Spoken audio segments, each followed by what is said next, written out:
Congratulations to player Chu Ran for killing the world boss, Mechanical Evil Dragon. Chu Tianyang saw the massive body of Mechanical Evil Dragon collapse to the ground, and after hearing the game announcement, he sighed in relief. After grinding for so long, he had finally killed it. His eyelids were drooping, and sleepiness hit him. There was no way, he was just too tired. During the day, he earned gold, and at night, he fought bosses. This was his job. To get the Heart of Eternity from Mechanical Evil Dragon, he had been fighting it continuously for a month. The drop rate for the Heart of Eternity was too low, only a 1% drop rate. Every night, he fought Mechanical Evil Dragon, hoping for the Heart of Eternity. The Heart of Eternity was a necessary item for the Mechanical Beast Master class advancement. The game he was playing was called Beast Master World, with 5 classes: Beast System, Tool System, Mythology System, Necromancy System, and Mechanical System. Chu Tianyang's interest was in playing games. As a gold farmer and a player, with his superb skills and good luck, he had always ranked among the top players. Beast System, Tool System, and Necromancy System, he had already reached the highest level in all of them. The Mythology System was for the rich, and he couldn't afford it. Now, his focus was on the Mechanical System. In the early and mid stages, the Mechanical System was the weakest among the 4, but it became powerful in the later stages. The ordinary Mechanical System advancement used the Heart of Mechanics. Since the world boss, Mechanical Evil Dragon, appeared, it could drop the Heart of Eternity, which was used for class advancement to improve the strength of the Mechanical System in the early and mid stages. This was called a God-level class advancement. Chu Tianyang set his sights on the Heart of Eternity, and decided to try playing the Mechanical System. He had already prepared everything for the Mechanical System, just waiting for the Heart of Eternity to drop so he could create a new character and start playing. As the body of Mechanical Evil Dragon slowly disappeared, a pile of gold coins, equipment, and other items dropped. Chu Tianyang didn't expect much, as the drop rate in Beast Master World was so bad. Even with a 1% drop rate, it wasn't guaranteed to drop after killing 100 Mechanical Evil Dragons. It all depended on luck. The Mechanical Evil Dragon had been out for over 2 months, and no one had reported dropping a Heart of Eternity yet. Chu Tianyang walked over to pick up the gold and equipment, when suddenly, an object emitting a mysterious blue light, resembling a heart, caught his eye. Chu Tianyang's breath quickened. Could this be the Heart of Eternity? He trembled as he reached out and picked up the object. The system's notification sound followed immediately. Congratulations to player Chu Ran for obtaining the world boss, Mechanical Evil Dragon, rare drop, Heart of Eternity. Damn, the Heart of Eternity dropped. Chu Tianyang was so excited he almost jumped up. His month of hard work had finally paid off. Damn, the Heart of Eternity finally dropped. Bro, do you want to sell the Heart of Eternity? I'll buy it at a high price. Bro, I'll buy the Heart of Eternity for 100,000. Hey, do you want to sell the Heart of Eternity? I'll offer 200,000. As the system announcement went out, a flood of private messages came in, all wanting to buy the Heart of Eternity. This was the first Heart of Eternity, and everyone wanted to experience what the God-level Mechanical System class advancement was like. Chu Tianyang suppressed his excitement and didn't respond to those private messages. He was so sleepy, wondering whether he should keep the Heart of Eternity for himself or sell it. He decided to think about it tomorrow. He logged out of the game, rubbed his sore eyes, and happily collapsed onto his bed, falling into a deep sleep. Tianyang, wake up, don't sleep anymore. Chu Tianyang, still half asleep, felt someone pushing his shoulder, and a voice calling out to him. Stop bothering me, let me sleep a little longer. I stayed up all night last night, I'm so tired. Chu Tianyang didn't wake up, mumbling in his sleep. Still sleeping? What the hell, today's the awakening day. If you miss it, you'll be crying later. That voice kept nagging in Chu Tianyang's ear. Damn, can't you let me sleep properly? Chu Tianyang, getting annoyed by the noise, got up in a huff and shouted angrily. Suddenly, he realized something was wrong. He looked around and saw that everyone was wearing school uniforms and sitting at desks, obviously in a classroom. This is wrong, wasn't I sleeping at home? How did I end up here? Chu Tianyang was completely confused. Who brought me to school? Suddenly, a voice of anger shouted from the door, Chu Tianyang, what are you doing? This is a school. If you want to sleep, go home and sleep. A middle-aged man walked in from the door and glared at Chu Tianyang. Old class? When Chu Tianyang saw the middle-aged man, his eyes widened. What was going on? It had been 5 years, but old class's appearance hadn't changed at all? Hurry up and sit down, or the teacher is going to explode. A voice sounded beside him, pressing Chu Tianyang down onto the chair. Chu Tianyang turned to look, and a disgusting face appeared in front of him. He couldn't help but widen his eyes. Slim monkey, what are you doing here? Didn't you go to Beijing to work? What Beijing? Are you dreaming or something? The man called Slim Monkey was tall and thin, like a bamboo pole, especially his face, sharp and monkey-like. You're right, I must be dreaming. Chu Tianyang felt the other person was making sense. He was dreaming right now. Slap. At this thought, Chu Tianyang slapped Slim Monkey on the face. The crisp sound of the slap echoed through the classroom, and everyone turned to look. What the hell, what are you doing? Slim Monkey was stunned for a moment, then cursed. He was so shocked by the slap. Chu Tianyang, a little dazed, said, I was just checking if I'm dreaming. Hearing this shocking response, everyone in the room burst out laughing. Testing whether you're dreaming by slapping yourself is one thing, but slapping someone else, now that's a talent. Slim Monkey covered his face, too angry to speak. Even if it's a dream, you should slap yourself, why hit me? That makes sense. Hearing this, Chu Tianyang nodded.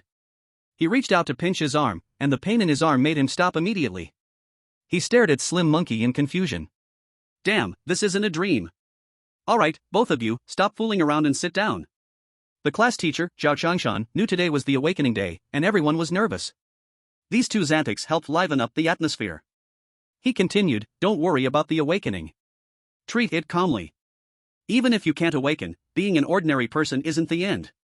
You can still become a writer, study beast-taming knowledge, and become a scholar respected by everyone. At this moment, Chu Tianyang looked completely lost. It seemed like he had traveled back in time.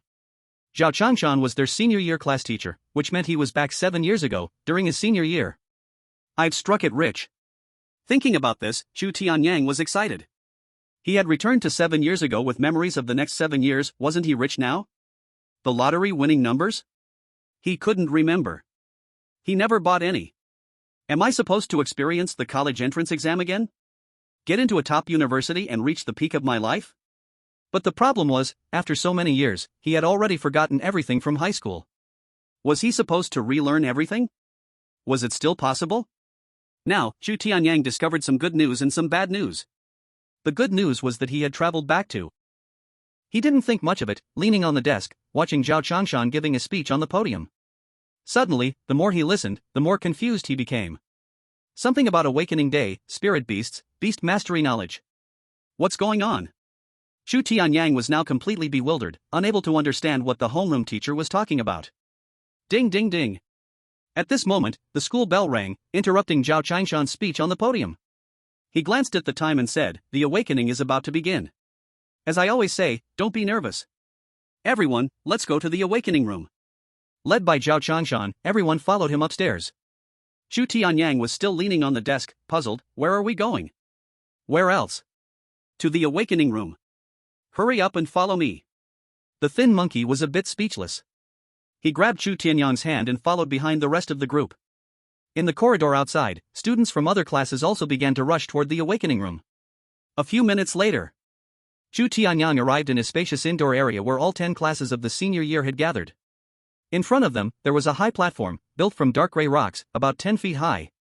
In the center of the platform, a strange array took up most of the space.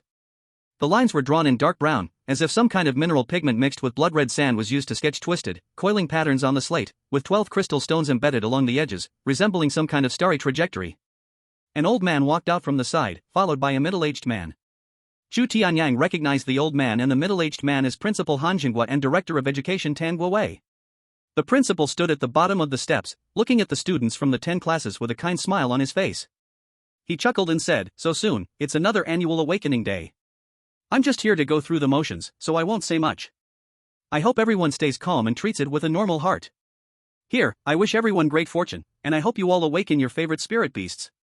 Saying this, he turned to Director Tan Guowei behind him and said, it's all yours now.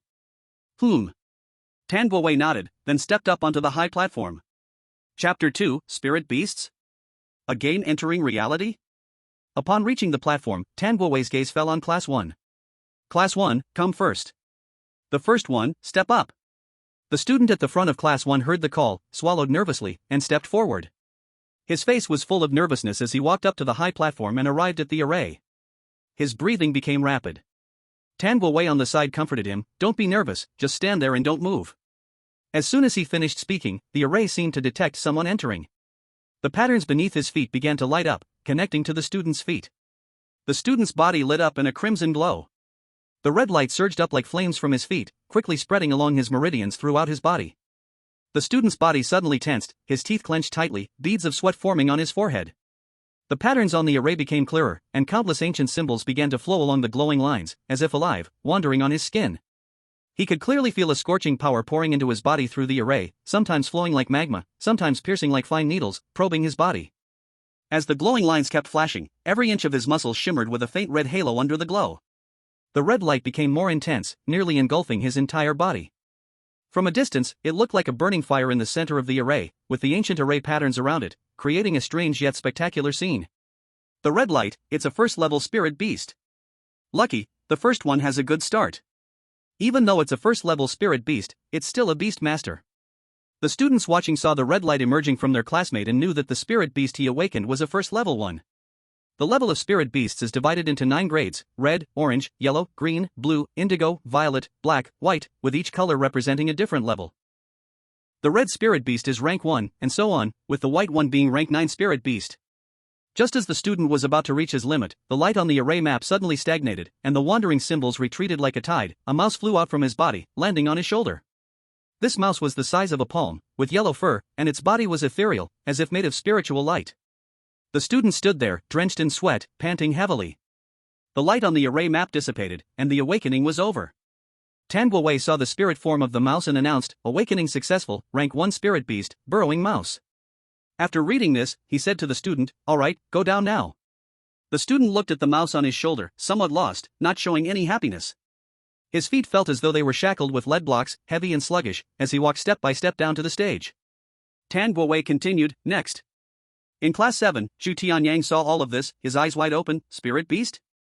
Damn, this is the game from Beastmaster World, isn't it? As a top-tier player of the Beastmaster World game, Chu Tianyang was extremely familiar with it. He was now a little confused. Did I somehow cross into the game of Beastmaster World? Spirit beasts are randomly drawn when creating a character in Beastmaster World. The level of each spirit beast will determine the growth potential of the Beastmaster. Like that student just now, awakening a rank 1 spirit beast, the burrowing mouse, his spirit beast can at most contract with a rank 3 beast, and it can only be a mouse-type beast. Many people, when creating a character, continuously wash their spirit beasts, waiting to draw a suitable one before creating their character and entering the game. In the game, many people make money by washing their spirit beasts, especially the special ones, which are extremely difficult to get. If you're unlucky, you may wash for a month and still not get one. Among them, the mythical-type spirit beasts, which start from rank 8. Often, an account with an 8-rank mythical-type spirit beast costs at least 500,000 to start, and a rank 9 one costs at least 1 million. It's no wonder mythical-type spirit beasts are too strong. They have the power to activate the bloodline of beasts in the mythology and allow beasts to evolve into mythical species. As for the god-level mythical spirit beasts, no one has yet drawn one, though the official has released pictures of god-level mythical spirit beasts, but getting one depends entirely on luck. Next are the beast-type spirit beasts, also called divine beast spirit beasts, which include dragon, phoenix, white tiger, black tortoise, and taotai among others. If you draw one of these spirit beasts, you're in for a fortune. Divine beast spirit beasts start at 2 million, with dragon and phoenix being even more expensive. Chu Tianyang's first Beastmaster character was Beast-type, and after washing for a week, he got a rank 7 Tiger-type Spirit Beast, with a market price of 5,000. Spirit Beasts can be upgraded, but it's very expensive. Chu Tianyang had raised his Tiger-type Spirit Beast to rank 9, not knowing how many bosses he had fought, or how many rare materials he had collected. If he sold those materials, he could buy a house in a 4th-tier city. But, to make money in the game, investment is essential, so he poured everything into Spirit Beasts, to be able to contract better beasts. Now Chu Tianyang was no longer sure whether he had crossed into the game or if the game had descended into reality. Awakening failed. Next. Tan Guowei's voice suddenly rang out, interrupting Chu Tianyang's thoughts. He looked up and saw that the student, lost and somewhat desperate, was walking down. I don't understand why these failed people are so depressed. What's so bad about a failed awakening? Suddenly, a small voice spoke in Chu Tianyang's ear. He was curious who was saying this. Chu Tianyang listened carefully and realized the speaker was a classmate ahead of him, a chubby boy who was mumbling softly. With this weight, this tone, this voice, he recognized who the classmate was. Fuguei, what are you mumbling about? After awakening, you'll have extraordinary power, isn't that good? This person's name was Li Fuguei, and he was as rich as his name.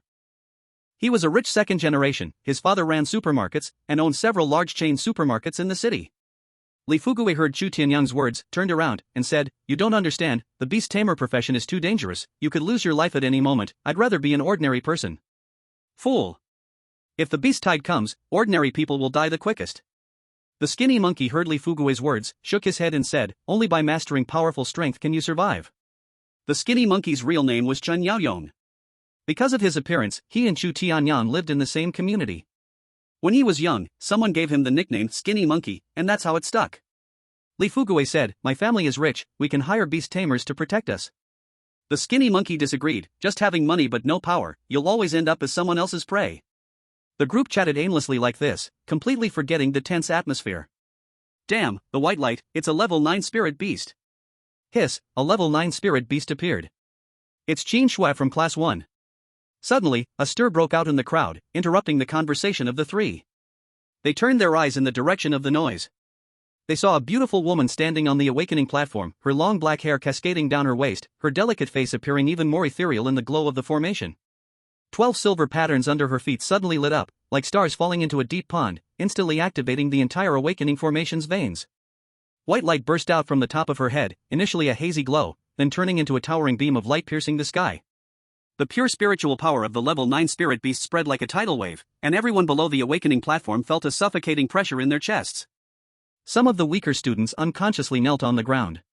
The woman's school uniform moved without wind, and in the surrounding white light, fine feather patterns gradually appeared, as if she were wearing a flowing armor made of moonlight. Screech! A clear and distant phoenix cry suddenly tore through the sky. It wasn't from the ears, but directly echoed in their souls. At the top of the light column, a brilliant burst of light feathers exploded, and a phantom phoenix with a wingspan of about 10 feet spiraled into the air. One of its wings was made of ice, and the other of fire. As its tail feathers swept through the air, tiny ice crystals and sparks appeared in the air. The woman's eyes slowly opened, and the phoenix illusion reflected deep in her pupils. With a slight movement of her fingers, the light image transformed into a streak of light infused into her brow. The light of the awakening formation slowly contracted, leaving only the faint white light surrounding her. Principal Han Jingguo widened his eyes, his breath quickened. Ice Fire Phoenix? Among the three of them, a level 9 or higher spirit beast actually appeared. This was a divine level spirit beast. This was the first level 9 spirit beast to appear since the school was founded, and it was even a divine level 1. Tan Guowei was also shocked by Qin Shui's spirit beast and swallowed, awakening successful, level 9 spirit beast, Ice Fire Phoenix. After saying that, his lips moved, and he quietly notified Qin Shui, student, after your awakening, please come to the principal's office. No, wait.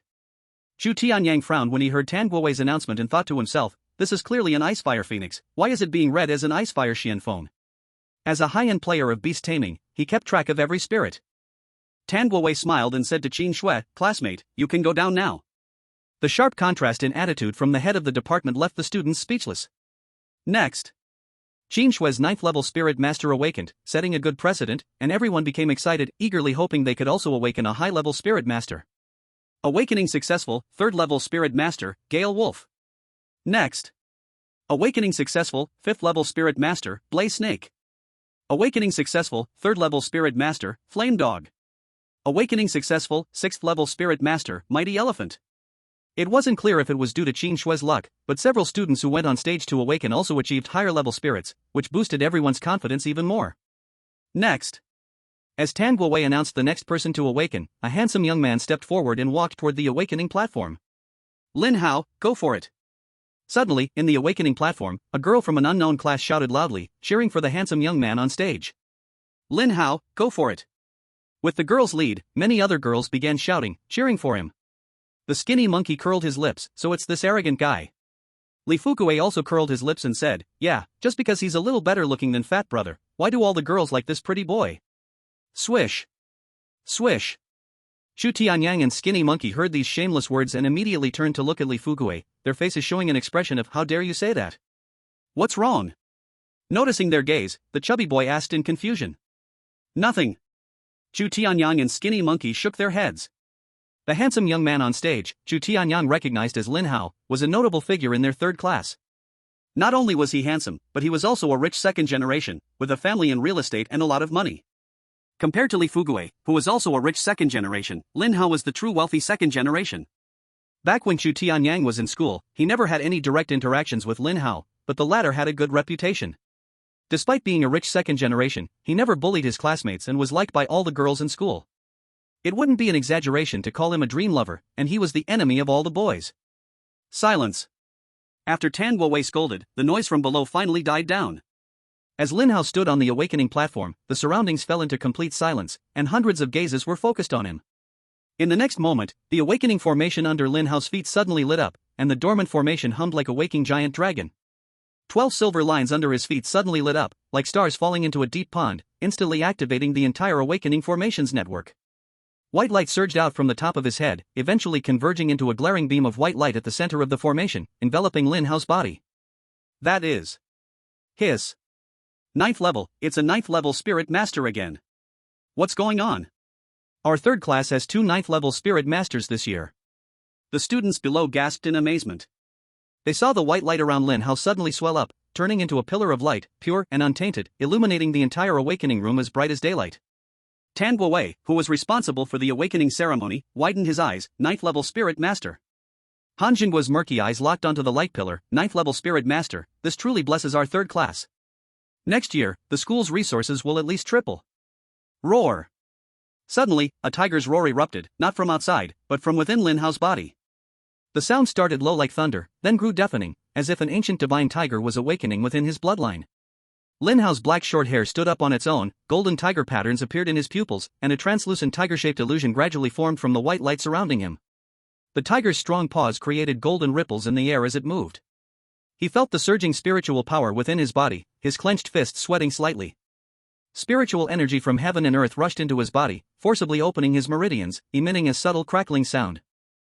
In the white light, the shadow of a tiger raised its head and roared, letting out an earth-shattering tiger's roar. Awakening successful, 9th rank beast master, Haojin tiger. Tan Guowei was so excited that his body trembled slightly, and after a long while, he began to announce.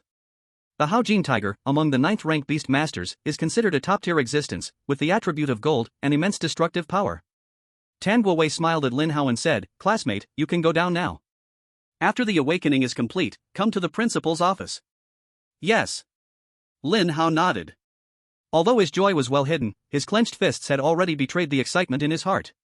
After Lin Hao stepped off the awakening platform, Tan Guowei continued to announce, "Next." Another 9th rank beast master was born, and this made the atmosphere at the scene even more lively. Everyone felt they could awaken a good beast spirit.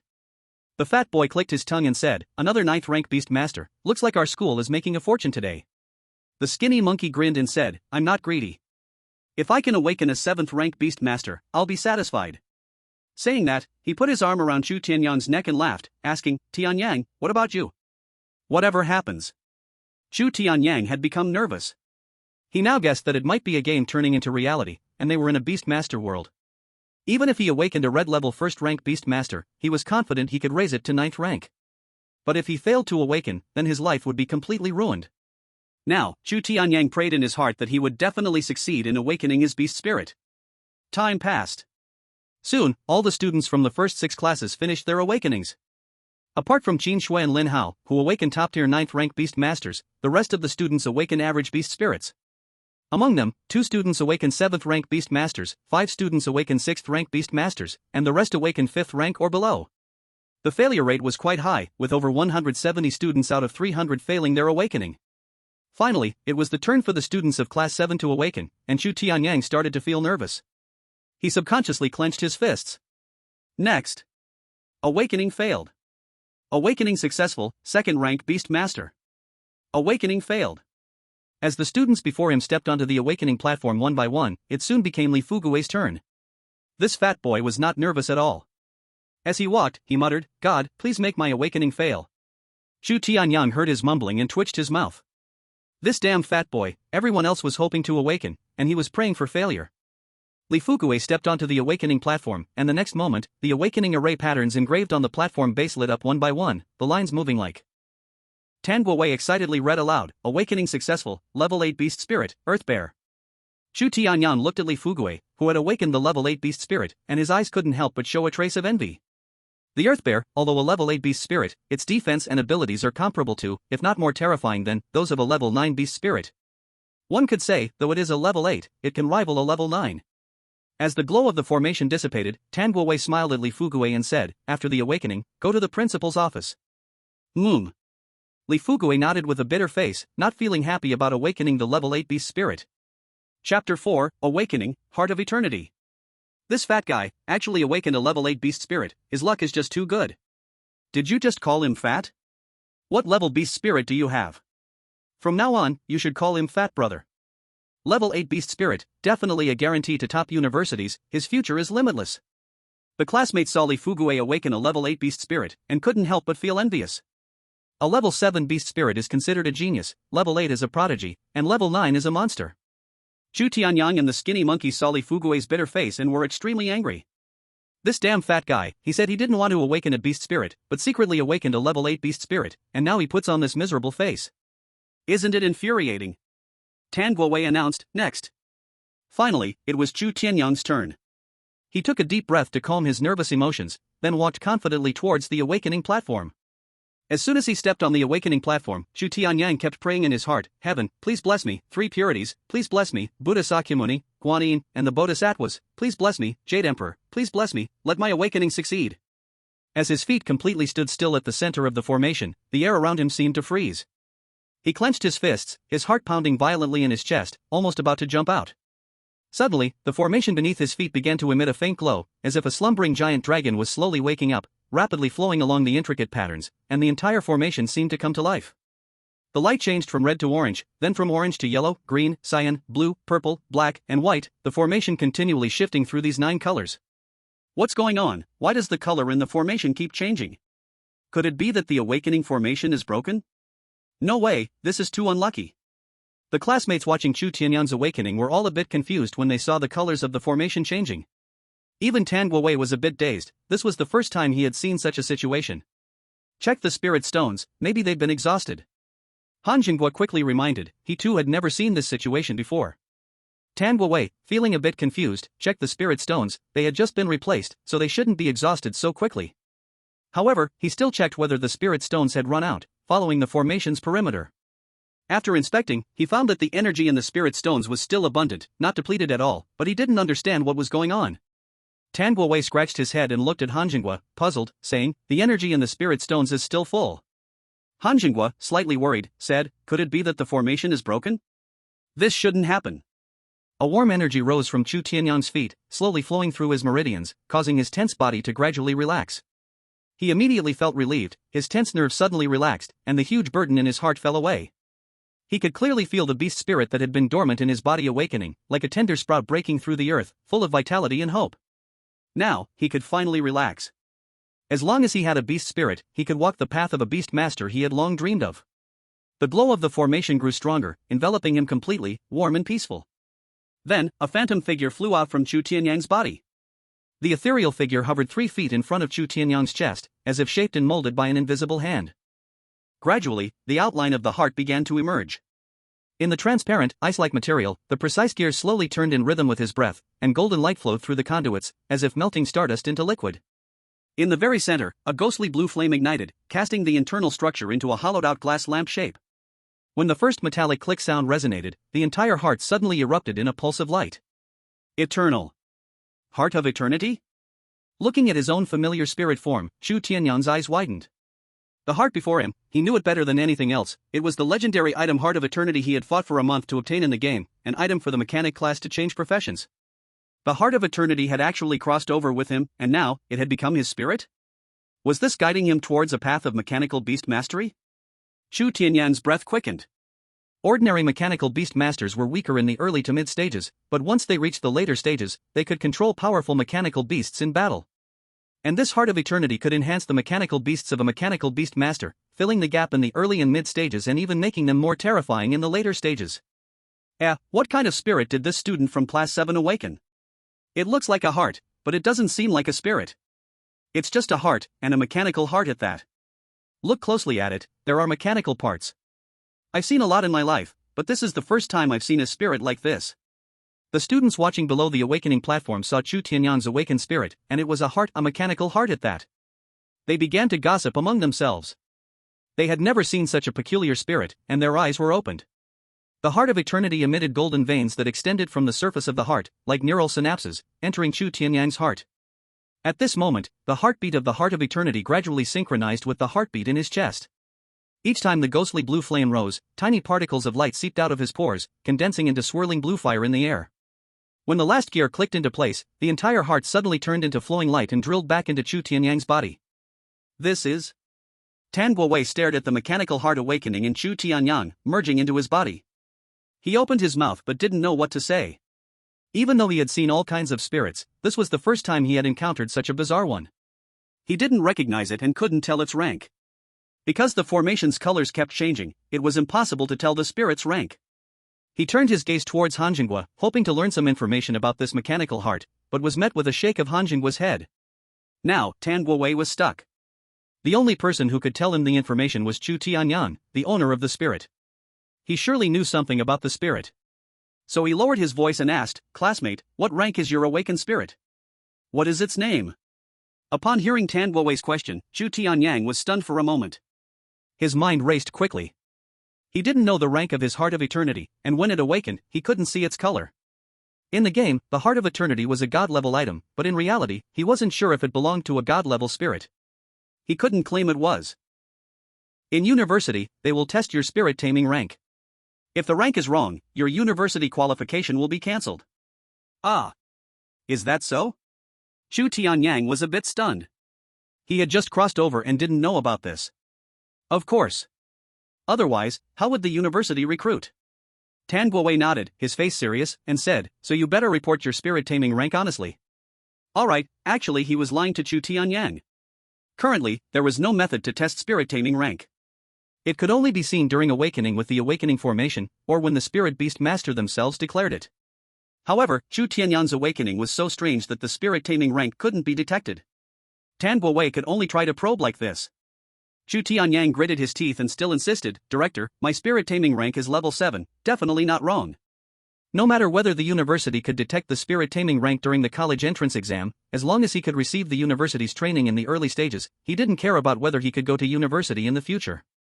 Anyway, with some knowledge of beast-taming, even if he couldn't go to university, he could still carve out his own world. He just needed to gain the school's resources for training, and that was enough. Because a mechanical beast-tamer was an extremely money-consuming profession. In games, nature-based beast-tamers were called the rich man's profession. And a mechanical engineer's expenses were no less, as they needed to buy precious materials to forge mechanical beasts. This wasn't something an average player could afford. So Chu Tianyang wanted to gain the school's training and could only use this method. No mistake?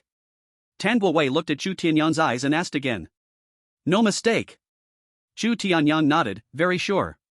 Tan Guowei paused for a moment and said, "After awakening, go to the principal's office." Then he declared, "Awakening successful, level 7 spirit-taming, Heart of Machinery." Level 7 spirit-taming? Heart of Machinery? Heart of Machinery? Does anyone know what kind of spirit-taming this is? Never heard of it, first time hearing. The students below began discussing after hearing Chu Tianyang's spirit-taming name. They were all hearing such a strange spirit-taming name for the first time. Even Qin Shui and Lin Hao, whose families were considered wealthy, and who had seen much, were also hearing such a bizarre spirit-taming name for the first time. Tan Guowei continued reading, next. Finally, it was the turn of the skinny monkey. He clenched his fists, pumped himself up, and then walked towards the awakening platform. When Chu Tianyang met the skinny monkey, he cheered for him, "Good luck." The skinny monkey nodded, took a deep breath, and stepped onto the awakening platform. Chu Tianyang returned to the classes line when the class teacher Zhao Changshan called him over. "Tianyang, come over to register." When the skinny monkey stood in the center of the awakening formation, after a few seconds, the awakening formation beneath his feet shimmered. The next moment, the dormant formation emitted a buzzing sound. 12 silver lines beneath the skinny monkey suddenly lit up, like stars falling into a deep pool, instantly activating the entire formation's network. A purple light surged from his body and finally gathered into a blinding purple beam at the core of the formation, enveloping the skinny monkey. The purple light, it's a level 7 spirit-taming. Hiss, did you all notice? 3 high-level spirit-tamings appeared in a row, 1 level 8, 2 level 7. It's true, will the next one be another high-level spirit-taming?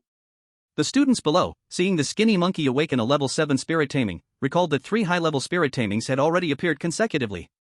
Principal Han Jingguo was even stroking his beard, his face full of smiles, so happy that he couldn't contain himself. This year's Awakening Day had broken the awakening records of their school, whether in terms of the number of awakenings or spirit-taming ranks, it far exceeded previous years. The skinny monkey felt as though his entire body was soaked in warm water, strands of spiritual energy from heaven and earth flowed into his body like young swallows returning to their nests. In the sluggish meridians, the energy slowly flows. At first, it was like a trickle, then it turned into a rushing river, washing away blockages, emitting a soft crackling sound. His tightly furrowed brows gradually relaxed, and his once emaciated body began to emit a faint, lustrous glow. The purple light surrounding him grew stronger, rising and leaping like a burning purple. Here, the old man first congratulates those students who have successfully awakened. He hopes that you will make good use of this power to protect the people, and not use it to do evil. And for those students who have not awakened, do not lose heart. If we cannot become beast masters, we can become scholars, and still earn respect from others. In history, there have been many literary figures who made huge contributions, left their names in history, and earned the admiration of the people. He continued, also, starting tomorrow, there will be class divisions, into beast master classes and literature classes. At that time, the school will announce each student's class on the bulletin board. Alright, that's all for now. The old man won't waste everyone's time. You can all go home after school, dismissed. Many students left the awakening room with heavy hearts. Chu Tianyang and his two friends didn't rush to leave, and they waited for everyone else to leave before heading toward the principal's office. When the awakening was successful, Tan Guowei told them to go to the principal's office after the awakening ended. Although Chu Tianyang didn't know what it was for, he was sure it was something good, maybe related to the school's student development. On the way to the principal's office, the thin monkey curiously asked Chu Tianyang, "Tianyang, the beast spirit of the heart you awakened, what kind of beast can it contract?" Even the fatty looked at Chu Tianyang with curiosity. He was also very curious. For someone like the thin monkey, who awakened a King Kong ape, a type of ape beast spirit, the contracted beast can only be a monkey or ape type. The fatty, who awakened the earth bear, a bear-type beast spirit, can only contract a bear-type beast. But Chu Tianyang awakened a mechanical heart, so what kind of beast spirit could his beast spirit contract? Chu Tianyang kept them guessing, smiling and saying, "If I tell you, you won't understand, but you'll know later." TCH, stingy. The thin monkey snorted and turned his head. The three of them chatted casually, and before they knew it, they had arrived at the door of the principal's office. Knock knock knock. The thin monkey knocked on the door. "Principal, we're here." "Come in." A voice of Han Jinghua came from the office. The thin monkey pushed the door open, and Chu Tianyang and the fatty followed behind. After the three entered the office, they saw Qin Shui and Lin Hao, as well as three other students with 7th-tier awakened beast spirits, already waiting. Han Jinghua, seeing that everyone had arrived, spoke, "Since everyone is here, the old man will not waste time." He looked at everyone and said, "You 8 have all awakened high-level beast spirits, and are now on the school's cultivation policy list. Especially Qin, Lin, and Li, you 2 are 9th tier, and 1 is 8th tier, you basically don't need to take the college entrance exam. You can go straight to university. As for Chen and Shu, even though you are all 7th-tier beast spirits, some universities can directly recruit you, but to enter top-tier universities, you'll still need to pass the college entrance exam. Now the school has a policy, students with 9th-tier beast spirits can apply for a baby 8th-tier beast from the base, along with a cultivation fund of 5 million. Students with 8th-tier beast spirits can apply for a baby 7th-tier beast, along with a cultivation fund of 3 million. Students with 7th-tier beast spirits can apply for a baby 6th-tier beast, along with a cultivation fund of 1 million. However, to apply for a beast cub, you must sign a contract with the base. Before Han Jinghua could finish, Qin Shui interrupted, "Principal, my family has already prepared a beast for me, so I don't need to apply. I have other things to do, so I'll leave now." After speaking, Qin Shui turned and left the office. Lin Hao also declined, "Principal, the same goes for me. My family has already prepared my beast, so I don't need to apply." The fatty muttered, "You'd have to be crazy to sign a contract with the base." Chu Tianyang. "It is said that it will take at least 30 years. The fat guy explained in a low voice, "Only those students who can't afford a beast contract will sign with the base, applying for a beast. A contract for selling one's body, at least 30 years? Upon hearing this, Chu Tianyang clicked his tongue, thinking, to sell one's life for 30 years just for a beast? He asked the fat guy, "Is this beast so expensive that you have to sell your life for so many years?" "Low-level beasts are cheap, the higher the level, the more expensive." The fat guy explained, "For a first-level beast cub, it costs 10,000 to 50,000, for a second-level cub it's 100,000 to 300,000, third-level cubs are between 300,000 and 800,000, fourth-level cubs cost 1 million to 3 million, fifth-level cubs are 4 million to 8 million, sixth-level cubs cost 10 million to 30 million, seventh-level cubs range from 50 million to 500 million, eighth-level cubs cost between 1 billion and 10 billion, and ninth-level cubs start at 10 billion. So expensive?" Upon hearing this, Chu Tianyang clicked his tongue again. No wonder they had to sell their lives to the base. But what exactly is the base? Is it the power of some beast master? What else did you think? The fat guy continued, "However, signing a contract with the base is an option for ordinary civilians. Though you're selling your life to the base, it won't limit your personal freedom, and in the beginning, you get training from the base. Just grit your teeth and 30 years will pass. Hearing the fat guy's bragging, Chu Tianyang couldn't help but roll his eyes. It sounded so easy, but how many 30 years does a person get in a lifetime? By then, they'd already be old. He asked the fat guy, then would you sign a contract with the base? I'd be crazy to sign a contract with the base. The fat guy rolled his eyes at Chu Tianyang. If I sign with the base, I'll be fighting fierce beasts every day, and could lose my life at any moment. I'm not an idiot, plus my family has money, I don't need to apply for a beast cub from the base. Li, what about you? After Qin Shui and Lin Hao left, Han Jinghua turned his gaze to the fat guy and asked him. Principal, it's fine for me. My family is preparing a beast cub for me. I'll leave now. Goodbye. The fat guy left a sentence and quickly ran off, leaving only Chu Tianyang and the others. Han Jinghua looked at the three fat guys leaving, showing a hint of disappointment. But then he thought about it. Qin Shui, Lin Hao, and Li Fuguei were all rich kids, how would they care about 7th or 8th level beasts? Then, Han Jinghua's gaze shifted to Chu Tianyang and the others, asking, what do you all think? Principal, I'm willing to sign the contract. Principal, I am too. As soon as the words were spoken, 2 students raised their hands, willing to sign the contract. The rest were Chu Tianyang, the skinny monkey, and another female student.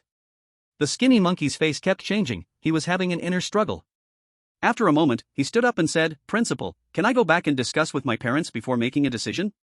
Another female student said, Principal, my family will help me prepare a beast cub, I don't need to apply. Han Jinghua nodded, Now, only Chu Tianyang hadn't made a statement. Han Jinghua's gaze turned to Chu Tianyang. He remembered Chu Tianyang quite well, he had awakened a heart. Chu Tianyang didn't answer right away, instead, he asked, Principal, if I don't sign the contract, will the school still provide the training fund?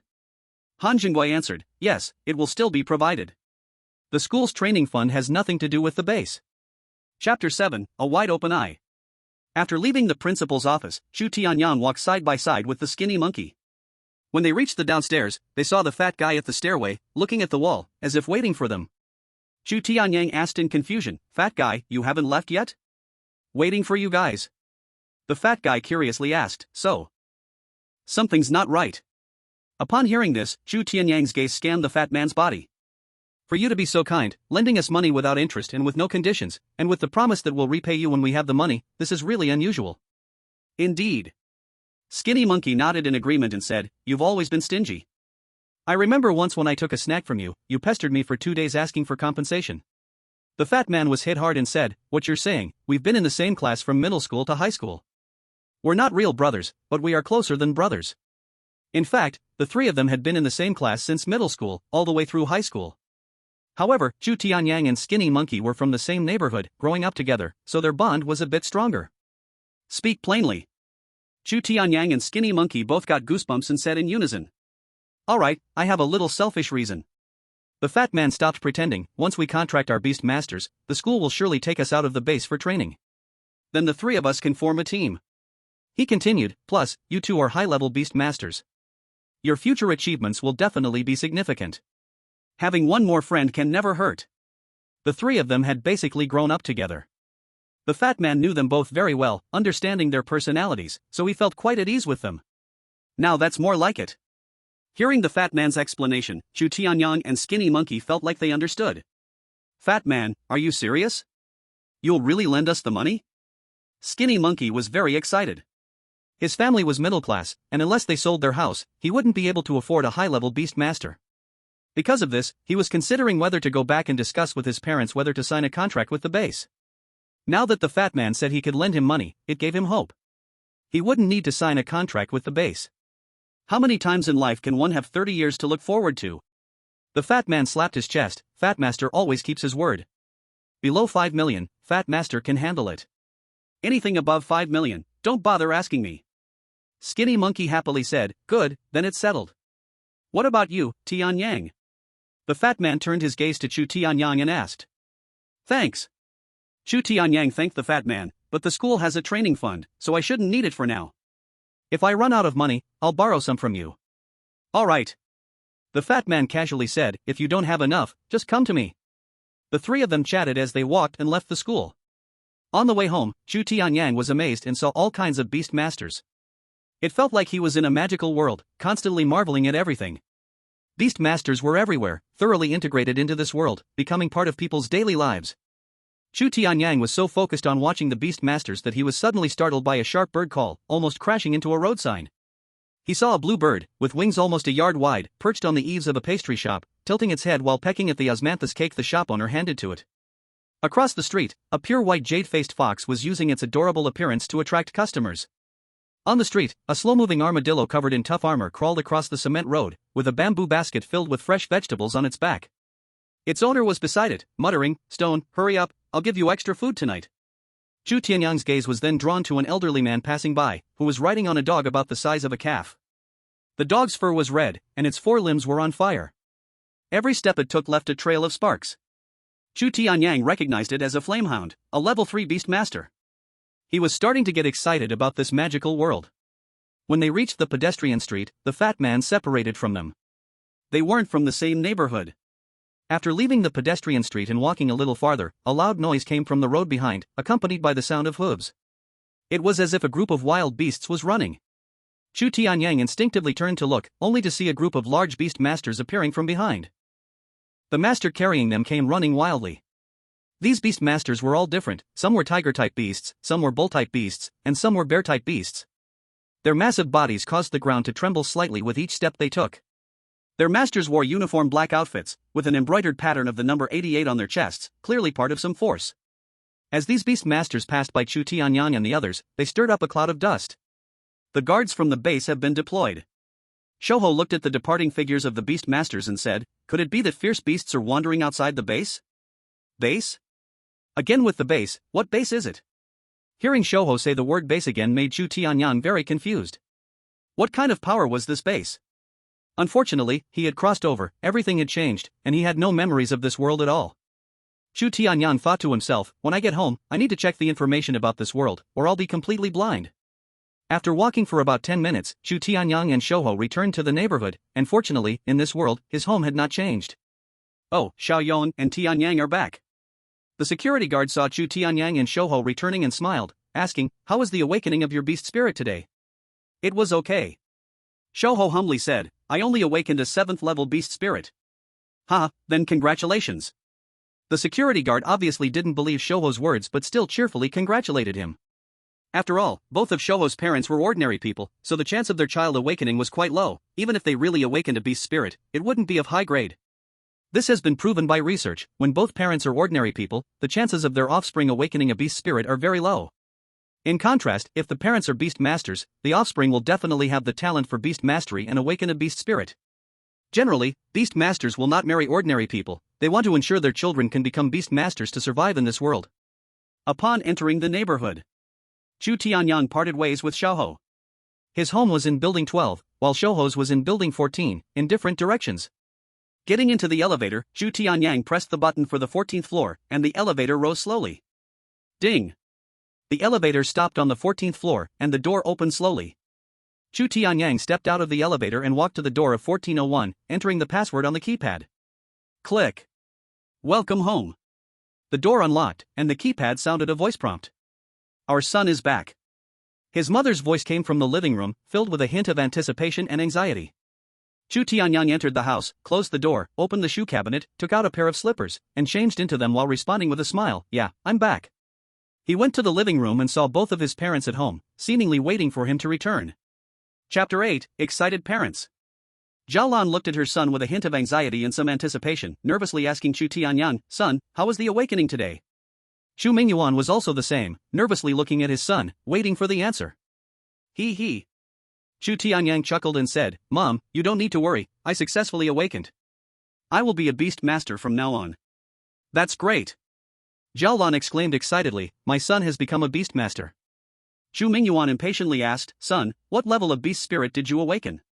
He wasn't greedy. Being able to have a 2nd or 3rd level beast spirit would satisfy him, even a 1st level spirit would be acceptable. After all, both of them were ordinary people, so having a son who was a beast master was already very fortunate. Chu Tianyang teased, "Dad, Mom, can you guess?" Seeing their son like this, the level of the awakened beast spirit should be good, 2nd level? No. Chu Tianyang shook his head and laughed. 3rd level? Chu Mingyuan felt a bit excited. With a 3rd level beast spirit, he could find a good job after graduating from university. Not that either. Chu Tianyang said, can't you imagine a bit richer, think higher. Zhao Lan trembled as she said, 4 levels? Chu Tianyang continued to shake his head, not answering.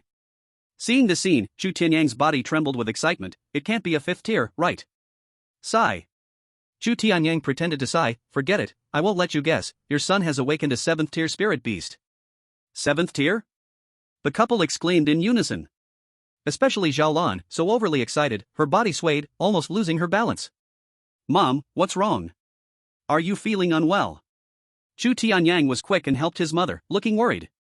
Zhao Lan trembled in her voice, excitedly saying, it's nothing, Mom is just too excited, my son actually awakened a 7th tier spirit beast. 7th tier spirit beast. Even Chu Mingyuan was extremely excited. Finally, we have a beast master in our family, and it's a 7th tier spirit beast master. A 7th tier spirit beast means an unlimited future for their son. The couple looked at Chu Tianyang eagerly, son, release your spirit beast, let us see. They were ordinary people and had never observed a spirit beast up close. Chu Tianyang nodded, communicating with the spirit beast, and a beam of light flew out from within him, transforming into a crystal clear heart, floating in front of him. Zhao Lan looked at the heart of eternity and curiously asked, is this my son's spirit beast? Why is it so small? Chu Mingyuan scratched his head, confused, the more I look at our son's spirit beast, the more it looks like a heart? Chu Tianyang smiled, Dad, you're not wrong, my spirit beast is called Mechanical Heart. Mechanical Heart? The couple, being ordinary people, didn't know much about spirit beasts. However, they understood some about beast contracts, and they asked curiously, son, your spirit beast is a heart, what kind of beast can it contract? Chu Tianyang also didn't know how to explain it to them, I can't say it clearly for now, you will know once I contract the beast. Seeing their son say this, the couple didn't press further. Suddenly, Chu Mingyuan remembered something important and asked, by the way, son, did you sign a contract with the base? With a 7th tier spirit beast, he would definitely be invited to sign a contract with the base. No. Chu Tianyang shook his head, I said I would go back to discuss it with you. He hadn't thought about signing a contract with the base at all because the base didn't have the beast he needed. The heart of eternity he awakened meant he would walk the path of mechanical beasts, needing to create mechanical beasts himself. That's good. Hearing Chu Tianyang's words, Chu Mingyuan breathed a sigh of relief, luckily, you're smart, we won't sign a contract with the base. Even if we sell our pots and pans, and even our house, Mom and Dad will buy you a good spirit beast. Once he signed a contract with the base, it would be like signing a life contract, having to serve the base for 30 years. With a talent like their son's at 7th tier, after graduation, many companies would invite him, they couldn't sell him out for a mere small profit. Even if they had to sell the house or borrow money, they had to buy their son a good spirit beast. Hearing that his father wanted to sell the house to buy him a spirit beast, Chu Tianyang was shocked. If the house was sold, where would the whole family live? He quickly said, Dad, you don't need to sell the house, my spirit beast is quite special, so there's no need to buy a good one. The couple looked at Chu Tianyang, somewhat doubtful, are you really saying this? Really, why would I lie to you? Chu Tianyang nodded, I wouldn't joke about my future. Upon hearing this, they felt it made sense, their son wasn't a fool, such an important matter couldn't be treated lightly. Following this, Chu Mingyuan took out a bank card from his pocket and handed it to Chu Tianyang, son, this card has 200,000, it's what your mom and I have saved all our lives. We were originally thinking that if you awakened a spirit beast, we would use it to buy one, if you failed, we would save it for you to marry a wife. He continued, if the money is not enough, tell Dad, and Dad will find a way to get the money. Looking at the bank card in his hand, Chu Tianyang's eyes widened, so much money? He remembered that his parents were just ordinary workers, how could they possibly save 2 million, it must be a joke. Chu Tianyang looked at his father, Dad, where did you get so much money? I remember your salaries weren't high.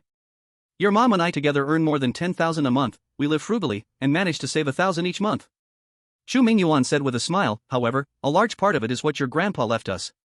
He bought this house back then, and the rest was saved. So that's how it is, no wonder there are so many savings. Moved, Chu Tianyang took the bank card and thanked his parents, thank you, Dad, thank you, Mom. What thank you? We are your parents, this money is for you in the future, it doesn't matter if it's given early or late. Chu Mingyuan felt a bit embarrassed by his son's thanks, quickly changing the topic, he said to his wife, honey, our son has awakened the 7th level spirit beast, we need to celebrate properly, let's add more to dinner tonight. That's right. As soon as Zhao Lan mentioned their son's awakening of the 7th level spirit beast, she couldn't help but feel happy, and she wanted to share with the neighbors, let's go out and buy groceries. In a flash, the couple left, leaving Chu Tianyang alone at home. Chu Tianyang looked at the familiar home, feeling a bit sentimental. After graduating from university, he became a professional gamer and didn't dare to tell his parents, rarely returning home. His daily life was turned upside down, he slept during the day and played games at night. Chapter 9, Choose a Mechanical Beast. In the bedroom. Chu Tianyang moved the mouse, his gaze fixed on the computer screen, checking the information about this world. He discovered he was in an era where spirit beasts coexisted with humans. 100 years ago, a great change occurred on Blue Star. Wild creatures mutated into fierce beasts, possessing powerful strength and abilities. These fierce beasts invaded cities, and humanity was unable to resist, losing vast amounts of land. Just when people were in despair, some awakened their spirit beasts at a life or death moment. Spirit beasts had extraordinary powers, able to contract with fierce beasts and become their own spirit beasts for battle, giving humanity a glimmer of hope. Humans relied on spirit beasts to resist the fierce beasts, which allowed them to survive and build a new social order around the spirit beast system. Now, school textbooks were all about spirit beast-related knowledge. Teachers at school primarily taught spirit beast knowledge, and spirit beast masters became highly respected professions. The emergence of spirit beasts in this world greatly suppressed technological development, unlike parallel worlds where technology, such as nuclear weapons, progressed enthusiastically. However, digital products like phones and computers still existed in this world. As Chu Tianyang kept checking the news about this world, he suddenly discovered a terrifying problem. In this world, 90% of land area was occupied by fierce beasts, leaving only 10% of land for human survival. It can be said that humanity was suppressed by fierce beasts, lacking the ability to resist, only able to defend the last bastion of survival. Take the Dragon Country where he was located as an example. It was no longer called the Dragon Country because it had been chaotic during the invasion of fierce beasts. The Dragon Country was in turmoil, establishing bases one after another, and it could be said to be merely a name with no substance. Later on, a powerful spirit beast master appeared, visiting various bases, and used some method to gather them together, signing a defensive alliance treaty. Not long after, the Dragon Country was renamed the Huaxia Federation. The Federation unified the areas into 5 regions: East, South, West, North, and Federal Special Zone. For instance, the area where Chu Tianyang was located was the South District, with 100 bases in each region. The base they were in was base number 88. The higher the base ranking, the stronger the strength. A base ranked 88 is basically low-key. After reading the information online, Chu Tianyang finally understood why the fat man didn't want to awaken successfully. In this world where fierce beasts run rampant, becoming a beast master can indeed easily lead to losing one's life. Moreover, the contract at the base is not wrong. After all, the base must protect the people. If beast masters do not become guardians of the base, then who will protect the base and the people? It is precisely because of the guardian's existence that the people within the base can live carefree lives. However, people have their selfish desires. Becoming a guardian of the base means fighting fierce beasts every day, facing death, and they will always be terrified. Still, even so, Chu Tianyang wouldn't sign a contract with the base. There are 4 reasons. First, he really doesn't need young beasts. Second, a 30-year contract is too long. Third, without signing a contract, he can still join the base and come and go as he pleases. Fourth, even without becoming a guardian of the base, he can still protect the base. There are online claims that there are beast masters guilds, and the Federation often gives missions to the guild to handle fierce beasts in the wild and collect resources. Chu Tianyang has come to a conclusion. After he graduates from university, he will join the Beast Masters Guild and roam the wild. Now that I've awakened my spirit but haven't contracted a beast, I'm not a true beast master yet. After reading about this world, Chu Tianyang prepared for his beast. Fortunately, before I crossed over, I always wanted to play as a mechanical beast master and collected a complete set of blueprints for mechanical beasts, which I memorized. Chu Tianyang feels a bit fortunate now. He may not have a talent for studying, but when it comes to game-related stuff, he can basically remember everything. As a first-level mechanical beast master, there are 3 types of mechanical beasts to choose from. The first mechanical beast. Shadow Wolf. Characteristics: speed is swift, combat power is average, defense is slightly weak. Abilities: Extreme Shadow Clone Ripping Claw. When Extreme Shadow is activated, it can double the speed and leave an afterimage. When Clone is activated, it can create 2 clones with 50% of the body's combat power. When Ripping Claw is activated, the Wolf's Claw injures the enemy, causing continuous bleeding. The second mechanical beast. Flame Tiger. Characteristics: strong attack power, average speed, slightly weak defense. Abilities: Flame Burn Tiger Roar Flame Claw. When Flame Burn is activated, it spits scorching flames to burn the enemy. When Tiger Roar is activated, it emits a deafening roar that frightens the enemy's soul, causing a 1-second stun. When Flame Claw is activated, the tiger's claws gather intense flames to attack the enemy. The third mechanical beast. Rock Bull. Characteristics: strong defense, average attack, slightly weak speed. Abilities: Rock Armor Earth Spike Brawny Bull Charge. When Rock Armor is activated, a powerful stone armor forms, providing strong defense. When Earth Spike is activated, spikes rise from the ground to attack the enemy. When Brawny Bull Charge is activated, it charges forward with immense strength to collide with the enemy. These three mechanical beasts each have their strengths: Shadow Wolf S speed, Flame Tiger S power, Rock Bull S defense. However, among these three mechanical beasts, Chu Tianyang wants to choose Flame Tiger. Rock Bull has strong defensive abilities, but average combat power and speed, which can only shine in a team and is not suited for solo combat. Shadow Wolf is fast, with decent combat power and cloning abilities. It's a good choice. Flame Tiger has strong combat power and decent speed. It can not only control flames to attack, but also has soul attacks. Chu Tianyang was immediately drawn to Flame Tiger's soul attack, which is often a game-changing skill. This is also why Chu Tianyang wants to choose Flame Tiger. Chu Tianyang has the blueprints for making Flame Tiger in his mind, along with the materials needed for crafting. The materials needed to create Flame Tiger include the skeleton and beast crystal of fire-type tiger-like fierce beasts, as well as flame ore, lava essence, geomagnetic crystals, secret silver, star iron, and black iron. After listing the materials needed to create Flame Tiger, start searching online for these materials and check the prices. Red fire ore and geomagnetic crystal are relatively cheap. Red fire ore costs only tens of dollars per pound, and geomagnetic crystal costs more than $10 per pound. Lava essence and secret silver are comparatively expensive. Lava essence costs $1,000 per pound, but fortunately, only 50 pounds are needed. As for secret silver, it's quite tragic. Secret silver costs $100 per gram and requires 100 pounds to forge the blood vessels of the Flame Tiger, totaling to 5 million. Star iron and black iron are also big spenders. Star iron costs $10,000 per pound, needing 50 pounds, while black iron also costs $10,000 per pound, requiring 250 pounds, totaling 2.5 million. Adding it all up, that's over 8 million, and this doesn't even include the skeletons and beast crystals of the fierce beasts. For the corpse skeleton and beast crystal of the fierce beasts, there are no regulations on the level required, but certainly, the higher the level, the better. Chapter 10 Beast Control Class 1. Chu Tianyang searches for the corpses and beast crystals of tiger-like fierce beasts to see how much they cost. He skips over the corpses of fierce beasts below 3rd rank, starting to look from the 4th rank. The 4th rank fire attribute tiger-like fierce beast corpses, along with beast crystals, cost at least 800,000. The 5th rank fierce beast corpses are 2 million, while the 6th rank fierce beast corpses are 5 million. If buying the fierce beast corpses alone, they would be quite cheap, but once beast crystals are added, the price skyrockets, with the most expensive being the beast crystal. Chu Tianyang looks at the prices of fierce beast corpses on the screen and opens his mouth. He has 2 million on him, plus the school's training fund support of 100, and borrowing 5 million from the fat guy. The total's just 8 million. Calculated this way, he can't even afford the corpse of a fierce beast. Maybe I should talk to the fat guy tomorrow and see if I can borrow a bit more. Chu Tianyang thinks to himself, if it really doesn't work, I'll discuss it with my parents and then settle for second best, buying a 3rd rank fierce beast corpse. The strength of mechanical beasts can still be improved. Later on, special materials can be used to enhance mechanical beasts. But that's not something he can access right now. Only when his strength reaches a certain level will he have the ability to encounter those special materials. At present, with limited ability and limited financial resources, he can only settle for second best and develop slowly.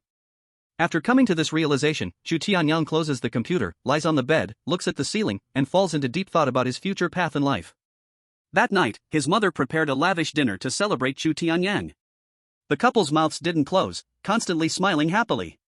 At the same time, the news about Chu Tianyang and the skinny monkey awakening their 7th rank beast spirits spread throughout the community. With the simultaneous appearance of 2 7th rank beast talent holders, the two quickly became a hot topic in the neighborhood. Many people envied the parents of the two families, thinking they would enjoy life in the future. The next day, morning. After finishing breakfast, Chu Tianyang glanced at the clock on the wall. It was 7 o'clock, so he set off for school. Yesterday, he had made an agreement with the skinny monkey about the school time. Today they were assigned to different classes, so he decided to arrive a bit early to check the bulletin board. Once he reached the ground floor and walked out of the elevator, he saw the skinny monkey leaning against the pillar at the door waiting for him. Hey, so early. Chu Tianyang approached and greeted the skinny monkey, smiling. Why are you waiting here? Why not go up and call me? I just arrived, and since the time is about right, I didn't want to go up. The skinny monkey had a smile on his face, clearly still excited from awakening his 7th rank beast spirit yesterday. Chu Tianyang nodded, then let's go. The two walked side by side. The skinny monkey asked with a smile, have you decided what beast spirit you want? I plan to go to the beast shop. I have an idea, but I still lack quite a bit of money. Chu Tianyang nodded, I plan to borrow some money from the fat guy. The skinny monkey invited, then do you want to go look at the beast together? Sure. Chu Tianyang also wanted to see what it was like, curiously asking, what level of beast do you want to buy? Bloodthirsty demon ape. The skinny monkey said excitedly, pairing with my Diamond 8 Beast Spirit's talent will result in explosive fighting power. Upon hearing this name, Chu Tianyang recalled that the bloodthirsty demon ape is a 6th-rank fierce beast, becoming braver the more it fights. With the thin monkey's spirit mastery talent, both offense and defense are united, truly exploding with power. Moreover, the bloodthirsty demon ape can evolve into an 8th-rank bloodthirsty demon ape in the later stages, with even more terrifying talents. He looked at the thin monkey in surprise and said, I didn't expect you to think of combining your talent with beast mastery. However, the bloodthirsty demon ape is a 6th-rank beast. Do you have enough money? The thin monkey patted his pocket and smiled. Last night my dad borrowed some money from relatives, plus their savings, and then borrowed some more from the fatty. It's enough to buy the bloodthirsty demon ape. Chu Tianyang saw he even brought a card, and helplessly said, You were so well prepared. Are you planning to go directly to the beast shop and buy the beast? That's right. The thin monkey grinned widely. I can't wait to contract a beast and become a beast master. If it weren't for school, I would have gone to buy it already. As the two chatted and walked, their neighbors in the community greeted them warmly, and they politely responded one by one. Yo, Xiaoyong, Tianyang, I didn't expect you to be telling the truth yesterday. You really awakened a 7th-rank spirit. The security uncle smiled and greeted them upon seeing the two. The thin monkey chuckled, I told you yesterday, but you didn't believe me. It's my fault for not seeing clearly. The security uncle smiled and said, but still, I have to congratulate both of you on awakening a high-level spirit. Uncle Zhao, we're off to school, see you later. After saying goodbye to the security uncle, the two walked out of the community towards the school. More than 10 minutes later, the two arrived at school. Today is the class division day. Students who awaken spirits will no longer remain in their original class, but will attend the beast class. The literature class and the beast class are in different buildings. The beast class's teaching building is on the other side of the playground, with a specialized school. To avoid disturbing the literature students' studies while the beast class students train, the two classes are separate. When they arrived at the Beast Academy, a large number of students were already gathered at the bulletin board, looking for their names and assigned classes. Chu Tianyang saw that several students had already contracted their beasts and brought them to school. Seeing the beasts standing beside or on the shoulders of these classmates, both of them showed envy in their eyes, as they also wanted to contract their own beasts.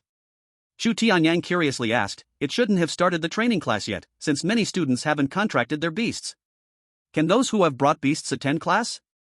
The thin monkey glanced at those classmates who had contracted beasts and said, the school has special places to accommodate and take care of beasts.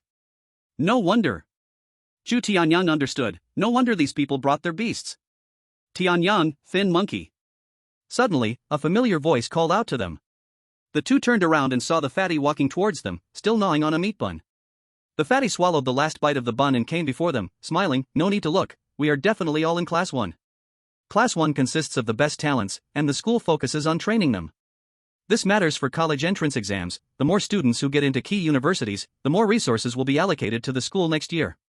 Actually, the two had this suspicion in their hearts, they just wanted to confirm it to avoid mixing up classes later. Chu Tianyang shook his head, no rush, let's just take a look first. The thin monkey came beside the fatty, put an arm around his shoulder, and whispered in his ear, Fatty, what you said yesterday still counts, right? Of course it counts. The fatty looked at the thin monkey and reminded, but I'll say it first, a maximum of 500, if it exceeds that, don't come to me. That's enough. The thin monkey's eyes lit up happily, after school this evening, let's go see the beast shop, are you going? The fatty didn't hesitate and agreed, sure, after all, I have nothing to do. As classmates found their classes and left, the crowd at the bulletin board became smaller and smaller. Chu Tianyang moved closer to check, and at the very front, he found the names of the three, and sure enough, they were all assigned to Class 1. Chapter 11, New Teacher, New Teammates. The three arrived at Class 1, where many students had already chosen their seats. Chu Tianyang looked over the Class 1 roster. There were a total of 33 students, all awakened above level 6 spirit manipulators, assigned to this class. Although the school assigned them to classes, it did not assign seats, so everyone could choose their own. The thin monkey glanced at the seats in the classroom. The front seats had already been taken. Where should we sit? Let's sit in the back.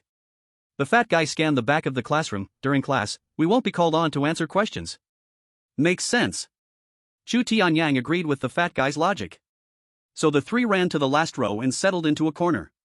Suddenly, a soft, delicate voice interrupted their conversation. Classmates, may I sit with you? The three looked up at the same time, and saw a beautiful figure appear before them. Looking at the girl in front of them, all three recognized her. They had seen her in the principal's office yesterday, and she was also a level 7 spirit manipulator.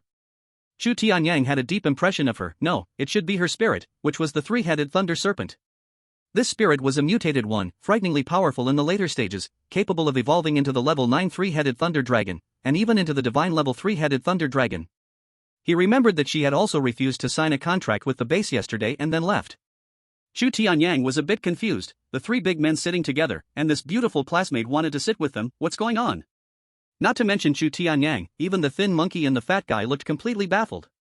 They were not handsome, to say the least, quite peculiar instead.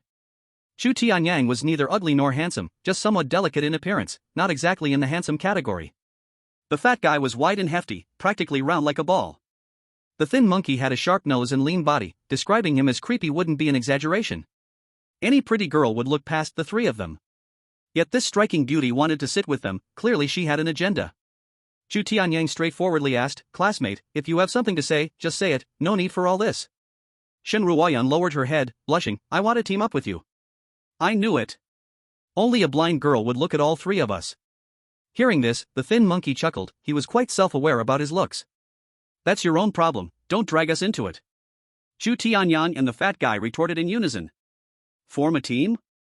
"Sure, that's perfect, we just need 2 more teammates." As soon as the fat guy heard it was about teaming up, and that her spirit was not low level, he immediately agreed. A typical team is made up of 5 people, the school wouldn't interfere with how students form teams unless they couldn't find partners, then the school would step in. While saying this, he looked at Chu Tianyang and the thin monkey, asking, "What do you think?" "I have no problem, it's up to you guys." Chu Tianyang wasn't opposed, after all, her spirit wasn't weak. More friends meant more paths. The thin monkey grinned, having a beauty in the team is good for the eyes. The fat guy clapped his hands in agreement, "Then it's settled, you're now part of our team." "Thank you."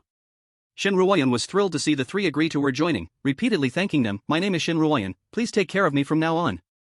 To get into a top university, unless she was specially recruited, it would be difficult for her to achieve good grades on her own, she needed teamwork with her classmates. Qin Shui and Lin Hao would definitely look down on her, a level 7 talent. So she focused on the other few classmates who were also level 7 talents. Just now, she saw Chu Tianyang and the other two come in together and sit in the back together. She realized they had formed a team already. The fat guy was an 8th level spirit manipulator. Even the Earth Bear, known for its defense, ranks among the top 3 in talent among this group of students. Shen Ruoyan mustered her courage to find them to form a team, and now that she received their agreement, how could she not be happy? The thin monkey introduced himself, "My name is Chen Yaoyong, everyone calls me Thin Monkey, just call me Thin Monkey." The fat boy laughed and said, "My name is Li Fugui, everyone calls me Fatty, you can call me Fatty or Fat Master." Chu Tianyang simply reported his name, "Chu Tianyang, please take care of me." Shen Ruoyan moved a chair and sat next to the thin monkey.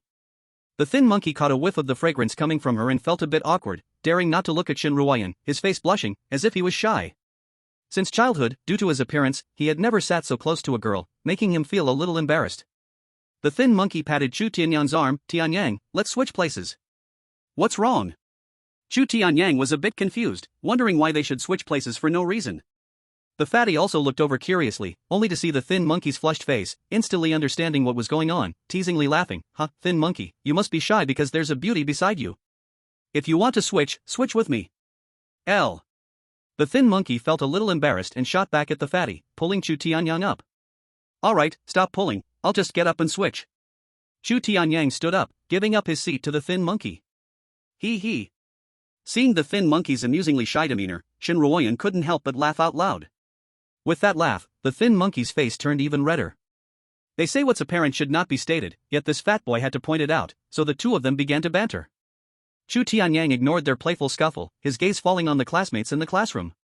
He noticed that these classmates, like them, were also starting to look for their own teammates, forming small groups of 3 to 5. Ding ding ding. At this moment, the classroom bell rang, and the previously noisy classroom became much quieter. Soon, footsteps could be heard from the corridor, and everyone went silent. Following that, a figure walked in from the door. It was a middle-aged man. Chu Tianyang and the others' gazes landed on him, and upon seeing his familiar face, they exclaimed, "Old class." Indeed, their Beast Master class instructor turned out to be their original class teacher from class 7, Zhao Chanshan. Being able to become an instructor in the Beast Master class showed that their teacher was a skilled individual. Upon hearing the familiar voices, Zhao Chanshan looked over, his gaze landing on Chu Tianyang and the other two, his lips twitching. He did not expect that the 3 most mischievous ones in class 7 had all awakened high-level spirit beasts, 1 at the 8th level and 2 at the 7th level. Even though he had changed classes, these 3 troublemakers were back in his class again. Zhao Changshan approached the podium and introduced himself. My name is Zhao Changshan, and from today on, I will be your instructor in the Beast Master class. Chapter 12, Spirit Summoning Technique. There are no other classes today, only one subject. Zhao Changshan on the podium said to everyone, you should all have guessed. Guess what? Chu Tianyang was confused and asked Fatty and the others, what does old class mean? Do you know what class it is? Shen Ruoyan said softly, the teacher should be teaching us to cultivate. You didn't know this? Fatty looked at Chu Tianyang with some peculiarity. Traditionally, the first class in the Beast Master class is always about teaching cultivation. The thin monkey also said helplessly, anyone with a bit of common sense knows that the first class in the Beast Master class is about teaching students how to cultivate. Whoosh whoosh whoosh. While they were talking, suddenly, 3 pieces of chalk flew in, hitting the foreheads of Chu Tianyang and the other 2. Ouch, who sneak attacked? The 3 of them covered their foreheads in pain, shouting in unison. You 3 clever kids, if you keep goofing off in class, just stand outside and listen. Zhao Changshan glared at the 3 of them. The chubby guy rubbed his forehead, have you all noticed? Our teacher has changed. It really has changed. The thin monkey nodded, in the past, during class, we could talk freely, but now we're being warned. Did we get a new teacher, trying to show us who's boss in front of the new students, to set an example? After the 2 finished speaking, they waited for more, but saw that Chu Tianyang was silent and curiously asked, aren't you going to say anything? Say what? Chu Tianyang was somewhat speechless. He had only traveled here yesterday, this world was different from the old one, so how could he know what things were like before? The chubby guy shook his head, I've noticed you don't match with us at all. Exactly. The thin monkey nodded in agreement. Chu Tianyang glared at the 2 of them, alright, let's focus on the class, otherwise, we might get called out again. Zhao Changshan asked, before teaching everyone about cultivation, I want to ask, does anyone know how beast-tamers are born? A gift from heaven. It is said that 100 years ago, humanity faced an invasion of ferocious beasts and suffered killings. In despair, they awakened their spirit beasts. It's a genetic issue. Many classmates answered, with each person giving a different response. Zhao Changshan shook his head, according to research, everyone has their spirit beast from the moment they are born. It's just that the spirit beast lies dormant inside you, unable to awaken. But 100 years ago, the spiritual energy on Blue Star revived. With the surge of spiritual energy, humanity's bodies absorbed it, awakening the spirit beasts. He continued, the ferocious beasts in the wild were originally ordinary animals, they mutated during the spiritual energy surge, awakening the genes within them. Teacher, since everyone has a spirit beast from birth, why do some people fail to awaken? A student raised his hand and asked in confusion, and why could our ancestors awaken without using a summoning array, while we need one now? The ancestors didn't need a summoning array because of the surge in spiritual energy on Blue Star. Zhao Changshan replied, and now we need the summoning array to awaken because there are too many ferocious beasts, leading to insufficient spiritual energy. We cannot freely absorb it, so we need the summoning array to infuse spiritual energy into your bodies, allowing the spirit beasts to absorb it and awaken. As for why everyone has spirit beasts but some fail to awaken, it's because their spirit beasts are dead, so they cannot awaken. Another student, confused, asked, Teacher, how can a spirit beast die? Just like eggs, there are good eggs and bad eggs. The spirit beasts also have good and bad ones. Zhao Changshan stated, those who cannot awaken had dead spirit beasts from the moment they were born, so they cannot awaken.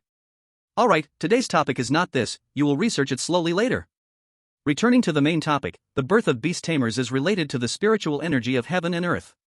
Our ancestors discovered that not only ferocious beasts could absorb spiritual energy to become stronger, but we beast-tamers could also become stronger by absorbing spiritual energy, allowing us to contract more spirit beasts. So the ancestors tried to develop methods to absorb spiritual energy. Through the efforts and experiments of many ancestors, everyone worked together and finally created a technique for absorbing spiritual energy. This is the technique that has been passed down to this day, called spirit absorption method. Next, I will begin to teach everyone this spirit absorption method. Zhao Changshan's expression became serious, and he began to recite the technique's chant word by word. The classmates listened intently, trying hard to remember each word in their hearts. Chu Tianyang also perked up his ears, afraid of missing a crucial point. When Zhao Changshan finished reciting the chant, he started explaining the key points and precautions. This technique may seem simple, but it actually requires everyone to comprehend it with care, you must not rush. After speaking, Zhao Changshan began to guide everyone to try operating this spirit absorption method. Feel the flow of spiritual energy. Chu Tianyang began to operate according to the formula, but at first, there was no response. He became a bit anxious, but still forced himself to calm down. Meanwhile, the fat man and the skinny monkey also frowned, trying their best to focus.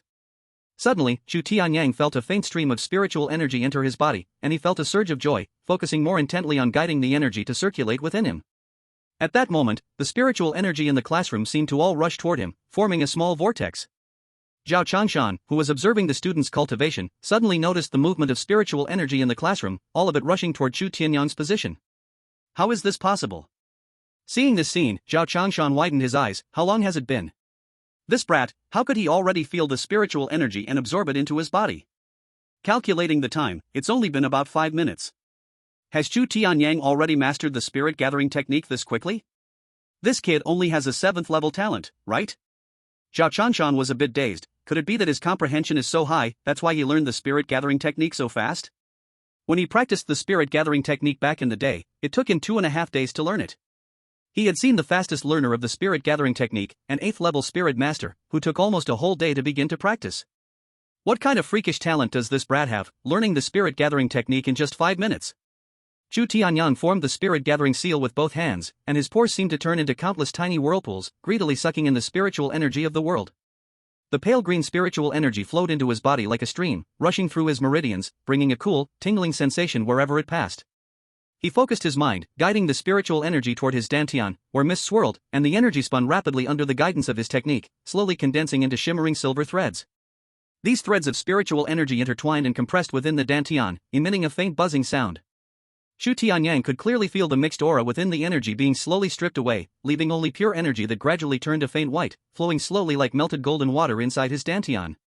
As the refining deepened, his meridians slightly swelled but became more solid and wide under the nourishment of the spirit gathering technique. After one complete cycle, the last trace of spiritual energy was completely refined, and Chu Tianyang's dantian had gathered a strand of spiritual energy. He slowly withdrew his seal, exhaled a breath of turbid air, and a flash of brilliance flickered in his eyes. He had thought that practicing the spirit gathering technique would be difficult, but he never expected it to be so simple to learn. Chu Tianyang had already started to become somewhat addicted to the feeling of cultivation, the refining of spiritual energy turning into spiritual power in his dantian, like leveling up after fighting monsters, slowly accumulating experience and leveling up, making him incredibly eager and fascinated. Chapter 13, You Can Leave School Now. Chu Tianyang glanced around at his classmates, seeing that they were all engrossed in their cultivation. Tianyang. Since everyone was working so hard, he couldn't fall behind, so just as he was about to continue his cultivation, he was called by Zhao Changshan. What's wrong? Chu Tianyang was stunned for a moment, thinking that Zhao Changshan suspected him of slacking off. I haven't been lazy. Zhao Changshan waved at Chu Tianyang. That's not it, come here. Chu Tianyang was confused about why Zhao Changshan called him over but still got up. There were people on both sides of him, so he stepped onto the chair, using its height to step onto the table and climb out. He approached Zhao Changshan and asked in confusion, Teacher, why did you call me over? Slap. No manners, call me teacher. Zhao Changshan tapped Chu Tianyang's head and said, You can leave school and go home now. Chu Tianyang was a bit dumbfounded. I'm a model student, I haven't done anything wrong, and you won't let me stay in school? Do you believe I'll report you to the Education Bureau? Slap. Zhao Changshan, also furious at Chu Tianyang's words, tapped his head again. This brat actually said he'd report him to the Education Bureau, such rebellious words. What nonsense are you talking about? Has your spirit summoning technique reached the entry level? Chu Tianyang covered his head, feeling aggrieved. Why does the old teacher always like to hit his head? He nodded, yeah, what's the problem? You've already grasped the spirit summoning technique, and you're still here learning something else. Zhao Changshan explained, the other students haven't learned the spirit summoning technique yet, they are trying to sense the spiritual energy. If you practice nearby and absorb all the spiritual energy, how can they feel it? So that's it. You scared me. Hearing this, Chu Tianyang breathed a sigh of relief and then looked at his classmates who were diligently practicing, laughing. I didn't expect to master the spirit summoning technique so quickly. It seems I'm indeed a genius. Beside him, Zhao Changshan, hearing Chu Tianyang's infuriating words, was afraid he wouldn't be able to resist hitting him. Alright, if there's nothing else, just go home. I just got to school. My butt hasn't even warmed the seat yet. Do you think it's appropriate to send me home? Chu Tianyang replied, besides, my parents are at work, and there's no one at home. It would be so boring to be alone. Zhao Changshan clenched his fists, afraid he would lose control and hit this annoying kid. If you're really that bored, go walk around campus or find a quiet place to practice. Chu Tianyang shook his head, no way. If I get caught by the principal or the dean, that would be asking for trouble. Zhao Changshan opened his mouth, forget it, it's up to you. Chu Tianyang moved a chair over and sat next to Zhao Changshan. Curious, old teacher, you have hidden yourself well, you are actually a beast tamer. What's your current strength? Every teacher in the school is a beast tamer, that's common knowledge. Zhao Changshan rolled his eyes at him. As for my strength, you will know later. Saying this, he glanced at Chu Tianyang. You brat are a genius. During the training classes, I'll take good care of you. Chu Tianyang couldn't decipher the meaning behind Zhao Changshan's words, smiling. Then thank you, old teacher. When I get into college and give a speech on stage, I'll be sure to thank you first. Zhao Changshan's mouth twitched. Is this kid really that foolish, or is he pretending not to understand? The two chatted back and forth like this. Suddenly, Zhao Changshan remembered something. Tianyang, have you decided on your beast? He remembered Chu Tianyang's spirit beast was a mechanical heart, a level 7 spirit beast, and it was his first time seeing such a spirit beast. Last night, he was searching for information about spirit beasts in the library, but he found nothing. It should be a newly emerged spirit beast, not yet recorded. Not knowing the characteristics of his spirit beast, it would make his teaching work much harder going forward. I've decided.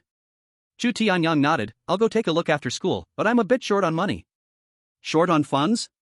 Zhao Changshan recalled Chu Tianyang's family background. Both parents were ordinary workers, and it was nearly impossible to afford a high-quality spirit beast. If you don't have enough money, have you thought about applying for a spirit beast from the base? He said to Chu Tianyang, after all, the quality of a spirit beast is related to your future, you can't waste your talent. Let's skip the base. Chu Tianyang shook his head. 30 years is a long time. How many 30s do you get in life? Plus, I don't want to be restrained by the base. I prefer a free and unrestrained life. Freedom isn't an easy thing for ordinary people. Without background or support, you have to pay a price to stand out. Zhao Changshan said, joining the base isn't necessarily a bad thing. At least the base will train you. If you contract a low-quality beast, before you get a second one, your path will be tough. Old teacher, it's really just that I'm short on money. Chu Tianyang turned his gaze to Zhao Changshan. How about? Old classmate, lend me some money, and I will pay you back double when I graduate and earn money later. Zhao Changshan nearly spat out old blood upon hearing this. What a kid, daring to set his sights on him. Without thinking twice, he immediately refused. No money. Old classmate, don't be stingy. As a beast master, you must have some savings. Chu Tianyang said, think about it, I have a 7th-ranked talent, I will certainly make a name for myself in the future. If you lend me some money now, it will be like sending coals in the snow. When I succeed, I will definitely bring you along. If our story gets out, it will become a touching tale of deep teacher-student friendship. Zhao Changshan clenched his fists, fearing he might not be able to hold back and beat the kid. After so many years of teaching, it's the first time a student dared to borrow money from him. Old classmate, speak up. This deal is not a loss for you, it's an investment. Seeing Zhao Changshan remain silent, Chu Tianyang continued, you think this through, once this village passes, there won't be this shop. When I succeed, don't say I didn't take care of you. Zhao Changshan was stirred by his incessant chatter and grew impatient. Get lost before I get angry. You stingy old man, just wait, when I succeed, you'll have tears to cry. Chu Tianyang left those words and dashed out quickly. Walking around the campus, Chu Tianyang felt a bit bored. In class, he always thought about when class would end. Now that there were no classes, he felt even more bored. Why not find a place to practice? All right, I almost forgot about the school's training fund. Suddenly, he remembered the school's training fund and thought about asking the principal when it would be distributed. With that thought, Chu Tianyang headed straight for the principal's office. Chapter 14, Entry into the Spirit Gathering Technique? The three were shocked. Knock, knock, knock. Chu Tianyang arrived at the principal's office door and saw it open. Looking inside, Han Jingguo was working at his desk, so he knocked on the door. Come in. Han Jingguo replied without looking up, thinking it was a teacher coming to report on work. Chu Tianyang walked in and called out, Principal. Hearing the young voice, Han Jingguo stopped working and looked up, seeing Chu Tianyang enter. He was impressed and instantly recognized him. Oh, it's student Chu, have you come to see the old man about something? No. Chu Tianyang shook his head. Han Jingguo was choked by Chu Tianyang's words and said helplessly, no? Then why are you here? I want to ask when the school's training fund will be distributed. Chu Tianyang smiled and said, I want to receive the training fund to buy a beast. Han Jingguo replied, in the afternoon, the school will have the teachers distribute the cards to you. Chu Tianyang sat down in front of Han Jingguo and asked, Principal, about this training fund, do you think I can apply for a bit more? He continued, my family is ordinary, and I want to buy a better beast, but I'm short of money. Han Jingguo looked up at Chu Tianyang and asked, are you a 9th-ranked talent? Chu Tianyang shook his head, no. Han Jingguo continued asking, then are you an 8th-ranked talent? Chu Tianyang shook his head again, not that either. Han Jinghua rolled his eyes at him. If you're neither an 8th-ranked talent nor a 9th-ranked talent, what do you use to apply for the training fund? Hey, principal, you're underestimating me. Chu Tianyang retorted, I have a 7th-ranked talent, that still makes me a genius. The school is nurturing me, and when I get into a top university in the future, won't the school benefit as well? Right. Han Jinghua clearly did not want to continue arguing with Chu Tianyang. If there's nothing else, turn left when you go out. Otherwise, your training fund will be gone. Okay, goodbye, principal. Seeing Han Jinghua use the training fund to cut the topic, Chu Tianyang didn't dare to talk nonsense anymore and quickly dashed out. The training fund would be given in the afternoon, so he couldn't go home anymore. He might as well find a place to practice. Ding ding ding. The bell rang for the end of the 4th class, and Chu Tianyang woke up from his practice. In his dantian, 8 strands of spiritual energy had already gathered. Apart from the first strand of spiritual energy that condensed when he first entered the Na Ling Ju, the remaining 7 strands took about half an hour each to condense. Chu Tianyang guessed that it should be because of awakening his beast mastery, where spiritual energy filled his body, and the residual spiritual energy remained within. Therefore, when practicing the Na Ling Ju, he refined the leftover spiritual energy in his body, allowing him to quickly produce the first strand of spiritual energy. In the morning, Zhao Changshan had taught them during practice that when 100 strands of spiritual energy are gathered, one can break through to the mid-stage of the first level. If he could condense 2 strands of spiritual energy in an hour, that means in 10 hours, he would have 20 strands. This means that after practicing for 50 hours, he could break through to the mid-stage of the first level. Subtracting school time, if he could practice for 8 hours a day, in 1 week, he could break through to the mid-stage of the first level. Chu Tianyang stopped practicing. It was time for school to end, and he needed to go to the cafeteria to eat. He returned to the Beast Master Academy, and one by one, his classmates came out of the classroom, heading to the cafeteria. The Beast Master Academy had its own cafeteria, so there was no need to go to the Liberal Arts Academy. Na Ling Ju was so difficult to practice. I still haven't felt the presence of spiritual energy. Me too. I heard from the teacher that the speed of entering the Na Ling Ju relies on talent. If the talent is poor, it takes at least half a month to break through. That's terrible, mine is just first-level talent. Chu Tianyang heard his classmates talking. Everyone was complaining that practicing the Na Ling Ju was too hard. Tianyang, where did you run off to? Suddenly, a voice called out to him, and he turned to see Lean Monkey and the Fatty, with Shin Ruoyun following behind them, walking towards him. They were so immersed in their practice that they didn't realize when Chu Tianyang had left. Chu Tianyang shrugged helplessly and said, Old teacher kicked me out. Kicked out of the classroom? The Fatty looked confused and said, What good deed did you do while we were practicing? He thought that while they were practicing, Chu Tianyang must have done something wrong and got kicked out by Zhao Changshan. Nothing. Chu Tianyang shook his head and laughed. My Na Ling Ju entered a breakthrough, and the old teacher was afraid I'd absorb all the spiritual energy, so he asked me to leave the classroom. What's that? You've entered the Na Ling Ju? No way, really? The Fatty and Lean Monkey widened their eyes in surprise. Even Shin Ruoyun looked shocked at Chu Tianyang. Chu Tianyang curiously asked, What's wrong? Haven't you all broken through yet? Not yet. The 3 shook their heads in unison. Chu Tianyang was somewhat surprised. No way, it's pretty simple. The Fatty draped his arm around Chu Tianyang's shoulder and asked, Is there a trick? Please share. Lean Monkey came over and wrapped his arm around Chu Tianyang's neck. Bro, we said we're in this together, through thick and thin. Trick? No, I don't have one.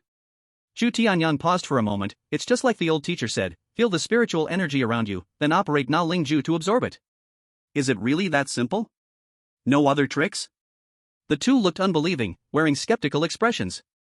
Chu Tianyang shook his head and replied, Really, there's nothing, why would I lie to you? Lean Monkey looked a bit frustrated. This doesn't make sense. Why haven't I felt the presence of spiritual energy? The Fatty seemed to ponder. I did feel a little bit of spiritual energy earlier, but I couldn't capture it. Chu Tianyang looked at the Fatty with some confusion and said, Weren't you always resistant to becoming a beast master? How come now you're so keen on practicing? I don't want to be a beast master. The Fatty said as if it were obvious, but now that I've awakened my beast mastery, I have no choice. If I don't work hard and improve my strength, when sent out into the wilderness without the ability to protect myself, wouldn't that be seeking death? I think the reason why Chu Tianyang has progressed so quickly in the Na Ling Ju is related to his comprehension ability. Shin Ruoyun said thoughtfully, Chu only has a 7th level talent in cultivation, so he shouldn't be able to surpass Li, classmate. The only explanation is that his comprehension is exceptionally high, allowing him to rapidly understand the Na Ling Ju. I heard that some people with high comprehension can learn techniques and skills. Soon you'll master it. Is there such a thing? Hearing this, the fat guy and the thin monkey both looked at each other in surprise. Yes. Shin Ruoyun nodded and said, however, even with high comprehension, the speed of cultivation still depends on his talent. Let's go, stop chatting about this. We can talk after we finish eating. Chu Tianyang saw that his classmates had all entered the cafeteria and urged everyone to go in to get their food. The four of them walked into the cafeteria, where there were already 4 long lines. Chapter 15, The Super Second Generation Shin Ruoyun. They took their food trays and each looked for a line to queue up for food. After waiting for 10 minutes, it was finally their turn to get food. In the cafeteria, there were no lunch ladies serving food, it was all self-service, so you could take as much as you wanted. Chu Tianyang saw various meats, braised barbarian beef, fried white scale fish, soy sauce braised pig trotter, all were fierce beasts. He scooped a spoonful of rice, grabbed a bit of each kind of meat, and added some vegetables. The thin monkey and the other 2 finished their food as well, and the 4 of them gathered together to find an empty table to sit down. After sitting down, the thin monkey laughed and said, "Wow, the food at the Beastmaster Academy is really rich, you can eat all kinds of fierce beast meat." Shin Ruoyun explained, "We are beast masters. The fierce beast meat is not only nutritious but also contains spiritual energy, which is good for us." Upon hearing this, Chu Tianyang was also somewhat surprised. Fierce beast meat has this effect? Fierce beast meat is good, but you can't eat too much before mastering the spirit gathering technique. The fat guy reminded, otherwise, if the spiritual energy accumulates in your body and cannot be refined, it can harm your body. Chu Tianyang picked up a piece of braised barbarian beef, chewed it, and after swallowing, he felt a slight thin spiritual energy rise in his stomach after a few seconds. It really was like that. He thought, with this fierce beast meat assisting him, wouldn't his cultivation speed up even more? As they ate, Chu Tianyang noticed that Shin Ruoyun's tray had only a little rice and a few pieces of barbarian beef, and he was somewhat puzzled. "Shin classmate, is this little enough for you?" Shin Ruoyun's voice was soft, "I don't eat much." Chu Tianyang curiously asked, "By the way, is it really okay for you to be with us 3 big guys all the time? We promised to team up with you, and from now on, we are teammates. You don't have to stick with us just to accommodate us." He continued, "You can go make your own friends and do what you like. Indeed, you don't need to worry about us leaving you out or not teaming with you." The fat guy nodded in agreement. "As a girl, if you keep hanging out with us, people will talk." "No need, I think it's quite nice." Shin Ruoyun said softly, "My nature doesn't allow me to communicate well with others." The 3 of them exchanged glances. They weren't worried about being talked about, but for Shin Ruoyun, a girl, staying with them every day like this could easily lead to gossip, and they feared she might not handle the comments well. Since the person involved said so, they didn't press further. After a hearty meal, Chu Tianyang and the thin monkey were satisfied and rubbed their bellies. After eating, the students in the cafeteria washed their trays clean, put them back, and left to continue their cultivation. Chu Tianyang asked, "Are you all full? If you're full, let's head out." The 4 of them went outside to wash their trays, and during this time, Chu Tianyang said to the thin monkey and the fat guy, "I won't go back to the classroom, I'm going to cultivate over by the playground. Let's meet at the main gate when school is over." Shin Ruoyun, hearing their conversation, curiously asked, "Where are you guys gathering to go?" The thin monkey laughed, "We're going to the beast shop to choose our beasts." As he spoke, he asked Shin Ruoyun, "By the way, have you thought about what beast you want? Do you want to go to the beast shop with us?" Shin Ruoyun smiled and asked, "You guys are going to the beast shop? Want to come see my family's shop? I can give you a discount." "Your family's shop?" The 3 of them all turned to look at Shin Ruoyun, exclaiming, "Your family runs a beast shop? Those who can run a beast shop are truly wealthy, and they have wide connections. Isn't Lin Hao's family amazing?" In a family that does real estate business, they are definitely rich second generation, but in front of Shin Ruoyun, they still lag behind quite a bit. Shin Ruoyun nodded and said, "It's about right, Jinbao Pavilion, it was opened by my great-grandfather." "His, Jinbao Pavilion?" The fat guy and the skinny monkey gasped in surprise, exclaiming in disbelief. Chu Tianyang was puzzled as to why they were so shocked and asked, "Is Jinbao Pavilion that impressive? Why are you so surprised?" The fat guy looked speechless, local bumpkin.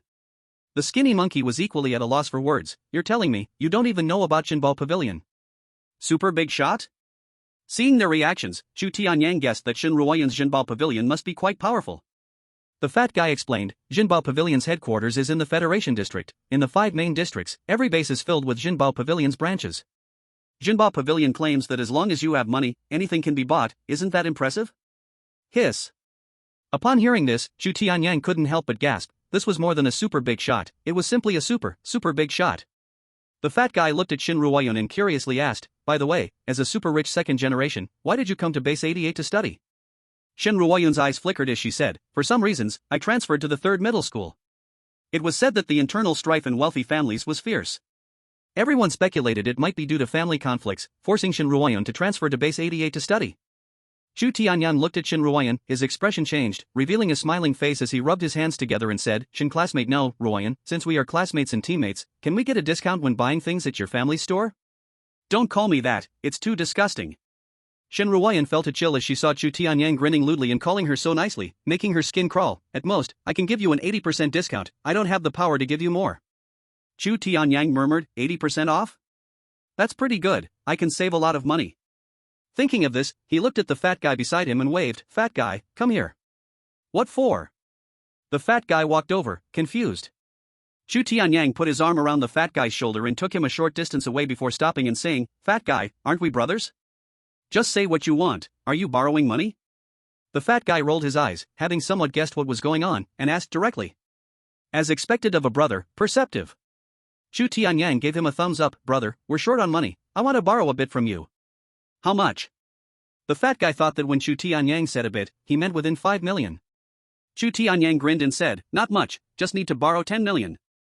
What? 10 million, are you planning to rob a bank? The fat guy exclaimed in shock and quickly shook his head, no way, at most 5 million, if it's over 5 million, don't come to me. Chu Tianyang felt frustrated, are we still brothers? The fat guy shook his head, brother? What brother? I'm the only child in my family, you've got the wrong person. Chu Tianyang bit his teeth and said, Fat guy, I'm not joking, lend me 10 million, when I have money, I'll pay you back double. With my 7th level talent, I'm sure I can pay it back in the future. Dude, your double repayment is worse than going to the bank to borrow. The fat guy said speechlessly, the bank has special student packages. As long as your talent meets their lending conditions, the interest isn't high. Chu Tianyang was stunned for a moment, the bank is actually so humane? However, you might have to mortgage something. The fat guy said, I can't provide that much. My family has a bit of money but isn't a tycoon. Being able to lend you 5 million is already the limit, unless the skinny monkey over there doesn't need to borrow, I can lend you 10 million. Chu Tianyang nodded, realizing he had been too forward. The fat guy lending him 5 million was already very loyal, borrowing is a favor, not borrowing is a duty, they aren't indebted to him. Chapter 16, The Generous Rich Guy. If 500, then 500 it is.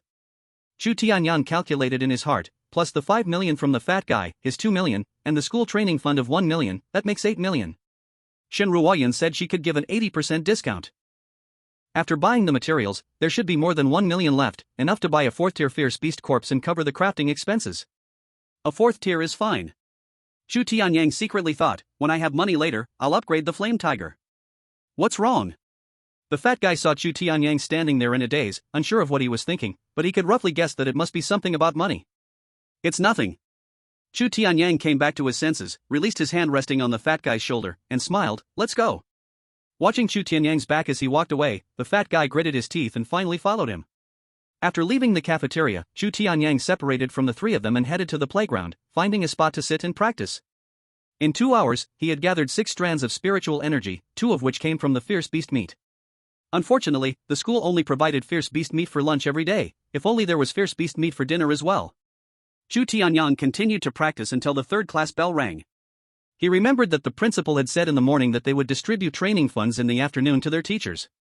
Thinking of this, Chu Tianyang became restless, stopped practicing, stood up, and headed straight for the Beastmaster Institute. Soon, he arrived at the door of Class 1 and saw Zhao Changshan sitting at the podium. Hearing the footsteps, Zhao Changshan turned to look at the door and was surprised to see Chu Tianyang. Aren't you going home? No. Chu Tianyang rolled his eyes. The principal said this morning that the training funds would be handed over to you in the afternoon. Zhao Changshan was also speechless. You waited all day just for this. It's not just waiting, it's waiting in the rain. Chu Tianyang walked in and smiled. I found a quiet place in school to practice. Saying this, he looked at Zhao Changshan helplessly. Good thing I didn't listen to you, or I would have missed a meal. Upon hearing this, Zhao Changshan was equally speechless. Is it really necessary? This money isn't going anywhere, I was planning to give it to you on Monday. Today is Friday, tomorrow is Saturday, and the school is closed for 2 days. Why not say you'd give it to me a month later? Chu Tianyang was also frustrated, looking full of complaints. I'm waiting for this money to buy a beast. Fine, here you go. Zhao Changshan took out a bank card from his pocket and handed it to Chu Tianyang. The password is the last 6 digits of your ID number. Thanks, old classmate. Chu Tianyang accepted the bank card with a beaming smile. Zhao Changshan waved his hand. Now that you have the money, don't hang around in front of me, go home. I still have to wait for the thin monkey to finish school before going to the beast shop. Where can I go? Chu Tianyang moved a stool and sat next to Zhao Chanshan. While talking, his gaze shifted to where the thin monkey and others were sitting but found that only the thin monkey and Shin Ruoyan were there. The fat guy was missing. He curiously asked Zhao Chanshan, old classmate, where's the fat guy? Why isn't he here? Zhao Chanshan glanced at the fat guy's seat and said, oh, he left an hour ago after mastering the spirit-gathering technique. Didn't he say we were going to the treasure pavilion together after school to see the beasts? Chu Tianyang was a bit puzzled, or did he go outside to practice? Zhao Chanshan didn't know what Chu Tianyang was thinking and began to hurry him. If there's nothing else, hurry up and leave, don't get in the way here. Chu Tianyang replied helplessly, you make it sound like you are very busy. The truth is, I have something to discuss with you. Zhao Chanshan didn't even look at him. If you have something to say, say it. If not, turn left and go out. Chu Tianyang rubbed his hands and smiled, old classmate, I'm short a bit of money to buy a beast, can I borrow some? It's not much, just 2 or 3 million. If you have enough on hand, 5 million would be even better. Get lost.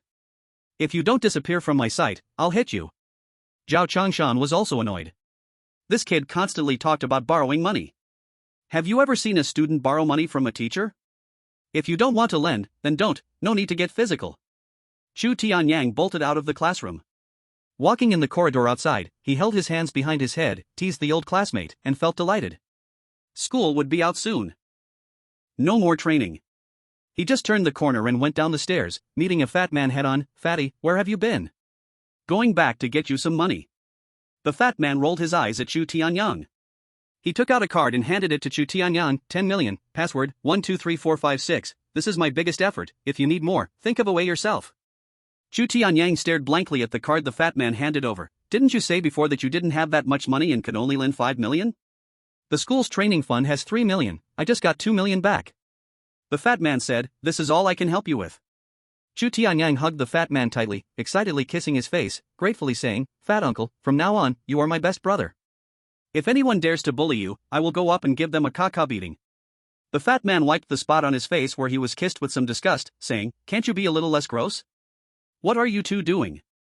Suddenly, a voice sounded in their ears. They instinctively turned their heads and found that the thin monkey had appeared behind them, his face showing a horrified expression. You guys, do you like playing backs on backs? Get lost. Chu Tianyang and the fat man shouted in unison. The thin monkey pointed at the way the two were hugging. Since it's not that, then why are you two like this now? Chu Tianyang looked back and saw himself hugging the fat man. He quickly let go of his hand, and the two separated, explaining to the thin monkey, it's not what you think. I understand everything. The thin monkey nodded, smiling and saying, no wonder you often put your arms around my shoulders, it turns out it's like this. Hearing this, the fat man showed a hint of panic on his face. After thinking carefully, he remembered that Chu Tianyang indeed liked to throw his arms around them. He looked at Chu Tianyang in fear, could it be that you really are? Get lost. Chu Tianyang spat, snatching the bank card from the fat man's hand, curiously asking, didn't you say I had to sign an IOU? You just give it to me like this. The fat man smiled, I just said that casually, if you want to write one to me, that's fine too. Chu Tianyang gratefully thanked the fat man, thanks, brother. Now they have enough to buy the materials to forge the flame tiger. The thin monkey saw the bank card in Chu Tianyang's hand, his eyes brightening, looking at the fat man, asking, fat bro, what about my share? Having money makes one the master, one must be polite. The fat man took out another card from his pocket and tossed it to the thin monkey, yours. The thin monkey caught the card, happily thanking, thank you, fat bro. Chapter 17 Treasure Pavilion. Little girl, we have arrived at the treasure pavilion. A taxi stopped at the entrance of a luxurious attic shining with gold and jewels, the driver said to the girl beside him. The girl paid the fare, opened the door to get out, and 3 boys in school uniforms gradually got out of the back seat. As the 4 got out, the taxi driver drove away. These 4 were Chu Tianyang and his friends. They took a taxi to the treasure pavilion after school. Chu Tianyang looked at the luxurious attic in front of him, the gilded bronze doors glowing in amber light under the spotlight. The sign treasure pavilion hanging above the carved doorframe was actually carved from a whole piece of Hutian jade. The detailed patterns of the tautai on the door knocker seemed to come alive in the dusk. Hey, Tianyang, what are you daydreaming about? Let's go. The thin monkey's voice called from ahead, bringing Chu Tianyang back to reality. Chu Tianyang quickened his pace to catch up with the thin monkey and entered the treasure pavilion. The interior decorations were even more luxurious, and the first floor looked like a reception hall. The hall was spacious, with a floor paved with shining white jade, the walls inlaid with rosewood and gold, adorned with fist-sized jade reliefs depicting flowers, birds, fish, and insects. Hanging from the ceiling were several gilded palace lanterns, the warm yellow light descending, casting the entire hall into a tranquil and luxurious atmosphere. On both sides of the hall stood several golden dragon columns, beside each column was a servant dressed in green gowns, standing quietly with calm breaths. When they saw guests come in, with a smile, politely and respectfully said, "Welcome." Chu Tianyang looked around, his eyes wide open today. Skinny Monkey smacked his lips, tsk, this setup, this luxury, no wonder it's Treasure Pavilion. Beside him, Shin Ruoyan explained, Treasure Pavilion has 5 floors. The first floor is the reception hall, the second floor specializes in beast raising, the third floor specializes in beast equipment and spiritual tools. The third floor specializes in rare materials, the fourth floor specializes in elixirs, and the fifth floor specializes in spiritual skills and techniques. Shin Ruoyan led them straight to the central pair-wood long table and sat down. A female receptionist brought 4 cups of tea on a tray, serving tea to the 4 guests with a smile. For honored guests, please enjoy your tea. How can I assist you? Thank you. Chu Tianyang and the others politely thanked her. Shin Ruoyan said, call your manager. Sure, please wait a moment. Seeing the 4 of them in school uniforms, the receptionist knew they were here to buy beast companions, politely said a word, and then turned to leave. Before long, the female receptionist returned with a middle-aged man in a black suit, slightly plump. The middle-aged man saw Shin Ruoyan, his expression slightly changed, quickened his steps, hurried to Shin Ruoyan, and respectfully said, Miss. As the manager of Treasure Pavilion, he naturally recognized the young boss. Shin Ruoyan nodded, Manager Wang, I brought my classmates to buy beast companions, please take care of them, and remember to offer a good price. The receptionist was shocked to see Manager Wang being so polite to a young girl, even calling her Miss. It turned out the girl was the young boss. No problem, Miss. Manager Wang nodded, shifting his gaze to Chu Tianyang and the others, smiling as he asked, May I know the names of the 3 students? Surname Chu, surname Li, surname Chen. The 3 took turns stating their surnames. Manager Wang nodded politely and asked, Alright, what type of beast companions are you 3 looking to buy, and what price range? It's not us buying, it's him. Chu Tianyang and the fatty pointed to the skinny monkey beside them. I want to buy a bloodthirsty demon ape, I wonder if there are any for sale. Skinny Monkey said directly, he had already thought it through, the bloodthirsty demon ape was a perfect match for his diamond ape. Bloodthirsty demon ape? Manager Wang recalled and knew approximately where the bloodthirsty demon ape was located. We still have 3 in stock at the shop, please follow me. He walked ahead to lead the way, and everyone followed. Under Manager Wang's guidance, they went up the stairs to the 2nd floor. It was a staircase made of white jade, with silver threads wrapped around the handrails, and the edges of the steps inlaid with tiny night pearls, shimmering with a faint glow even under the light. As they reached the corner of the 2nd floor, Chu Tianyang caught sight of a painting titled 100 Birds Worshipping the Phoenix on the wall, with birds in the painting appearing lifelike, as if there was a flow of light moving, indeed a vivid level treasure painting. Following Manager Wang, they arrived at the beast cub area on the 2nd floor. The space on the 2nd floor was large, hosting a variety of beast cubs, and there was no bad smell. Instead, the air was filled with a faint scent of grass and trees. In circular glass display cabinets, different species of cubs were showing off their cuteness. 3 orange-red flame-tailed foxes were huddled in a pine cage, their fluffy tails sweeping across the haystack, occasionally making soft little yelps. In the adjacent water tank, silver-blue crescent fish were swaying their transparent fins, creating ripples in the circulating water. In the corner's temperature-controlled box, a completely white light pattern rabbit was curled into a fluff ball, with light golden spiral patterns gently rising and falling with its breath. Chu Tianyang noticed each display cabinet had its own independent environmental control system. The area where the stone-armored bear cub was located had a heating pad, while the top of the wind-whispering bird's cage was equipped with a soft light panel simulating sunlight. These little ones have just been weaned, they need to be fed with special nutrition paste 4 times a day. Manager Wang saw Chu Tianyang and their curious expressions. Looking around at the surrounding beast cubs, he pointed at the electronic feeding device, and immediately a virtual panel popped up on the glass surface, showing the feeding amount and health data of each cub. Is that just a wind speech bird cub? Chu Tianyang suddenly pointed at the birdcage floating in midair. The little creature with greenish-blue feathers was using its beak to comb its wings, and when it spread its tail feathers, they looked like a fan sparkling with starlight. Yes. Manager Wang nodded and said, this wind speech bird is very healthy, its sound wave frequency is very stable, suitable for beast masters with animal talent below the 3rd rank. As soon as his words finished, the little creature suddenly tilted its head and chirped, its clear call causing the surrounding air to ripple slightly. Chu Tianyang clicked his tongue in amazement. He had seen this type of beast in the game before, but seeing it in real life was incredibly beautiful. Under the lead of Manager Wang, Chu Tianyang and the others arrived at the bloodthirsty demon ape cub sales area. The glass display cabinet simulated a forest. 3 bloodthirsty demon ape cubs were chasing each other. They were about half a meter tall, with dark red fur mixed with black stripes. Their obsidian-like claws were tearing at a piece of withered vine, making a faint crackling sound. The smallest one suddenly jumped from the branch, swinging toward the glass wall using the vine. Its amber eyes abruptly contracted, and its nose nearly touched the cold glass, showing its sharp milk teeth to Chu Tianyang, with saliva dripping down its sharp jaw and spreading into dark circles on the simulated moss ground. The miniature forest inside the display cabinet was incredibly realistic. The rock walls were covered with glowing moss, and cold mist rose from the ground grids, casting the cub's shadows in and out of light. Among the dappled tree shadows, another cub was using its claws to dig at the raw meat in a tree hole. Blood was dripping from between its fingers, but it skillfully licked it clean with its tongue, purring contentedly. These three bloodthirsty demon apes are just over 3 months old, which is the best time for domestication. Manager Wang introduced the skinny monkey, raising his hand to knock on the temperature control panel on the side of the display case. The native environment simulation system keeps the humidity at 67%, with a temperature difference of no more than 3 degrees between day and night. Look at the glossiness of their fur, they are pure-blooded bloodthirsty demon apes. Chu Tianyang noticed the metal nameplate in the corner of the display case, which had small gold embossed letters stating, "Dangerous creature, do not approach or touch without permission." As his fingertip just touched the glass, the cub that was crouching on the wall suddenly let out a sharp hiss. Its hind legs pushed off forcefully, leaving faint scratch marks on the hard glass. They are born with fierce temperaments. Manager Wang chuckled lightly. Last month, a customer tried to reach in and tease one of the newborn cubs, and it bit through the protective gloves. But don't worry, although the bloodthirsty demon apes are very fierce, they have high obedience and loyalty. In the mist, the 3 cubs suddenly froze at the same time, turning their heads in unison to look at the humans outside the display case. Their 6 amber eyes glowed brightly in the dimness, resembling wolf cubs waiting for prey in the deep mountains. Chu Tianyang suddenly felt a chill at the back of his neck.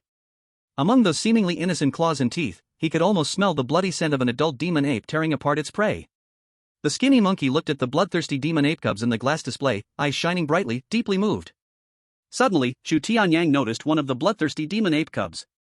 On its left shoulder, there was a large growth, almost as big as its head. There were also 2 small growths under its armpits. Chu Tianyang's pupils shrank sharply, and he thought to himself, could this be? The fat guy also noticed the tumor on the bloodthirsty demon ape and said to Manager Wang, "Manager Wang, what's going on with that bloodthirsty demon ape cub? It has such a large growth." Manager Wang's expression stiffened, and he awkwardly smiled. "That bloodthirsty demon ape cub is sick. Because it is too small, it is not suitable to operate and cut off the tumor for now. Wait until it grows a little more, then it can be cured." At the same time, he secretly thought, what are the people below doing? Didn't they say not to release this bloodthirsty magic ape cub? It was supposed to be raised separately, and the surgery should be done after it grows a bit more, when it's half a year old. Because of the existence of beast masters, medical technology in this world is not advanced. Hospitals do not have CT machines. When people fall ill or get injured, they go to the hospital and let the medical beast masters treat them. After the fat man spoke, the skinny monkey also noticed the condition of the bloodthirsty magic ape cub. Seeing the ugly tumor, he was very disgusted, and his gaze shifted to the other 2 cubs. Manager Wang, who was standing aside, said to the skinny monkey, "Chen, these 2 cubs are very healthy and suitable for a contract. Since you are Mrs. Classmates, I dare not deceive you." The fat man looked at the skinny monkey and asked, "What do you think? Which one should we choose?" The skinny monkey's gaze moved between the 2 cubs. He was also very conflicted and didn't know which one to choose.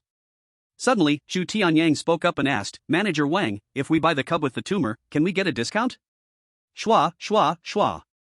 As soon as he said this, the eyes of the skinny monkey and the others all fell on Chu Tianyang. Manager Wang was also stunned. You want to buy this one?" Because the bloodthirsty magic ape cub's tumor was growing bigger day by day, no one knew whether it could last until 3 months later. The problem was that these 3 people were friends of Shin Ruoyun. How could he dare to sell them this defective beast cub? No, no. Manager Wang shook his head to refuse, then explained, "You are Mrs. Classmates, so I won't hide anything from you. The tumor on this cub is growing bigger every day, and I don't know how long it can last. If you sign a contract with it, and it dies, you will waste a precious beast master spot for nothing. Each realm level adds 1 beast master spot. In the 9th realm, you can contract 9 beasts. If a beast dies, its beast master spot will be lost." The skinny monkey asked in confusion, "Tianyang, what are you thinking? Do you also want to contract the bloodthirsty magic ape?"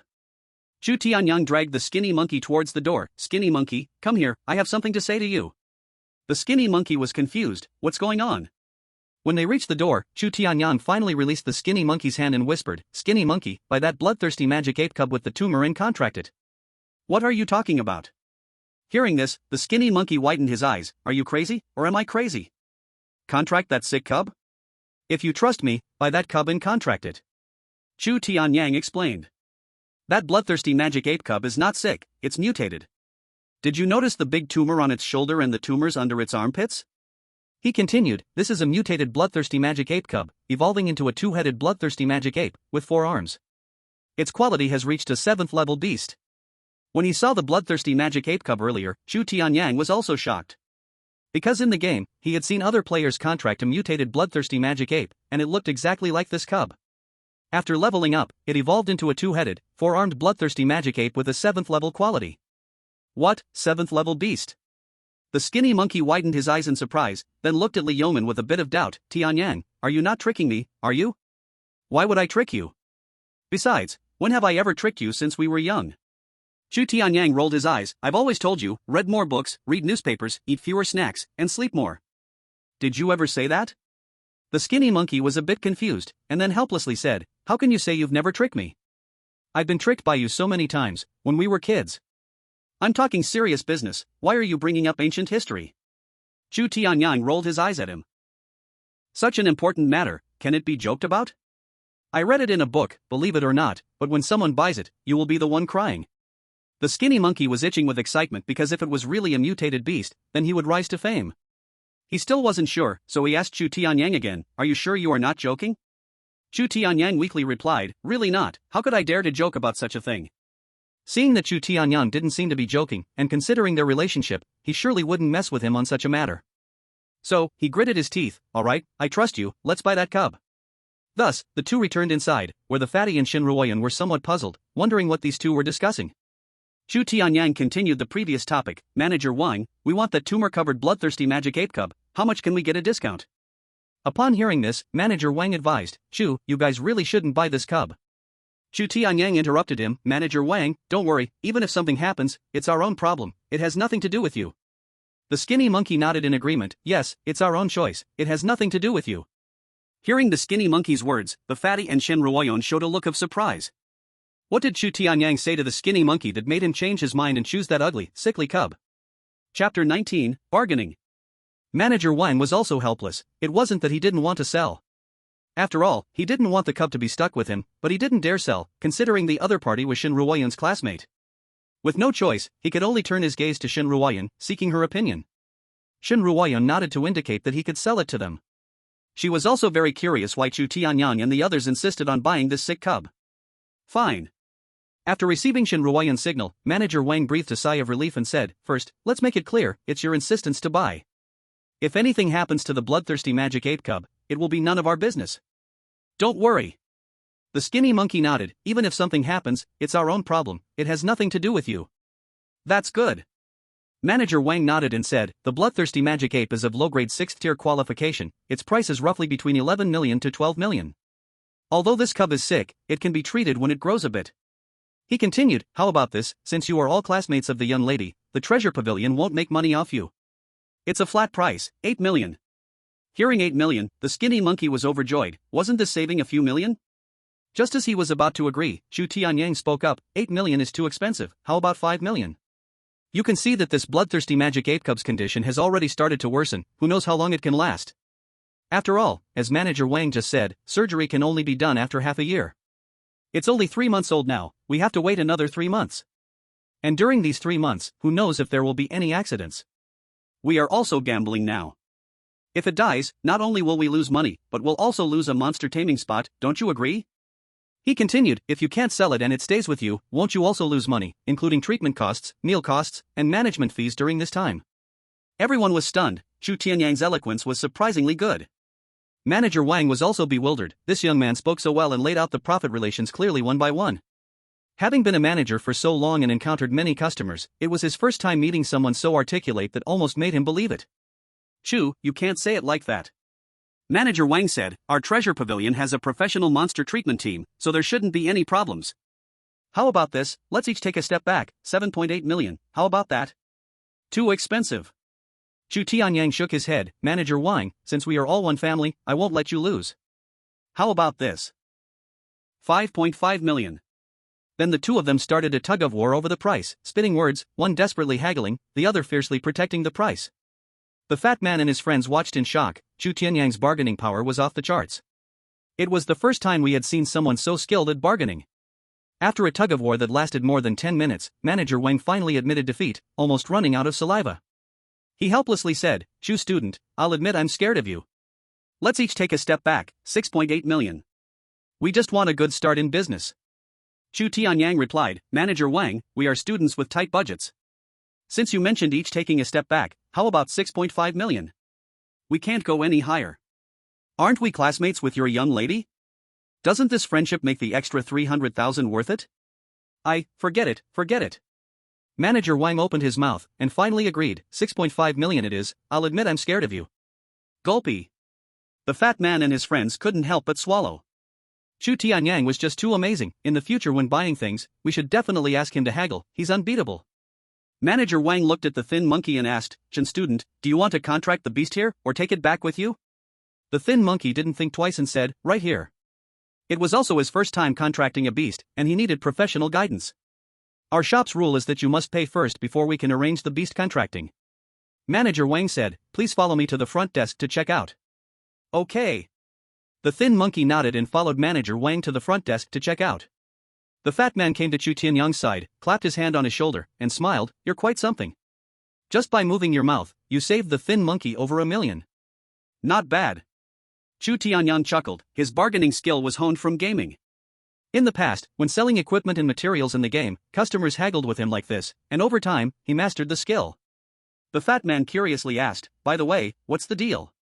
Why did you want the thin monkey to buy that sick little beast? Don't tell me it's a money issue, the thin monkey has enough money to buy a healthy one."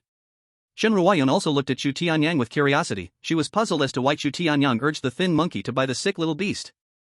"Now's not the time to say. Let's wait until the thin monkey has contracted it, then I'll explain." Chu Tianyang smiled and changed the subject. "By the way, fat man, aren't you going to choose a beast?" Seeing Chu Tianyang keeping some mystery, both of them felt eager. The fat man shook his head. "No need, my dad has already prepared a beast for me, it should arrive in a couple of days." TSK, rich people are different. Chu Tianyang felt a bit envious and asked, "What level of beast is it?"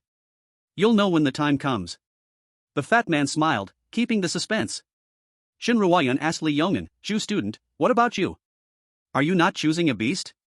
Or haven't you decided? There are many beasts here, you can take a look and see if there's a suitable one for you." Chu Tianyang remembered his own business, speaking of which, I almost forgot. At this moment, Manager Wang returned. "I've arranged for Chen student to wait in the contracting room. The staff will bring the beast over soon." He asked Chu Tianyang and the fat man, "Do you two still need anything?" "Manager Wang, I want to buy some materials, can you check if you have these?" Chu Tianyang reported the materials he needed: Chiwa or lava essence, geomagnetic crystal, secret silver, star iron, black iron. Manager Wang listened as Chu Tianyang listed the materials and nodded. "We have all of them, they are sold on the 3rd floor. I don't know how much you need, but I can have someone prepare it." Chu Tianyang said, "Chiwa ore, 100 pounds, geomagnetic crystal, 30 pounds, lava essence, 50 pounds, secret silver, 100 pounds, star iron, 50 pounds, black iron, 250 pounds. Manager Wang said, "Let me repeat, and you check if it's correct. Chiwa ore, 100 pounds. "Right, that's correct."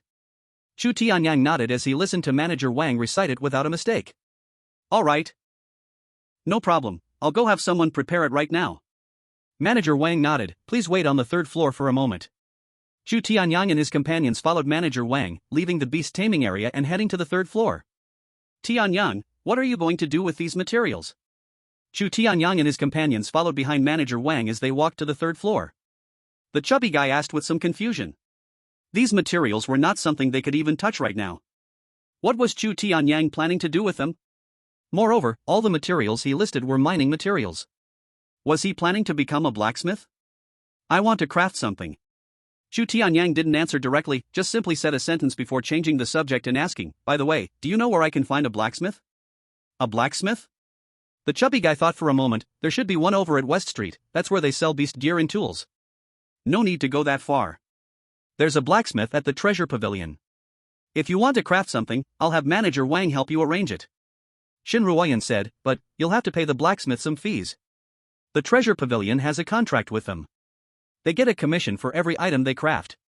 Chu Tianyang understood the meaning behind Shin Ruoyan's words. The treasure pavilion wasn't making money off him, but the blacksmith's labor cost was something he would have to cover. "That's great."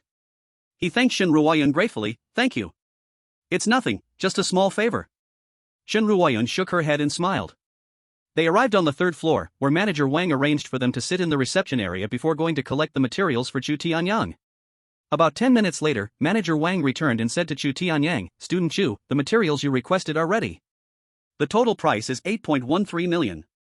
He continued, the young lady said, "We'll give you the best price. We can offer you a 20% discount, making the total 6.504 million. We can round it down to 6.5 million. Is it possible to?" Chu Tianyang was still hoping to use his bargaining skills to lower the price further. Before he could finish his sentence, he was interrupted by Manager Wang, who said with a pained expression, "Student Chu, this is already the lowest price. There's no further discount. Our treasure pavilion isn't making a penny off you. If we reduce the price further, we'll end up losing money, and when the higher-ups check the books, it will be our problem." In truth, he wasn't lying. The materials Chu Tianyang wanted were priced at wholesale cost, with no profit made at all. If the price was reduced any further, the treasure pavilion would be losing money, and as the manager, it would be his responsibility to cover the loss if the higher-ups questioned it. Hearing this, Chu Tianyang felt like he was choked up. He slowly closed his mouth, realizing that with such a large discount, it really wasn't appropriate to ask for more. "All right then."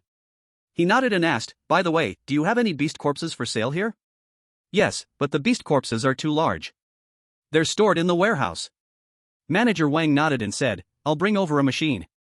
It has a list of the beast corpses. You can look through the list, and if any show up, it means we have them in stock." With that, he walked out of the reception area and toward the front desk.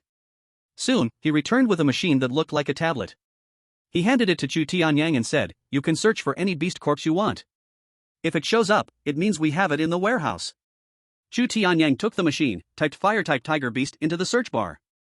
In the next moment, the page refreshed, and a series of images of fire-type tiger beasts appeared, each with a price attached. From 3rd tier to 7th tier, there were all kinds of beast corpses. The 3rd tier beast corpses ranged from 100,000 to 150,000. The 4th tier beast corpses ranged from 800,000 to 1.5 million. The 5th tier beast corpses ranged from 2 million to 5 million. The 6th tier beast corpses ranged from 8 million to 15 million. The 7th tier beast corpses ranged from 25 million to 200 million. Beast corpses have wide applications, used for crafting tools or refining medicine, which is why the prices are so high. Chu Tianyang calculated in his mind. He now had 13 million. After deducting the 6.5 million for the materials, he had 6.5 million left. The 6th tier is too expensive, and he also has to pay the craftsman for making the mechanical beast. So, with the remaining money plus the labor cost, he can only buy a corpse of a 5th tier ferocious beast. However, before that, he needs to confirm how much the craftsman's labor cost is. He asked Shen Ruoyan next to him, "Student Shen, how much does it cost for the craftsman to work?" "That depends on the quality of the finished product." Shen Ruoyan thought for a moment and said, "If the craftsman makes an item of 3rd tier level, then the labor cost will be that of a 3rd tier. If it's 4th tier, then you pay the price for the 4th tier labor." Upon hearing this, Chu Tianyang understood, using the corpse of a 5th tier ferocious beast to create the mechanical beast should be classified as a 5th tier. He continued to ask, "Then how much is the labor cost for a 5th tier?" Shen Ruoyan looked toward Manager Wang across the room. Her meaning was clear. Manager Wang understood and replied, "The fee for 5th tier work generally starts at 500. Hearing this, Chu Tianyang exclaimed, "What? That's so expensive. He's robbing me. That's already quite cheap." Manager Wang replied, "A 5th tier spiritual weapon or beast armor starts at 50 million. Buying the cheapest corpse of a 5th tier ferocious beast costs 2 million, leaving him with 4.5 million, which means he is still short by 500,000. Seeing Chu Tianyang's distressed expression, Shen Ruoyan asked, "Are you short on money?" "I'm a little short." Chu Tianyang nodded, "The thin monkey should have some left, I'll borrow a bit." "No need to be so troublesome." Shen Ruoyan said, "If you're still short, I'll cover the rest for you." Upon hearing this, Chu Tianyang's face lit up as he looked at Shen Ruoyan. "Really?" "Yes." Shen Ruoyan nodded, "I'm quite curious about what you're going to create. You're not even buying a beast, which just happens to satisfy my curiosity." She is also very curious, why does Chu Tianyang not buy a beast but instead buy so many mineral materials and a ferocious beast corpse? What exactly does he want to create? "Thank you so much." Chu Tianyang said happily, "From today on, you are my closest teammate. I will definitely protect you during field training." "What about me?" The fat guy next to him heard Chu Tianyang's words and looked displeased. He had invested 10 million for nothing. "We are good brothers. For the sake of brotherhood, I would willingly take a knife for you." Chu Tianyang gave a thumbs up to the fat guy. The fat guy nodded in satisfaction. "That's more like it." Since Shin Ruoyan, this rich second generation, is helping with the expenses, he naturally wants to choose a better ferocious beast corpse. Chu Tianyang's gaze fell on the 6th tier lower grade beast, the one named Flame Tiger, and he clicked into it, then returned the device to Manager Wang. Manager Wang, I want this ferocious beast corpse. The 6th tier lower grade ferocious beast corpse costs 8 million, but with a discount, the price is about 6.4 million. Adding the material cost of 650, he still has 100,000 left. Chu Tianyang smiled and said, Manager Wang, don't forget the discount. Manager Wang was also a bit speechless. What kind of student did the lady bring? However, he remained well-mannered and smiled. Of course, just like before, I'll give you a student discount of 20%, making it 6.4 million. Adding the previous material fee of 650,000, the total comes to 12.9 million. If there are no issues, please follow me to the front desk to make the payment. Alright. Chu Tianyang followed Manager Wang to the front desk, where he pulled out 3 bank cards to pay. The other 2 cards were completely emptied, leaving only 100,000 on his card. Chapter 21, Design of the Flame Tiger. By the way, classmate Chu, I'm curious what type of item you plan to create.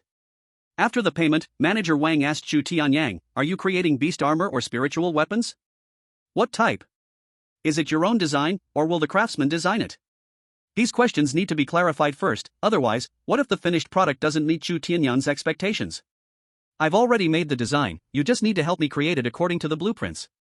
Chu Tianyang said, by the way, do you have a printer here? Manager Wang nodded, yes, there's a printer, but it's in the reception hall downstairs. So the group left the 3rd floor. Once again, they returned to the 1st floor below. Under Manager Wang's guidance, they arrived at an office, where Manager Wang sat beside the computer and said, what do you want to print? I'll help you. I'll log into my email first, the drawings I set up are in there. Chu Tianyang leaned over the computer, placed his hand on the mouse, opened the email, and entered his account to log in. The page switched, entering the inbox, and he opened a folder containing many images. Chu Tianyang said to Manager Wang, please help me print these images. The design drawings of the Flame Tiger were ready, even the materials used and the formations were noted on the design. No problem. Manager Wang nodded, and when his gaze fell on the designs on the screen, a look of shock appeared on his face. Did this high school student really design these? Ding ding ding. He began operating the computer, and the printer started working, printing out image after image. The chubby guy, curious, picked up the printed drawings to check them out. Upon seeing the design, his face displayed a look of astonishment. The drawing showed a cool mechanical tiger, where the metallic liquid and the crimson skin looked strange yet harmonious. This mechanical tiger was incredibly imposing and handsome. Its titanium alloy claws glinted coldly, with several strands of liquid metal curling around the tips, as if melting silver mercury slowly flowed through the claw seams, casting distorted light spots on the paper. The crimson skin appeared to be a type of bionic material, covered with fine diamond-shaped patterns. Its eyes were 2 crimson crystals, surrounded by gear-like irises. The chubby guy continued to examine the design below, becoming more and more amazed. Every part was a detailed mechanical blueprint, with bionic blood vessels clearly depicted, even the fur. Hiss. He took a sharp breath, looking at Chu Tianyang, and asked, did you design this all by yourself? Chu Tianyang smiled and said, what do you think? My design is pretty good, right? The chubby guy gave Chu Tianyang a thumbs up, exclaiming, it's not just good, it's practically a work of art. Let me see. Shin Ruoyan, hearing the chubby guy's praise, was very curious about what Chu Tianyang was creating. She took the drawings from the chubby guy to look at them. Upon seeing the mechanical tiger in the designs, her beautiful eyes showed a look of surprise. She was captivated by the design on the paper. The chubby guy, puzzled, asked Chu Tianyang, but why spend so much money on this mechanical tiger when you didn't buy the beast? Not buying the beast and spending 12.9 million just for this mechanical tiger? Was he crazy? Chu Tianyang smiled mysteriously and said, don't ask, it has great use. Seeing him being so secretive, the chubby guy couldn't help but roll his eyes. Mechanical? After Shin Ruoyan finished looking at the drawings, she showed a thoughtful expression and then returned the images to Chu Tianyang. Ding ding ding. As the last drawing was printed, Manager Wang exited Chu Tianyang's email, saying, alright, the printing is done. He picked up the remaining drawings and said to Chu Tianyang seriously, classmate Chu, I've seen your designs, and they are exquisite, like pieces of art. However, the finished product won't be a tool and can't be used, it's just like a piece of art for exhibition. Are you sure you still want to create it? Although Manager Wan was not a weapon refiner, holding a managerial position meant he had seen a lot. At first glance, he could tell that the design would result in a work of art. Chu Tianyang nodded and said, yes, please help me create it. Manager Wang nodded and asked, do you want to go to the warehouse to check the body of the flame tiger? Chu Tianyang handed over the drawings in his hand to Manager Wang, smiling, "No need, I trust Manager Wang very much." "Okay, actually the one I trust is Shin Ruoyun, with her around. They don't even dare to deceive themselves." "Good." Manager Wang nodded, "Please leave a phone number, and we will notify you when it's ready for you to pick up." "Phone?" Chu Tianyang was stunned for a moment. He didn't have a phone. How could he leave a number? The fat guy saw Chu Tianyang's troubled expression and understood. He said, "Leave mine, 168. "Okay." Manager Wang took a piece of paper and a pen from beside the computer and wrote down the phone number. "I'll arrange for the craftsman to make it right away." Chu Tianyang asked, "By the way, Manager Wang, how long will it take to make?" "I can't guarantee that, it depends on the craftsman." Manager Wang paused and said, "But looking at your blueprint and the materials, it may take quite a bit of time." It seems he would have to wait for a while, Chu Tianyang thought. Once I get to university, I must choose the crafting major. He was already a mechanical beast master, and each beast was a crafted mechanical creature, so the crafting major was a perfect fit for him. Most importantly, hiring a craftsman to create mechanical beasts was too expensive. It was better to do it himself, saving money and feeling secure. After Manager Wang left, the fat guy said, "Since Tianyang's issue is resolved, let's go." The thin monkey should have contracted his beast by now. The three of them walked out of the office and returned to the reception hall, where they saw Thin Monkey sitting there, playing with an ugly and disgusting little monkey. The two of them seemed to be getting along very well. "Thin Monkey, it's time to go home." Chu Tianyang called out to Thin Monkey. Thin Monkey heard Chu Tianyang's voice, stopped playing with the bloodthirsty demon monkey, and turned back to look. Then he placed the bloodthirsty demon monkey on his shoulder and carried a bag as he walked over. Chu Tianyang, seeing Thin Monkey carrying a bag, curiously asked, "What do you have in that bag?" "Milk from the barbarian cow." Thin Monkey said with a smile. Manager Wang said that Xiaohong is still a cub and hasn't been weaned yet. Xiaohong? When the three heard this name, they got goosebumps and looked at Thin Monkey with strange eyes. Thin Monkey said as a matter of course, "Xiaohong is a female bloodthirsty demon monkey, what else should I call her?" The fat guy looked at the ugly bloodthirsty demon monkey cub on Thin Monkey's shoulder and noticed the huge tumor on its neck, feeling very disgusted. "Thin Monkey, I'm not saying anything, but the other two cubs are better than this one. You chose this defective product just to save money." Shin Ruoyan also agreed with the fat guy's words, criticizing the choice to buy this ugly and sickly bloodthirsty demon monkey cub just to save money. Squeak squeak squeak. The bloodthirsty demon monkey cub seemed to understand the fat guy's words and bared its teeth at him, looking fierce. "Damn!" The fat guy was startled. "This little guy actually understands my words." "Xiaohong, be good, don't get angry." Thin Monkey patted the bloodthirsty demon monkey's head, comforting it, then shook his head at the fat guy. "You guys don't understand, my bloodthirsty demon monkey is top-notch. It really is top-notch." The fat guy and Shin Ruoyan looked at the ugly appearance of the bloodthirsty demon monkey, nodding their heads. "Why would I lie to you?" Thin Monkey saw their perfunctory expressions and explained, "This bloodthirsty demon monkey of mine is a mutated species." Upon hearing this, the fat guy was speechless. With that look, how can it not be top-notch? "See, you're being short-sighted." Thin Monkey quoted Chu Tianyang's words verbatim. They say read more books, watch more news, eat less snacks, and sleep more. This bloodthirsty demon monkey of mine is a mutated species, a 7th-tier beast master, a double-headed bloodthirsty demon monkey, it just hasn't grown its other head yet. As he said this, he showed a proud expression. The fat guy looked at Thin Monkey as if he were a fool. "Who gullible did you fall for?" Then, as if he remembered something, he shifted his gaze to Chu Tianyang. "Tianyang, what grudge do you have with Thin Monkey that you got him fooled to this extent, letting him choose this beast?" He remembered that Thin Monkey didn't originally choose this cub. Later, after Chu Tianyang called the skinny monkey out, he said something to him, and when the skinny monkey returned, he had changed his mind. "You are ignorant." Chu Tianyang couldn't be bothered to argue. He shook his head and said, "Time will prove everything. You will all understand later how wise the skinny monkey's choice was." "Exactly." The skinny monkey nodded in agreement. He now fully believed in Chu Tianyang and trusted that his little Hong would undergo a perfect transformation, changing from an ugly duckling into a beautiful swan. The fat man, seeing Chu Tianyang so confident, was half believing, half doubtful.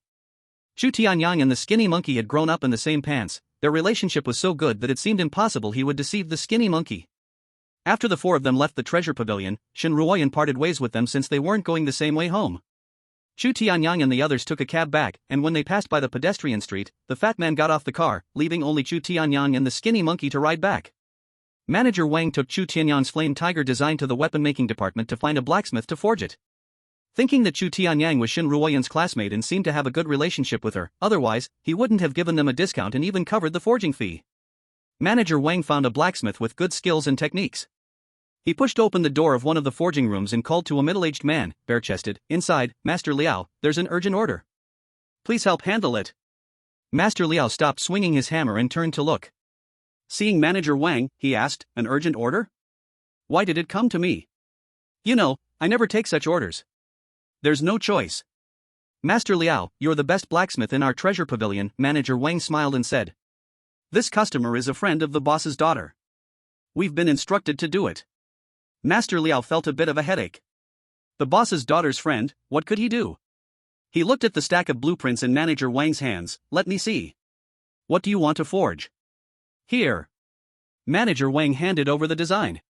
Master Liao took the design. The first sheet was a full view of the flame tiger.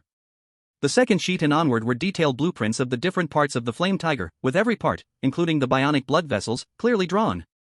At first, Master Liao was surprised, but the more he looked, the more he felt something was wrong. His expression kept changing, and in the end, he looked a little grim. He looked at Manager Wang, his face turning pale, and asked, Manager Wang, have I ever offended you? No, why do you say that? Manager Wang was a bit confused, not understanding why Master Liao was asking this. Look at this design. The details of every part are not only complicated but also very troublesome. Master Liao said, feeling frustrated, making this is even more troublesome than crafting a spiritual tool. Just creating its body alone, I don't know how long it will take. Are you sure you're not trying to trouble me? Master Liao, I have no grudges with you. Why would I trouble you? Manager Wang explained, this customer is a friend of the young miss. I had no choice but to come to you. What if this works? Didn't you say you were aiming to break through to a level 6 blacksmith? He continued, as long as you make this, I'll apply for level 6 materials for you so you can try to break through. Hearing this, Master Liao was very tempted but still shook his head. No, you don't understand. This is extremely difficult to make. Just crafting the organs inside its body would take at least a month, let alone the rest. 2 parts. Manager Wang held up 2 fingers. I don't have the authority to offer more. If you don't do it, I'll find someone else. Sigh, fine. Master Liao sighed, just this once. Don't bring these toys to me again in the future. After looking through the blueprints, he realized this wasn't a spiritual tool or a beast armor, but a mechanical tiger. Completely just a toy, can only look, cannot use. Manager Wang was also frustrated and said, don't mention you, if I encounter this thing again, I also won't take orders. If it weren't for the young lady's sake. Time passed. In the blink of an eye, 2 days had gone by. On the 3rd day morning, Monday, Chu Tianyang finished breakfast and then walked out with his backpack to go to school. On Saturday and Sunday, he had been practicing at home, never stepping outside, just training in the house. There was no choice, the skinny monkey had contracted a beast and had to stay with the beast all day to build a bond. When he called the fat guy, he also said he had contracted a beast and was nurturing a bond with it. With no one to accompany him, Chu Tianyang had no choice but to practice at home, and during 2 days of hard training, eating and sleeping aside, he was practicing the entire time, usually at least 14 hours a day. Now, the spiritual energy in his dantian had formed 71 strands of spiritual energy, and by tomorrow, he could break through to the mid-stage of the first level. As for the beast issue, his parents had asked about it, wondering why it hadn't been bought yet. Hearing that the skinny monkey had bought a 6th-grade bloodthirsty demon ape, it had spread around the community. Chu Tianyang explained that he had already ordered a beast, and it would take some time to be delivered. Only then did his parents stop asking about the beast. Ding! The elevator door descended to the first floor and slowly opened. Chu Tianyang walked out of the elevator and saw the skinny monkey squatting at the hall entrance, interacting with his bloodthirsty demon ape. Chu Tianyang walked over and smiled. Looks like your bond is developing well. Xiao Hong is quite docile, it's easy to get along with. The skinny monkey saw Chu Tianyang come out and hugged the bloodthirsty demon ape, laughing. Chu Tianyang shook his head with a smile. The docility of this bloodthirsty demon ape was only for its owner, the skinny monkey. That day when he tried to pet the bloodthirsty demon ape, he was almost bitten, with it baring its teeth in a fierce manner. Chapter 23, Thunderstorm Bear and 8-Winged Thunder Dragon. The two walked on the road to school, the skinny monkey hugging the bloodthirsty demon ape, caressing its head, and asked Chu Tianyang, by the way, what about your beast? You spent all your money on that mechanical tiger, where will you get money to buy a beast? That day on the taxi ride home, the skinny monkey heard the fat guy's words, saying that Chu Tianyang wasn't buying a beast, using all the money for materials, making some mechanical tiger. If he had known, he wouldn't have lent him money. Chu Tianyang said, don't worry, my beast is ready, it's just not the right time yet. Is that so? That's good. Hearing Chu Tianyang's words, the skinny monkey also let out a sigh of relief. After returning to school, Chu Tianyang saw that most of the classmates had already contracted beasts, playing with them on the lawn of the Beast Training Institute. Only a small number of classmates had not yet contracted, and Chu Tianyang was one of them. The skinny monkey wanted to place the beast in the school's designated area for storing and managing beasts. Chu Tianyang returned to the classroom alone and saw that the fat guy and Shin Ruoyun had already arrived. He returned to his seat, sat down, and curiously asked, "Fat guy, didn't you say you had contracted a beast? Why haven't I seen it?" The fat guy lifted his right hand and waved it. On his wrist was a black bracelet, engraved with exquisite patterns. Smiling, "It's inside." Chu Tianyang looked at his bracelet in surprise. Beast ring? He had seen it online. There was a type of space item that could store beasts, containing a mysterious space to place beasts, which could be summoned any time to fight for oneself. However, this type of space item was extremely expensive. The cheapest was 100 million each. Chu Tianyang looked at the beast ring in the fat guy's hand, feeling very envious. Rich people are really different. He curiously asked, "By the way, what is your beast? You didn't say the other day, making it sound so mysterious." "My beast is the thunderstorm bear." The fat guy laughed. "It's not convenient to release it here, otherwise, it will cause a stir. I'll show you after class." Thunderstorm bear? Chu Tianyang heard this name. A look of surprise appeared on his face. He knew the thunderstorm bear, a high-ranked beast of the 8th tier, draped in lightning, with terrifying battle power. Especially when it unleashed its ultimate skill, Thunder Prison, it was like the thunder god descending, overwhelming and unmatched. To say it could destroy heaven and earth would not be an exaggeration. Lightning was originally the most destructive force in nature. Combined with the strength of the bear tribe, the resulting power was filled with terror and intimidation. The fat guy actually managed to get a thunderstorm bear, truly wealthy. This beast was definitely worth no less than 5 billion. Immediately, Chu Tianyang's gaze fell on Shin Ruoyun beside him. She was backed by the treasure pavilion. Even if she wasn't a direct descendant, she could still acquire a decent beast. Chu Tianyang noticed the beast contract ring on her wrist, which indicated she also had a contracted beast. He asked Shin Ruoyun, "What is your beast?" "Eight-winged thunder dragon." Shin Ruoyun said calmly. "Wow, eight-winged thunder dragon?" Upon hearing this name, Chu Tianyang was also greatly shocked. The eight-winged thunder dragon was a top-tier beast of the 9th tier, almost at the divine tier level. He clicked his tongue. How much money would it take to obtain an eight-winged thunder dragon? Originally, he thought Shin Ruoyun was the unfortunate young lady of the treasure pavilion, otherwise, she wouldn't come to study at base 88. Now it seemed not to be the case. Being able to acquire an eight-winged thunder dragon indicated her status in the family was not low. He speculated that if Shin Ruoyun's beast contract level weren't too low, she might have been able to acquire a divine tier beast. Her innate beast spirit talent allowed her to contract beasts no higher than 2 tiers. With Shin Ruoyun's 7th tier talent, the highest beast she could contract would be the 9th tier. But he couldn't understand why this young lady from the treasure pavilion came to such a small place and even teamed up with them. Even if she teamed up, with her 9th tier beast, she could shine brilliantly in the college entrance examination.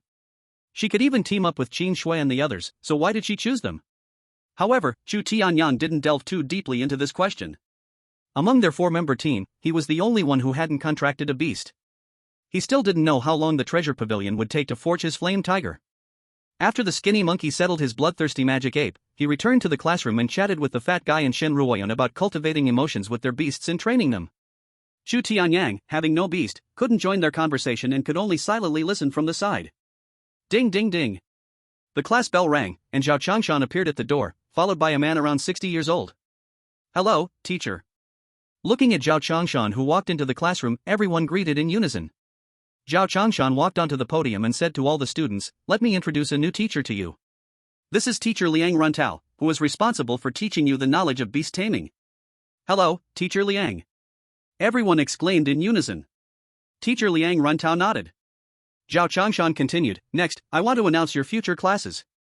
In the morning, the first class is knowledge of beast tamers, the second class is wilderness and fierce beasts, and the third and fourth classes are for cultivation. In the afternoon, there is only one class, which is beast training." He continued, "If there are students who haven't contracted a beast yet, stay in the classroom to cultivate. Without a beast, this class has no meaning for you.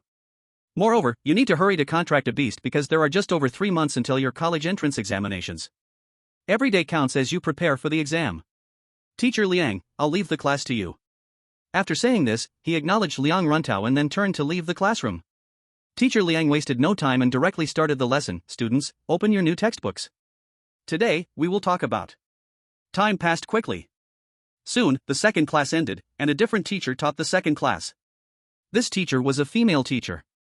Very fierce, the thin monkey said a word in class and was scolded right away, making the classmates shiver in fear and not dare to slack off. Finally, they endured until class was over, and only when they saw that female teacher leaving did everyone breathe a sigh of relief. So tired. The fat boy and the thin monkey lay on the table, looking listless. Instead, Chu Tianyang looked eager, as he was very interested in these new knowledge. The bell for the third period rang, and the classmates all took their seats voluntarily. Zhao Changshan entered the classroom and said to the students, "Everyone, follow me to the training room." "Does the school have a training room? Aren't we training in the classroom?" Chu Tianyang was taken aback and asked the fat boy and others beside him. "Yes." The thin monkey said, "I heard from the seniors last year that in the training room, there is a special spirit gathering array set up to speed up the training." "Such a good thing, then let's hurry." Upon hearing this, Chu Tianyang showed a joyful expression. There was such a magical place. Everyone followed Zhao Changshan and rushed towards the training room. Chapter 24 Training Room. On the way to the training room, the fat boy curiously asked, "Thin monkey, have you mastered the spirit gathering technique?" "I mastered it the night before yesterday."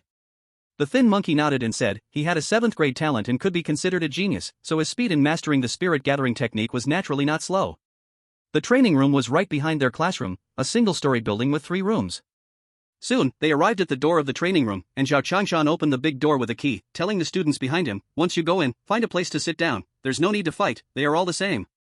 Chu Tianyang couldn't wait to enter the training room, and a strong spiritual energy rushed towards him, invigorating him. As soon as he stepped into the training room, his gaze was drawn to the ground, where a huge formation was engraved on the smoothly polished bluestone floor. The patterns of the formation were profound and complex, like silver snakes twisting around, outlining a mysterious pattern, with faint spiritual light flickering at the corners. In the corners surrounding the formation, there were crystal stones embedded, each the size of a fist. The crystals had a warm luster and emitted a shimmering glow, just like those seen on the awakening array before. These crystals faintly had energy flowing within them, resonating with the patterns on the ground. He knew that these crystals were actually spirit stones. This is the spirit gathering array. Chu Tianyang thought to himself, the momentum of this formation before his eyes was magnificent, and with spirit stones providing energy, it was undoubtedly the spirit gathering array. The spiritual energy in the training room is so rich, unlike the thin energy outside. In the training room, there were neatly placed cushions for sitting meditation. Chu Tianyang was delighted, and he found a corner to sit down, operating the spirit gathering technique according to its method.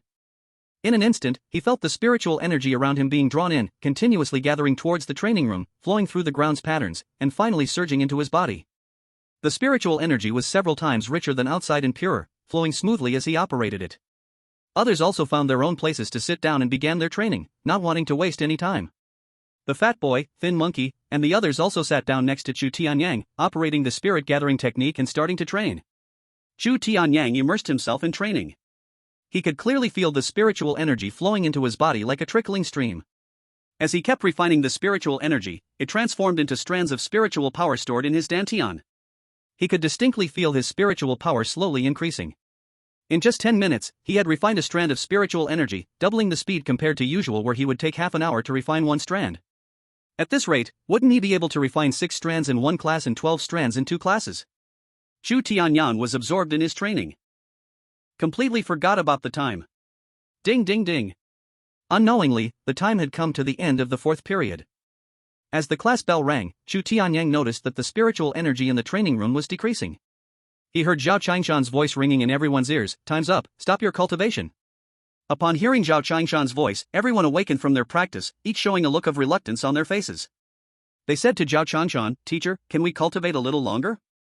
Zhao Changshan replied, "The spiritual gathering array is already closed, and the training room will no longer produce spiritual energy. Even if you continue, it's the same as practicing outside."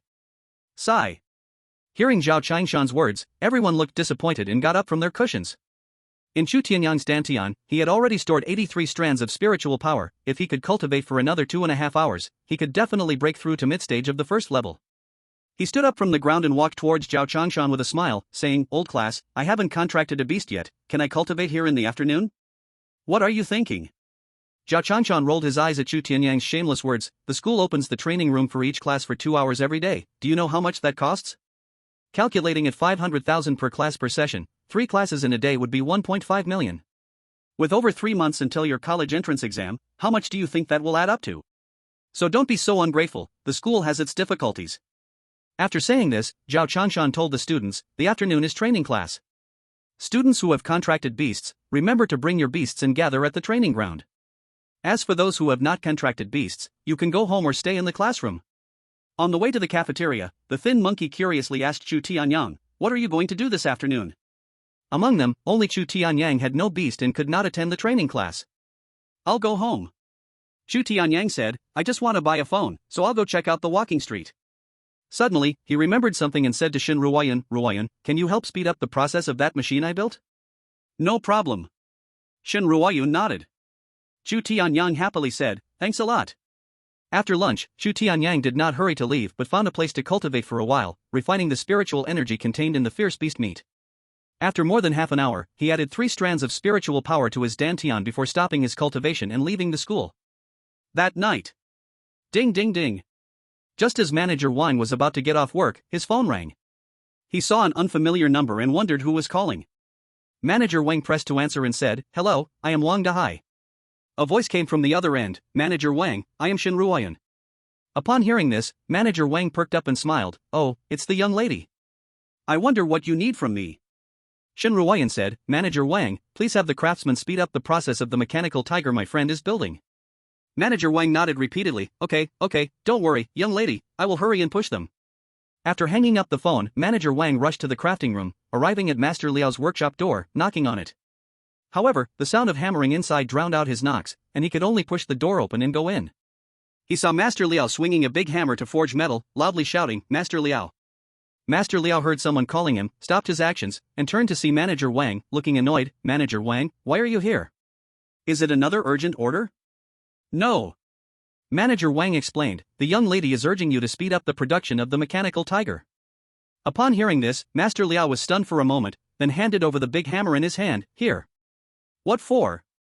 Manager Wang looked puzzled at the big hammer Master Liao handed over. "I'm letting you try making it." Master Liao said grumpily, "Just making its bionic blood vessels alone.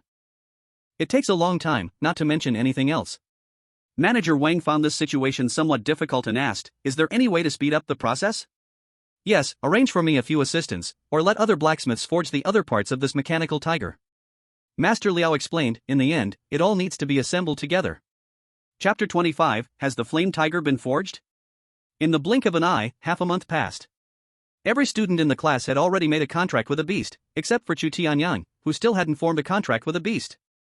Zhao Changshan had consulted Chu Tianyang several times, asking about his situation, as all the classmates were attending training classes, but Chu Tianyang could not join and needed to resolve the beast contract issue quickly.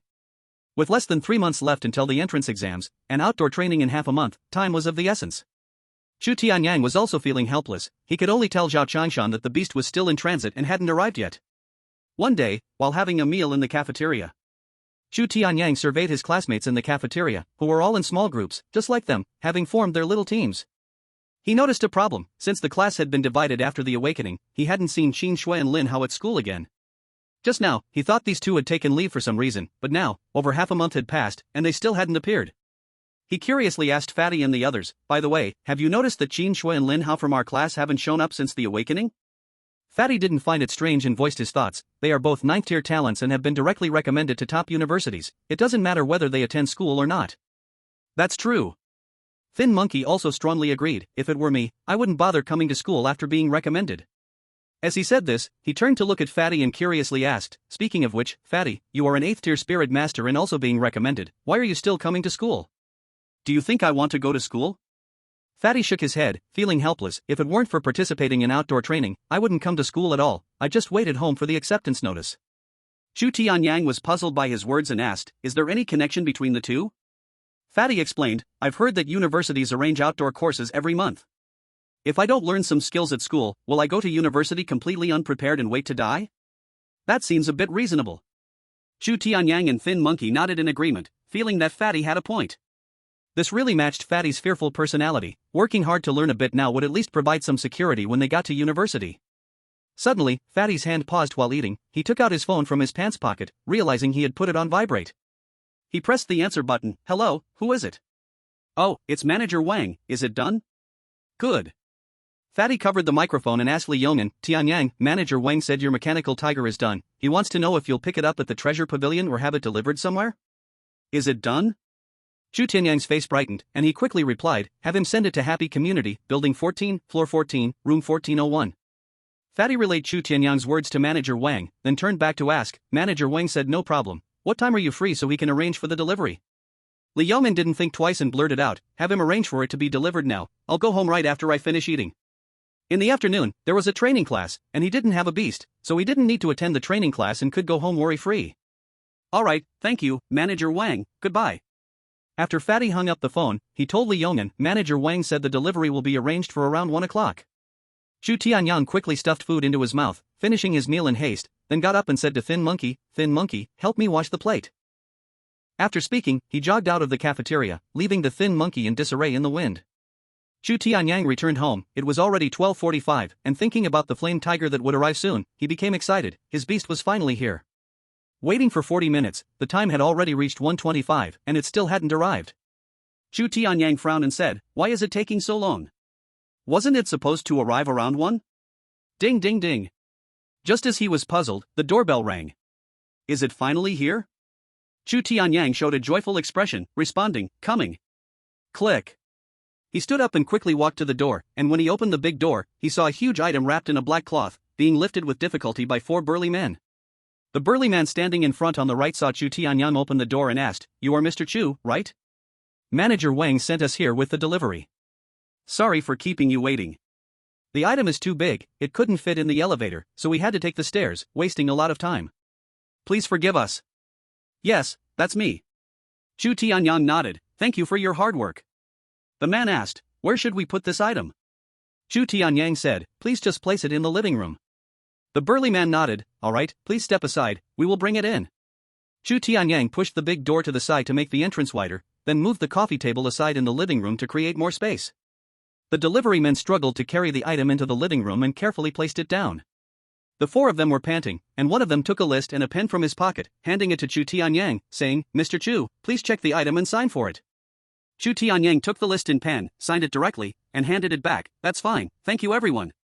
The delivery man was taken aback for a moment, took the pen and list, and asked, Mr. Chu, don't you want to check the item first? Chu Tianyang shook his head, no need, I trust the things from Treasure Pavilion. Alright then, thank you for your support of Treasure Pavilion. The delivery man nodded politely, we won't disturb you any longer, goodbye. Take care. After Chu Tianyang saw them out, he closed the big door, returned to the living room, and looked at the flame tiger he had been thinking about. He couldn't wait to remove the black cloth that wrapped it, revealing the true form of the flame tiger. Before him stood a massive creature, a 3-meter-long body as solid as a rock, with a shoulder height of nearly 1 meter and 8, resembling a vividly lifelike mechanical tiger.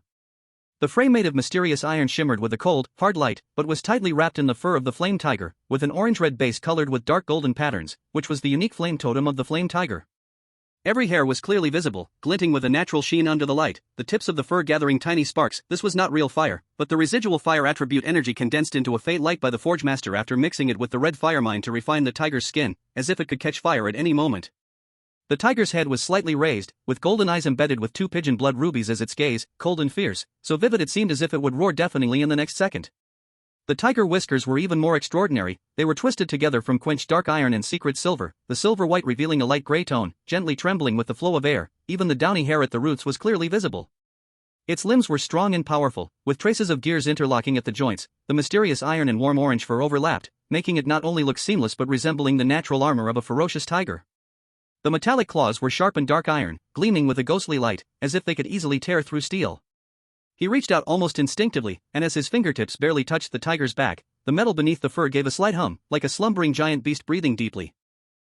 The touch is also marvelous on the outside. It is the warm softness of tiger skin, but inside it hides the cold hardness of metal. These two textures blend together, creating a kind of living elasticity. The craftsman's skill is fully displayed at this moment, perfectly merging the coldness of machinery with the liveliness of biology, evoking a sense of awe in those who behold it. Chapter 26, The Contract Fire Tiger. Looking at the lifelike and imposing creature before him, Chu Tianyang's pupils constricted, and an indescribable sense of pressure hit him hard. The fire tiger he had been dreaming of had finally arrived, and it was even more exquisite and powerful than he had expected. Chu Tianyang stroked the body of the fire tiger, unable to express his excitement. He could hardly wait to form a contract with this mechanical giant beast. On the fire tiger's head was a card, with information about the fire tiger written on it. Fire tiger. Length, 3 meters. Height, 2 meters. Weight, 753 kilograms. Materials: red fire ore, secret silver, lava essence, star iron, geomagnetic crystal, mysterious iron, fireblaze tiger corpse, beast crystal. Chu Tianyang put down the card and his gaze fell on the fire tiger. He already knew the method of forming a contract with the beast. He summoned the eternal heart from within him, and a translucent mechanical heart flew out from his body. This mechanical heart hovered 3 inches above Chu Tianyang's palm, its surface flowing with silver-blue flames, and inside, countless tiny diamond-shaped gears meshed together with precise motion. As Chu Tianyang slowly injected his spiritual power into it, the heart suddenly emitted a crisp click sound, and its originally slow beating abruptly quickened, as if the ancient machine had awakened from its slumber. Immediately, 12 semi-transparent blood vessels extended from the bottom of the heart, curling and twisting through the air as if they had a life of their own, eventually connecting to the blood vessels within the fire tiger. The fire tiger's blood vessels were made of secret silver, and Chu Tianyang used lava essence as its blood. In the next moment, as the blood vessels of the eternal heart inserted into the fire tiger, a formation appeared on the ground, enveloping the fire tiger. The contract formation manifested, with golden symbols swirling like living things, and the ancient totems on the edges seemed to whisper. In the center of the formation, the eternal heart floated. Under its crystalline shell, dark blue flames flowed out in wisps as the gears turned, like stars that had slept for billions of years awakening here. At this moment, the eternal fire flowed through the blood vessels, slowly entering the body of the fire tiger. The eternal fire could also be called the eternal spark. At the other end of the blood vessels, connected to the fire tiger in the formation, the once cold metallic fur was now infused with a warm glow from the flowing eternal fire. As wisps of eternal fire entered through the blood vessels, the fire tiger's mechanical eyes suddenly glimmered with a red light, like a gem covered in dust ignited by a spark. The stagnant lava essence within the fire tiger's blood vessels began to flow, spreading through its limbs. The previously stiff joints made a light click sound, and its front claws slightly curled, creating sparks. The metallic tail feathers at the end of its tail gently swayed, and the tip made of mysterious iron swept across the ground, leaving behind a scorched mark. Finally, the core formation gathered in the fire tiger's chest collided with the silent beast crystal inside it. A low boom resonated, and a hot surge of air burst forth from its throat, with a small cluster of flickering flames spewing out from its iron mouth. With each rotation of the eternal heart, it would supply the fire tiger with eternal fire. The fire tiger slowly raised its head, its metallic ears turning as if listening to the heartbeat of the eternal heart. It stood up, and as its joints moved, there was no longer any stiff friction. Instead, it was smooth like flowing flames. The patterns on its fur, soaked in fire sparks, completely lit up, floating around like burning manes. At this moment, the flame tiger was no longer a cold creation. Its eyes danced with the vitality of life, and every breath carried the warmth of eternal flames. Under the dark iron claws, an unquenchable flame pattern quietly formed. After the heart of eternity activated the flame tiger, it withdrew the bleeding veins that had extended out. The eternal fire finally granted this mechanical body true life and soul. Roar! The flame tiger let out a loud roar, echoing throughout the happy community. The residents in the community were startled by this tiger roar. With the heart of eternity as the pact, binding with the power of heaven and earth, Chu Tianyang saw the flame tiger activated by the heart of eternity and began to chant the contract incantation softly. There were tutorials online teaching how to create a contract, and Chu Tianyang learned from the internet. As the contract incantation was chanted, the mechanical heart in his palm suddenly exploded into thousands of light points, like a crushed galaxy rushing towards the flame tiger. Roar! Those light points merged into the beast crystal of the flame tiger, which let out a deep tiger roar, and gear patterns similar to the contract formation appeared all over its body. The contract formation began to gradually shrink, finally transforming into a beam of light that entered the beast crystal of the flame tiger, displaying the contract formation as if engraved within the crystal. In the next moment, a surprising scene occurred. When the formation entered the flame tiger's body, its body emitted eternal fire, and its massive form began to slowly shrink. From its original length of 3 meters, it reduced to 2.8 meters, 2.6 meters, 2.4 meters. Until it shrank to half a meter long and 30 centimeters high, then it stopped, the eternal fire dissipating. With the successful contract, Chu Tianyang clearly felt an invisible link established between him and the flame tiger. Although the flame tiger was a mechanical beast, it had gained life and soul through the heart of eternity. Chu Tianyang looked at the pocket-sized little milk tiger before him, his eyes wide. Where's my giant tiger? How did it turn into a small milk tiger? What's going on? The mechanical beast created in the game retains its size, and it would never shrink. How could it turn into a small milk tiger in reality? Suddenly, the heart of eternity in his hand transmitted a piece of information to him. Eternal fire. Talent, can grant mechanical beasts true life and soul. Note, only obeys the master. Repair. Talent, as long as the mechanical beast is not subjected to fatal death damage, it can automatically heal its injuries, and will heal faster by devouring beast crystals or mineral substances. Note, only contract beasts can use this. Self-destruct. Talent: when the master is in danger, the master can detonate the self-destruct device inside the mechanical beast, with an explosion power 3 times the beast's strength damage. Unlimited growth. Talent: the contracted mechanical beast returns to its original state and has the ability to grow infinitely. Note: only contract beasts can use this. Armored. Talent: the mechanical beast can merge with the master, forming a battle armor to protect the master while allowing the master to have the abilities of the mechanical beast for battle. Note: only contract beasts can use this. Beast weapon. Talent: the mechanical beast can turn into a weapon to assist the master in battle. Note: only contract beasts can use this. Immortal. Talent: when the spirit or contracted beast encounters death, it will turn into a liquid state, return to the master, and after a month, it will be revived. Note: only contract beasts can use this. Carry. Talent: the mechanical beast can turn into a liquid state, making it easy for the master to carry and summon it to fight anytime. Chapter 27, The Talent of the Heart of Eternity, The Abilities of the Flame Tiger. After Chu Tianyang received the information from the Heart of Eternity, his mouth gaped wide. Is this the power brought by the Heart of Eternity? No wonder it is called the God-level class of mechanical beast masters in the game. Before contracting with the beast, Chu Tianyang had no idea what the talent of the Heart of Eternity was. After others awakened their spirits, they could receive feedback from their spirits. Do you know what grade of spirit beasts are and what talents they possess? When Chu Tianyang awakened the Eternal Heart, there was no feedback at all. At that time, he didn't care whether the Eternal Heart had any talents because, to him, having crossed into this dangerous world, simply awakening a spirit beast and becoming a beast master was already satisfactory. However, now that he had contracted a spirit beast and received feedback from the Eternal Heart, he was greatly shocked. The Eternal Heart actually had 8 talent abilities. It's important to know that even if you awaken a 9th tier spirit beast, the initial talent only has 3 abilities. Only after reaching the intermediate beast master level, which is tier 4, will a spirit beast awaken new talents. Why did his Eternal Heart have 5 extra talents? Could it be because the Eternal Heart was a divine level item? Chu Tianyang remembered that in the game, the mechanical beast master who transitioned with the mechanical heart had initial talents such as Mechanical Fire grants life to mechanical beasts. Repair allows mechanical beasts to automatically heal wounds unless they suffer fatal damage, and they can absorb beast crystals or mineral substances to heal faster, with a cooldown of 7 days. Self-destruct allows the beast master to detonate the self-destruct device inside the mechanical beast when in danger, with an explosion power that is double the beast's strength. Mechanical Fire is the same as Eternal Fire, but the Eternal Fire is more powerful, granting mechanical beasts not just life but a soul, making them living beings with their own consciousness and thoughts. While Mechanical Fire grants life, it does not provide an independent soul, meaning mechanical beasts cannot think for themselves and will only obey the master's commands. With Repair and Self-Destruct, these 2 talents, under the enhancement of the Eternal Heart, are twice as strong as the abilities from the Mechanical Heart.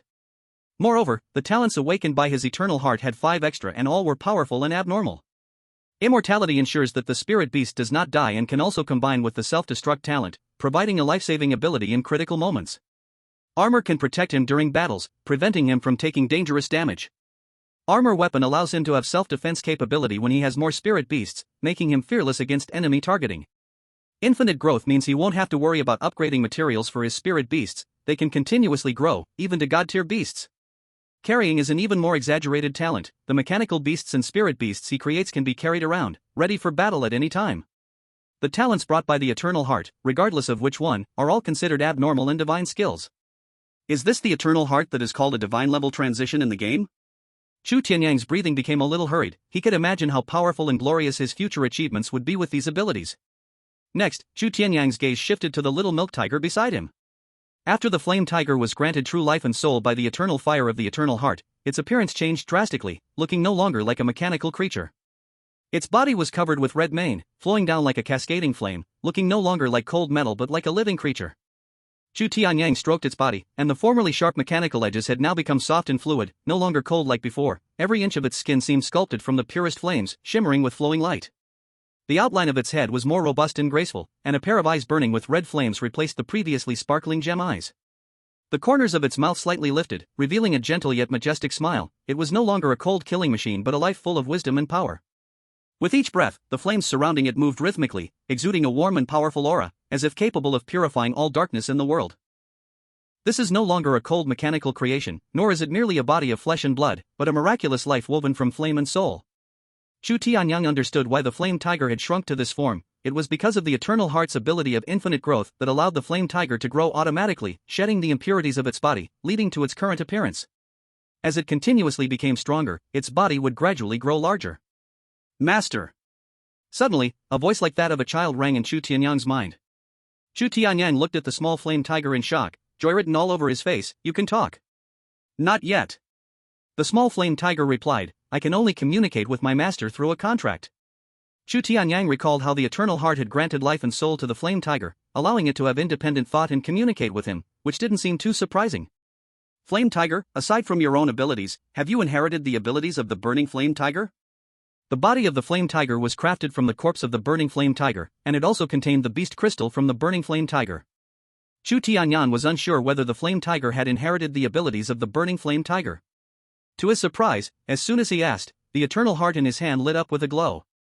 Immediately, a virtual panel appeared on the flame tiger. Flame tiger. Type, mechanical beast. Potential, infinity. Level, initial stage 1. Talent, burning flame tiger body.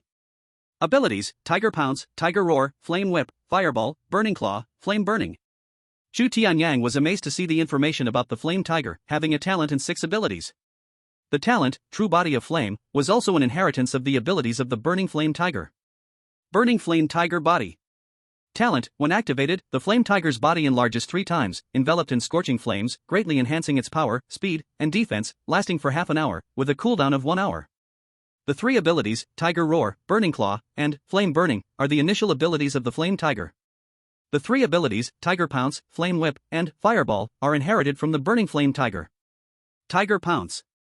Ability, when activated, the flame tiger's explosive power and speed are greatly enhanced, allowing for a short distance chase of prey. When close to the prey, the flame tiger leaps, using its sharp teeth and claws to subdue the prey. Flame Whip. Ability, when activated, the flame tiger's tail ignites with blazing flames, using its tail to attack enemies. Fireball. Ability, when activated, the flame tiger channels the flames within, condensing it, and shooting it out from its mouth, causing an explosion upon hitting the enemy. The Fireball ability is similar to Flame Burning, but one delivers single-target explosive damage while the other delivers area damage. Chu Tianyang looked in shock at the Eternal Heart floating in his hand. He never expected it had such power, equivalent to creating a game panel, allowing him to see the flame tiger's information. Suddenly, before Chu Tianyang could think too much, the Eternal Heart in his hand detached and floated in the air, radiating a brilliant blue light, transforming the entire hall into a blue-hued world. Chu Tianyang's eyes were blinded by the intense light, and he hurriedly closed his eyes. Chapter 28, The Change of the Eternal Heart. When the blue light faded, Chu Tianyang slowly opened his eyes, only to see the Eternal Heart suddenly explode into a sky of flowing flames, metallic fragments reshaping in the air into a towering mechanical tiger. The Eternal Heart was embedded in the center of the tiger-shaped mecha's chest, like a star being embraced, with blue flames surging through the titanium alloy texture along its veins. The mechanical tiger's eyes ignited with a crimson glow, its red mane standing on end, and the gears at its joints slowly turned in the flames, emitting a low roar like an ancient beast awakening. It hovered in mid-air, the sound of gears grinding from the Eternal Heart in its chest reverberating, blending the heartbeat of the Eternal Heart with the sound of mechanical operation into a commanding war song. The metal body of the tiger was covered in dark red armor. Every scale glimmers with the glow of lava, and at the tip of the tail's energy cannon, a fiery red light sphere is forming. Roar! As it raises its head and roars, the sound waves scatter the surrounding air, and the light of the Eternal Heart suddenly blazes, illuminating the entire room like a furnace. The first form has appeared. Chu Tianyang sees the form revealed by the Eternal Heart, and a smile spreads across his face. He knows that a mechanical beast master's spiritual companion begins as a mechanical heart, and after contracting the first mechanical beast, the spirit will evolve to show the traits of the contracted beast. However, as more beasts are contracted, the features evolve even more, and each part carries the traits of the contracted beasts. Since this is the first beast to be contracted, the mechanical heart spirit will display the characteristics of the first beast. The current appearance of Chu Tianyang's Eternal Heart, which is evolving, is precisely the feature of the mecha. The spirit is currently in a phantom state, and once he becomes a mid-level beast master, at the 4th rank, the spirit can transform into a physical form to fight for the beast master. Of course, summoning the spirit to fight is only done under the right conditions or in urgent danger, and only then is it summoned to battle. Otherwise, if the spirit dies, the beast master becomes useless, losing the talent for spiritual companions and unable to cultivate. Chu Tianyang is not worried about this issue because the Eternal Heart possesses the talent for immortality and cannot die. Just thinking about how he can summon the Eternal Heart once he reaches the 4th rank Beast Master, the image of that cool mecha making its entrance makes Chu Tianyang unable to contain his excitement. Master, what are you laughing about? Seeing Chu Tianyang grinning foolishly, the flame tiger curiously asked. Chu Tianyang, hearing the flame tiger's call, snaps back to reality from his daydream, his smile retracts, and he shakes his head, saying, "It's nothing." Then, he withdraws the eternal heart, saying, "Come back, eternal heart." Whoosh! The eternal heart transforms into a wisp of dark light and flies into Chu Tianyang's body. Chu Tianyang's gaze falls on the flame tiger. Although he knows about the little guy's information, he does not know the ability it wields. Then he remembers that in the afternoon training class at school, he could take the flame tiger to try it out. It's just right to see what the difference is between being a beast master in the game and in reality. In the game, he is a top expert, but in reality, he is just a total novice stumbling in the dark. He needs to go through the experience to understand everything about beast masters more deeply. Thinking of this, Chu Tianyang activates the talent of the eternal heart to carry. In the next moment, the air around the flame tiger ripples, and its agile body is like red iron thrown into a furnace, with red light particles seeping between its muscle textures. The flames of its mane first hang down like wax, and then its agile body begins to liquefy from the tail, flowing out golden red molten liquid. The liquid pools on the ground into a palm-sized metallic lake, suddenly swirling upwards as if it has life, hissing as it coalesces into a ring-shaped prototype. The top gradually bulges, sculpting a majestic tiger head outline, forming a powerful tiger head ring that quietly hovers in the air. Chu Tianyang reaches out to take the tiger head ring, examining the flame tiger transformed into a ring, marveling at the eternal heart's talent, which is truly outrageous. The flame tiger, not knowing what had happened, curiously asks, Master, why did I change into this?" Chu Tianyang replies, "You will stay in this form by my side for now. Until I give the command, you cannot return to your original form." After becoming a piece of jewelry, the flame tiger can revert to its original form by itself, so that's why Chu Tianyang reminds it this way. "Yes, Master." The flame tiger responds. Chu Tianyang puts the tiger head ring on his left index finger and then tidies up the living room. The black cloth he used to cover the flame tiger is rolled up by him. "Put it on the balcony. This black cloth is kept, but I don't know if Mother has used it. If it's useful, keep it, if not, throw it away." After tidying up the living room, Chu Tianyang left the house and hurried back to school. More than 10 minutes later, Chu Tianyang returned to the beast-tamer academy, summoned the flame tiger, and then headed straight to the training ground. As soon as Chu Tianyang stepped into the beast-tamer academy's training ground, he heard the sound of beast roars and the thunderous booms of energy collisions. In the center of the field, more than a dozen pairs of beast-tamers were engaged in intense battles, and the dark rocky ground was marked with deep and shallow craters. On the eastern side of the field, an armored rhinoceros charged forward, its curved horn glinting coldly, forcing its opponent, the wind spirit fox, to retreat continuously. The armored rhinoceros charged recklessly, chasing the wind spirit fox, while the wind spirit fox, with its erratic movements, dodged the rhinoceros's attacks, simultaneously forming 3 wind blades, looking for an opportunity to counterattack. Not far away, another battle was even more intense. The azure water snake coiled around a stone pillar, flicking its tongue. Its scales gleamed with a faint blue glow under the sunlight. Every time it flicked its tail, half-meter-high splashes of water were sent up, eroding the ground and creating deep grooves. Facing it was a lava dog, constantly spitting sparks. As it scratched the ground with its front paws, its claws even sparked with tiny flames. Water element against fire element, they dare to fight despite the attribute disadvantage?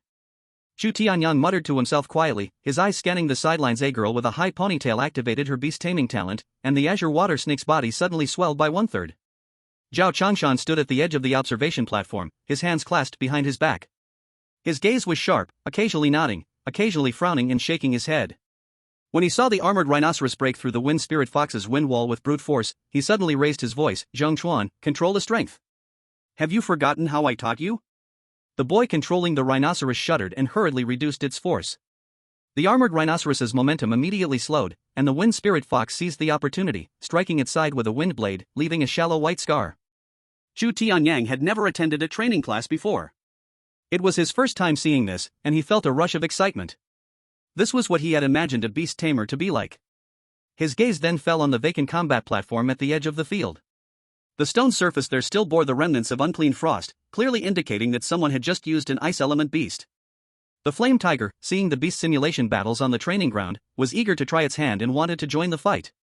It applied to Chu Tianyang, its voice full of battle intent, "Master, I also want to give it a try."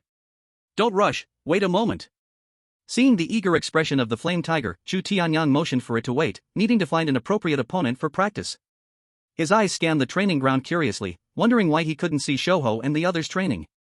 Chu Tianyang's gaze swept around, and he finally spotted Shouho and the others. They were sitting at the sidelines of the training ground, chatting on the observation platform. He walked towards Shouho and the others, bringing the flame tiger with him. Chu Tianyang contracted a beast. What kind of beast is that?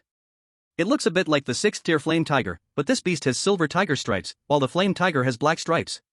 When Chu Tianyang appeared on the training ground, many students noticed him, especially when he was accompanied by a beast. It surprised many, as they couldn't believe he had contracted a beast. However, the beast Chu Tianyang had contracted was hard to identify. It resembled a flame tiger but with different patterns on its body. The attention Chu Tianyang's appearance caused naturally caught the attention of Shouho and the others, who were all shocked. Wasn't this guy supposed to be waiting at home for his mechanical tiger to arrive? How did he contract a beast in such a short time? What's going on? Fatty, seeing the flame tiger beside Chu Tianyang, didn't recognize its species. He curiously asked Shouho and Shinruoyun, "Do you guys know what kind of beast Tianyang has contracted?" Shouho looked closely at the little tiger following Chu Tianyang. "Why does it look like a flame tiger, but the pattern is wrong?" Shinruoyun nodded in agreement. It does resemble a flame tiger. Could it be a mutation? She was knowledgeable, but she couldn't recognize what kind of beast Tamers beast Chu Tianyang's small tiger was. From every angle, it looked like a flame tiger, yet the tiger stripes were unusual. She suspected it might be a mutation. Chu Tianyang approached with the flame tiger, puzzled and asked, "Why aren't you three training?" "We finished training." The chubby boy made a peace sign and laughed. The skinny monkey lost. The skinny monkey pouted and said, "If it weren't for your thunderstorm bear having such a strong lightning attribute that paralyzed my little red, how could I possibly lose?" Shinruoyun then spoke, "No classmate can match my 8-winged thunder dragon." "But you, what's going on with this little tiger?" The skinny monkey turned to Chu Tianyang and asked, "Weren't you just going to pick up a package? How did you come back with a contracted beast?" "Coincidentally, my beast was delivered too." Chu Tianyang smiled and said, "So after contracting it, I brought it over to test its abilities." Upon hearing Chu Tianyang's words, a hint of surprise flashed on Shinruoyun's face. Previously, she suspected that Chu Tianyang spent a large sum to create a mechanical tiger to prepare for a beast. After all, he was an ordinary person who borrowed so much money. It was unreasonable not to buy a beast and instead use it to create a mechanical tiger, especially with his spirit being a mechanical heart. At that time, she wondered if Chu Tianyang's spirit had some special talent that could transform the mechanical tiger into a beast. That's why she lent him the cost for the creation, just to see. Now, however, Chu Tianyang had contracted a small tiger, not that mechanical one. The Precious Treasure Pavilion had sent her images of the mechanical tiger that manager Wang sent to her. It was large, far from the living small tiger before her. Now, Shinruoyun was also confused. What was the use of Chu Tianyang spending such a great price to create a mechanical tiger? The chubby boy curiously asked Chu Tianyang, "What kind of beast is this?" "It looks somewhat like a flame tiger, but the colors of its stripes are different." Chu Tianyang smiled. "It is indeed a flame tiger, just a bit mutated, so the tiger stripes look a little different." "A mutated flame tiger?" All three showed expressions of surprise. The skinny monkey examined Chu Tianyang and curiously asked, "Tianyang, does your spirit have some kind of X-ray vision talent? Why do you always discover mutated beasts?" The skinny monkey firmly believed that his little red was a mutated beast. This was because little red had a meat lump on its shoulder, and the two lump-like growths under its armpits were growing larger, as if they would burst at any moment. First, his little red, and now a mutated flame tiger. The skinny monkey wondered if Chu Tianyang's spirit had X-ray vision. Otherwise, how could he always find mutated beasts? The chubby boy similarly curiously asked, "What grade is your mutated flame tiger? Is it grade 6 or grade 7? Usually, mutated beasts are promoted by a significant grade over the original." Chu Tianyang stroked his chin and said, "Lower grade 7. "Oh, you finally decided to contract a beast." Suddenly, a voice sounded from behind Chu Tianyang. It was Zhao Changshan. He had noticed a beast next to Chu Tianyang and approached out of curiosity. Now, everyone in the class had contracted beasts, leaving only Chu Tianyang, like a heavy stone weighing on his chest that couldn't be moved. Seeing Chu Tianyang finally contracted a beast, the heavy stone on his chest had lifted. Chu Tianyang smiled, "I just contracted it and rushed back for your training class, right? Your beast is a flame tiger?" Zhao Changshan examined Chu Tianyang's flame tiger, tentatively asking. "Yes, it's mutated." Chu Tianyang nodded. "A mutated flame tiger, then that means it's at least grade 7? Hearing this, Zhao Changshan's face showed surprise. The flame tiger is a 6th grade lower tier beast, and if it mutates, it should become a 7th grade lower tier beast, which belongs to the high level beasts. Chu Tianyang nodded. "Old class, I want my beast to try the training field, can you arrange it?" "A 7th grade beast, that's not easy to arrange." Zhao Changshan frowned slightly. Among the many beasts in the class, besides the fat boy and Shinruoyun's beasts being high level, the rest are all below 6th grade. Although all the students' beasts are at the first stage initial level now, basically on the same starting line, the tier difference leads to a clear strength disparity among the beasts. How about Chu Tianyang's opponent? The thin monkey just lost to the fat boy and felt frustrated. If it weren't for the fat boy's thunderstorm bear being too overpowered, having a paralyzing property, how could his little red lose so quickly?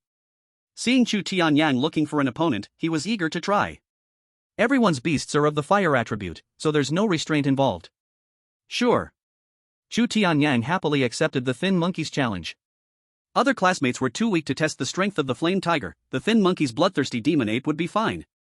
Zhao Changshan nodded. Alright, let's head to the training platform. Little Red, come back. The thin monkey called back his bloodthirsty demon ape that was playing with other beasts not far away. Upon hearing its master's call, the bloodthirsty demon ape quickly ran over and, in a flash, climbed onto the thin monkey's shoulder. The two of them, along with their beasts, walked towards the training platform. Chapter 30: Flame Tiger vs Bloodthirsty Demon Ape 1. On the training platform, Chu Tianyang stood at the east side's edge, the corner of his school uniform lifted by the wind, while the thin monkey stood at the west side's edge, both locking eyes. In the central area, the two beasts were also silently facing off against each other. Chu Tianyang's flame tiger looked at the bloodthirsty demon ape with full fighting spirit, sparks flying from its body. The bloodthirsty demon ape, being inherently aggressive, also brimming with fighting spirit as it stared at the flame tiger. The classmates who had finished training were attracted to the scene of Chu Tianyang and the thin monkey on the training platform. After all, both are high-level talents, and their training battle is quite a spectacle. Especially Chu Tianyang, he had not yet contracted a beast and couldn't participate in training. His appearance today meant he must have contracted a beast, and everyone was curious about what it was. Does anyone know what Chu Tianyang's beast is? What kind of tiger is this? It looks a bit like a 6th grade lower flame tiger, but the tiger stripes on its body look a bit different. Who knows how their battle will go, and what kind of talent Chu Tianyang's beast spirit is? The classmates on the observation platform discussed among themselves regarding Chu Tianyang on the training platform. Everyone was especially curious about Chu Tianyang's beast spirit talent and what was so special about his mechanical heart. Seeing both sides ready on the training platform, Zhao Changshan immediately announced, "The battle begins." The thin monkey struck first, issuing an attack command to the bloodthirsty demon ape, Little Red, unleash a fierce attack, Fire Fist. Roar! As soon as he finished speaking, the bloodthirsty demon ape, covered in dark red fur, let out a furious scream. It fiercely pounded its chest, its arm muscles bulging, and bright red flames like lava erupted from its palms, burning the air and crackling. Roar! The bloodthirsty demon ape charged towards the flame tiger, its feet launching off the ground, fiery fists carving a blazing arc as they rushed towards the flame tiger. The fighting style is too immature. Chu Tianyang shook his head at the thin monkey's command style. The bloodthirsty demon ape's fire fist was indeed powerful, but such a jumping combat style had too many flaws. He immediately commanded the flame tiger, use the flame whip. Roar! Upon hearing Chu Tianyang's order, the flame tiger raised its head and issued a majestic tiger roar, causing the fur at the tip of its tail to ignite with flames, suddenly becoming intense, making it appear like a flaming whip. Then, the flame tiger swung its tail, fiercely lashing the flame whip towards the charging bloodthirsty demon ape. Roar! The bloodthirsty demon ape did not expect the flame tiger to use such a move. Unable to evade, it was struck on the shoulder by the fiery whip and let out a painful roar. But its desire to fight was strong, it did not back down, using its momentum to swing another fist, engulfed in flames, towards the flame tiger. Chu Tianyang saw this and quickly shouted, "Flame tiger, dodge to the side and use flame claw." The flame tiger nimbly sidestepped, avoiding the bloodthirsty demon ape's attack. Then, its front paws ignited with roaring flames as it swiped at the bloodthirsty demon ape. The bloodthirsty demon ape was caught off guard, deep claw marks appearing on its body, blood flowing freely. The thin monkey saw the situation was dire and hurriedly shouted, "Xiao Hong, use flame shield." The bloodthirsty demon ape crossed its hands in front of itself, and a layer of flame shield instantly formed. The flame tiger's attack was blocked by the shield, fire splattering on the training platform. My gosh, did Chu Tianyang really just contract his beast today? Why does he have such a perfect command over his beast and such harmony with it? Not to mention, whether it is command ability or awareness, Chu Tianyang completely crushes Chen Yaoyong. Chen Yaoyong's bloodthirsty demon ape can't even get close to Chu Tianyang's contracted beast. The students watching from the observation platform were filled with excitement. In both awareness and command, Chu Tianyang was superior. No, it should be said he was crushing them.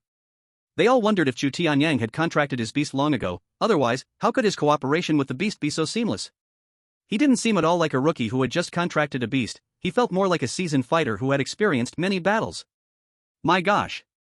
The thin monkey is being pressured to fight. The fatty was also shocked by Chu Tianyang's command, saying, "Is Tianyang really a new contractor of his beast?" Shen Ruoyan was also amazed by Chu Tianyang's outstanding talent in battle, she felt like trying to fight him. Not to mention the other students, even Zhao Chanshan was repeatedly surprised by Chu Tianyang's clear commanding ability. Is this kid really the same one he remembered, the lazy, money-borrowing, full of hot air student? Although the bloodthirsty demon ape's shield blocked the flame tiger's attack, web-like cracks were spreading across the front of the flame shield, sparks falling. Seeing this, the thin monkey's expression turned as serious as iron, his hoarse voice piercing through the sound of clashing weapons. Xiao Hong. Fall back. Start bloodthirsty talent.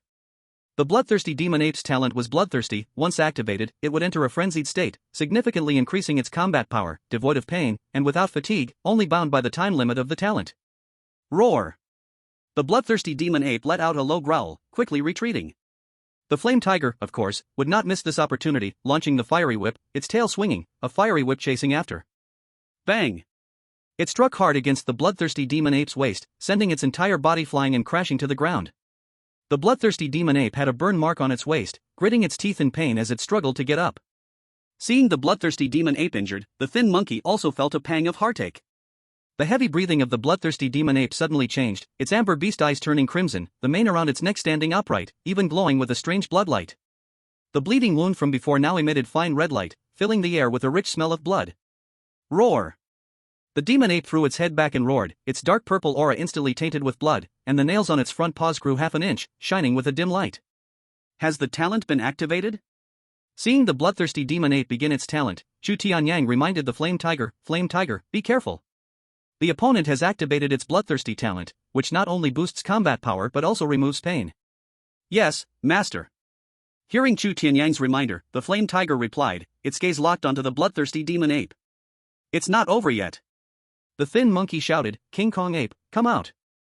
As his voice fell, a golden light flew out from his body, gathering above his head into an illusory ape towering a yard tall. This golden ape was made entirely of flowing golden light, its muscular lines sharp and clear, as if sculpted from the purest gold, with a pair of crimson beast eyes flashing with fierce light, emanating a violent aura. Roar! Upon its appearance, it threw back its head and let out a roar that could shatter gold and split stone, releasing an overwhelming pressure that sent chills down the spine. The golden fur stirred without wind, swirling into a golden whirlwind that lifted the debris on the ground into the air. Chapter 31 Flame Tiger vs Bloodthirsty Magic Ape, 2. Indestructible. The thin monkey activated the golden ape's innate ability, Indestructible. Roar! The golden ape in midair let out an ear-splitting roar, its illusory golden fur standing on end, transforming into a flowing river of light that poured down. The moment the golden light fell on the bloodthirsty magic ape, its dark red fur surprisingly glimmered with a metallic sheen, and the blood-soaked wounds quickly sealed under the golden light, tightening like a golden battle armor. The small body of the bloodthirsty magic ape, now enhanced by the golden ape's innate ability Indestructible, suddenly radiated a dark golden glow, every inch of muscle brimming with explosive power. The indestructible ability of the golden ape added a layer of impenetrable aura to its originally small frame. Roar! It threw back its head and let out a sharp roar, its eyes blood-red, its limbs harnessing great power as it charged towards the flame tiger with unstoppable momentum. Seeing the bloodthirsty magic ape's sudden shift to such dominance, a trace of gravity flashed in the flame tiger's eyes, as it opened its mouth and fiery elements gathered instantly, forming a fireball the size of a human head that emitted intense heat, shooting towards the rushing magic ape with a whistle. The fireball left an orange-red trail in the air, reaching the magic ape in the blink of an eye. However, the magic ape did not dodge, allowing the fireball to crash heavily against it. With a loud bang, the fireball exploded, and blazing flames scattered everywhere, distorting the surrounding air. Yet, when the flames cleared, the bloodthirsty magic ape stood tall, the dark golden sheen on its chest only flickering slightly before completely negating the fire's power, leaving no trace of injury. Roar! The bloodthirsty magic ape, far from being injured by this strike, became even more furious, its speed increasing as it quickly charged close to the flame tiger, its fist igniting in flames, tearing through the air with a fierce wind aimed at the tiger's head. Chu Tianyang's pupils shrank. He did not expect the bloodthirsty magic ape's defense to be so formidable under the enhancement of the golden ape's innate ability. Seeing the magic ape's attack ready to fall, Chu Tianyang hurriedly warned the flame tiger, don't clash head-on, dodge quickly.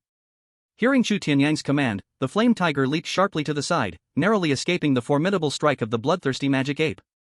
The magic ape's flaming fist crashed into empty space, smashing heavily into the ground, and with a crack, the ground split with spiderweb-like cracks. After landing, the flame tiger did not hesitate, whipping its tail to form a fiery whip that slithered towards the bloodthirsty magic ape, trying to restrict its movement. The bloodthirsty magic ape roared furiously, swinging its arms and dispersing the fiery whip entirely, while it took large strides forward, continuing to close in on the flame tiger. Just as the magic ape was about to get close again, Chu Tianyang suddenly had an idea and shouted, "Flame tiger, use tiger pounce." Upon hearing the command, the flame tiger pushed off the ground with its hind legs and shot towards the bloodthirsty magic ape like an arrow, starting to circle around the magic ape, searching for an opportunity to strike. Its speed was so fast that it left behind trails of fire, creating a wave of intense airflow.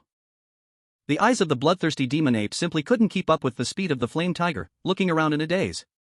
The flame tiger found an opportunity to attack, launching a sneak attack from behind the bloodthirsty demon ape. With a sudden kick of its powerful hind legs, its body lifted off the ground. As it soared into the air, its body traced an arc, pouncing down towards the bloodthirsty demon ape. The bloodthirsty demon ape couldn't react at all. The flame tiger's speed was too fast, instantly pinning it to the ground. The flame tiger opened its massive jaws, its fangs slicing through the air, carrying a wave of heat, aiming for the neck of the bloodthirsty demon ape. Crack! However, when the flame tiger's fangs came down, there was only a sharp sound of crack. The dark red skin of the bloodthirsty demon ape gleamed with a metallic sheen, and the tiger's teeth that could pierce iron couldn't even leave a mark. The diamond ape's innate ability, Diamond Unbreakable, came into play, preventing the bloodthirsty demon ape from being harmed. The bloodthirsty demon ape let out a deep, muffled roar, its crimson pupils flashing with brutality. It suddenly flipped its hand, grasping the flame tiger's jaw like an iron claw, and with its other hand, forcibly pried open the flame tiger's mouth, hurling it towards the ground.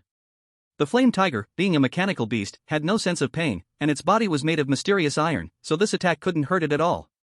After being attacked, flames suddenly surged from the flame tiger's body, aiming to burn the bloodthirsty demon ape, forcing it to release its grip.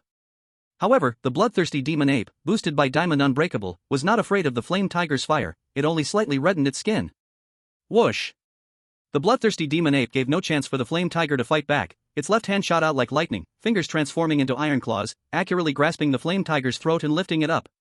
The flame tiger suddenly froze, its limbs struggling helplessly in midair, its claws scratching at the bloodthirsty demon ape's arm, leaving only shallow white marks, unable to harm the bloodthirsty demon ape.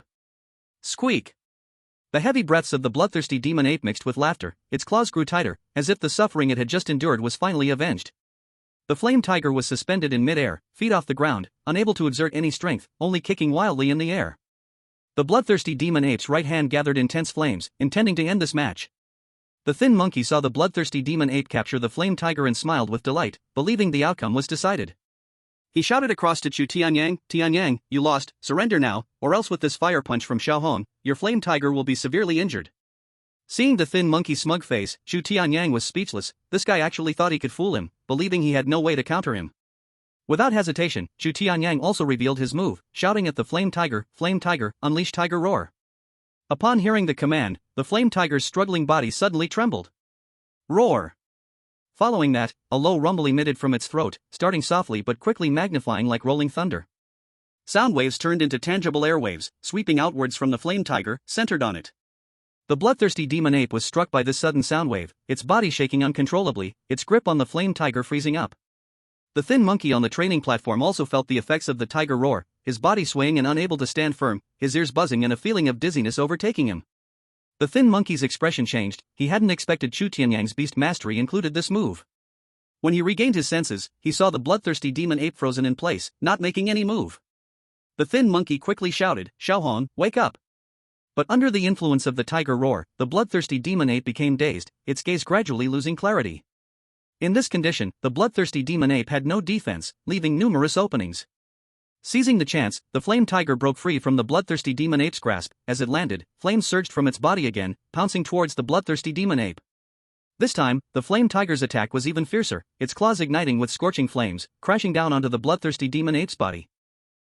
Even with the indestructible protection, its dark golden shine was torn open, blood splashed out, and its body flew backward. Boom! The bloodthirsty demon ape's body was thrown out, crashing outside the training platform. The intense pain woke the bloodthirsty demon ape from its daze. It got up from the ground and glared at the flame tiger on the training platform, roaring out in anger. The bloodthirsty demon ape has fallen out of the ring. The match is over. The bloodthirsty demon ape still wanted to return to the training platform to continue fighting, but suddenly Zhao Changshan's voice rang out, "Chu Tianyang, victory!" Chapter 32 Invitation for Wilderness Training. Match over.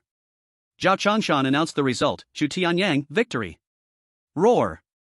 The bloodthirsty demon ape let out a roar, pretending to charge up to the training platform, wanting to battle the flame tiger again. "Xiaohong, come back!" The skinny monkey called the bloodthirsty demon ape back, although he was unwilling. Falling out of the ring meant he lost. Squeak! Hearing its master's command, the bloodthirsty demon ape could only unwillingly cease its battle and ran towards the skinny monkey, climbing onto his shoulder.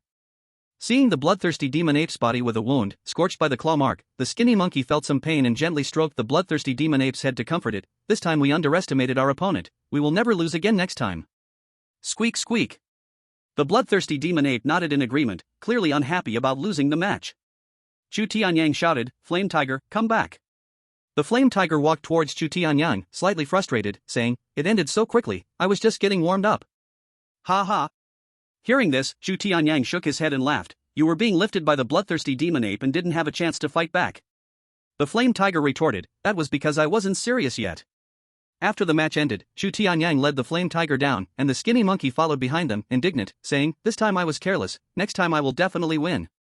"Skinny monkey, if you want to win against Tianyang, just forget it." The fatty teased as he heard the skinny monkey's words. Your bloodthirsty demon ape was completely overpowered, and even after using your spirit summoning talent, you were still no match for Tianyang.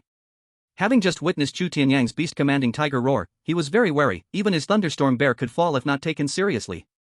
Nonsense. The skinny monkey was dissatisfied hearing Fatty's words. My indestructible ape still has 2 talents I haven't used. If it hadn't been hit by the Flame Tiger's strange ability and thrown out of the training platform, it was uncertain who would win. Even so, your chances of winning are still slim. Shinruoyan shook her head. Chu was even able to win without summoning his spirit, while you have already summoned the indestructible ape and used your talent but still lost. About this topic, the skinny monkey felt deflated, unable to speak. Chu Tianyang indeed had not summoned his spirit, while he had summoned the indestructible ape and used its indestructible talent, yet still lost. Between them, who was stronger and who was weaker had long been clear. Did you just contract a beast? At this moment, Zhao Changshan approached, filled with disbelief. In the earlier battle, be it command or combat awareness, Chu Tianyang was far superior to the students of their cohort. He looked nothing like a novice beastmaster, but instead like one who had fought many battles. Chu Tianyang smiled and said, "Maybe I've learned from the old class." This beast fighting was exactly like the Beastmaster game he played. He was, after all, an expert in the game, so even though he had just contracted a beast, he could easily get the hang of it. You truly amazed me, keep it up. Zhao Changshan did not deny this but nodded in acknowledgement, saying, one had to admit that Chu Tianyang's performance exceeded his expectations. This kid might truly be a genius. After praising Chu Tianyang, Zhao Changshan turned his gaze to the skinny monkey, Yaoyong. How many times have I told you, stay calm in battle and do not be impulsive? Your indestructible ape's talent. Cooperating with the bloodthirsty magic ape is indeed powerful, but every time you rely on the indestructible talent, charging recklessly. This is the biggest loss. Generally, beast masters of your level may not be able to break your indestructible talent, but if you encounter some geniuses, they have ways to break your talent, just like Tianyang did. By that time, your indestructible might as well be non-existent. If you could calm down just now, when the bloodthirsty magic ape was controlling the flame tiger, instead of talking so much nonsense, you could have let the bloodthirsty magic ape strike directly while Tianyang hadn't reacted yet. You would have won the competition. Zhao Changshan spoke with a deep tone. You need to change this kind of character, otherwise, you will suffer greatly in the future. Any battle or matter, you need to take seriously and think carefully. The thin monkey listened to Zhao Changshan's words and felt more and more reasonable. When the bloodthirsty magic ape controlled the flame tiger just now, it was clearly the best opportunity, but he missed it for no reason, which led to his loss.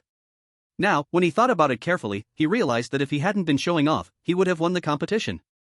Thinking of this, he nodded seriously at Zhao Changshan's guidance. Old class, I understand now. I won't be so impulsive anymore, and I will take every battle seriously. Zhao Changshan nodded, satisfied. It's good to know your mistake. I hope you improve in time. Chu Tianyang, hearing their words, almost believed them if he weren't the person involved. Even if the flame tiger didn't use the tiger roar and took a hit from the bloodthirsty magic ape, it wouldn't take any damage. Because the flame tiger's body is made of sturdy mystic iron and star iron, how could a first-tier bloodthirsty magic ape possibly harm the flame tiger? Suddenly, Shinruoyan spoke up. Teacher Zhao, I plan to stop coming to school starting tomorrow, until the college entrance examination. Chu Tianyang and the other two widened their eyes at Shinruoyan's words. Was she going to drop out? Coming back only for the college entrance examination? Zhao Changshan didn't say much and directly agreed. Staying in school wouldn't help Shinruoyan much but would instead slow down her progress. After all, Shinruoyan's beast master, the 8-winged thunder dragon, is too high-ranked. He couldn't offer any help in training. She would have to wait until her university teachers could guide her. Zhao Changshan also knew some information about Shinruoyan. Staying in school was just a waste of her time, and having her family members teach her was the most suitable. After Zhao Changshan left, the fat boy couldn't wait to ask, Ruoyun, are you really dropping out? Shinruoyan nodded. I've basically mastered the school's courses, and the training classes aren't suitable for me anymore, too simplistic. I want to train by myself at home from now on. Chu Tianyang and the other two showed surprised expressions after hearing Shin Ruoyun's words. This Saturday, I plan to go to the wilderness to train. Shin Ruoyun said, I have family members accompanying me to protect me, do you want to join? It's a great chance for us to practice teamwork, so we won't be flustered during the college entrance examination. Chu Tianyang and the thin monkey felt a strong urge to accept Shin Ruoyun's invitation. They also wanted to gain some experience in the wilderness, but heard that ferocious beasts roamed there, and as newly minted beast masters, they were too weak and dared not go out. Now hearing that Shin Ruoyun had family protection for her wilderness trip, their minds began to light up.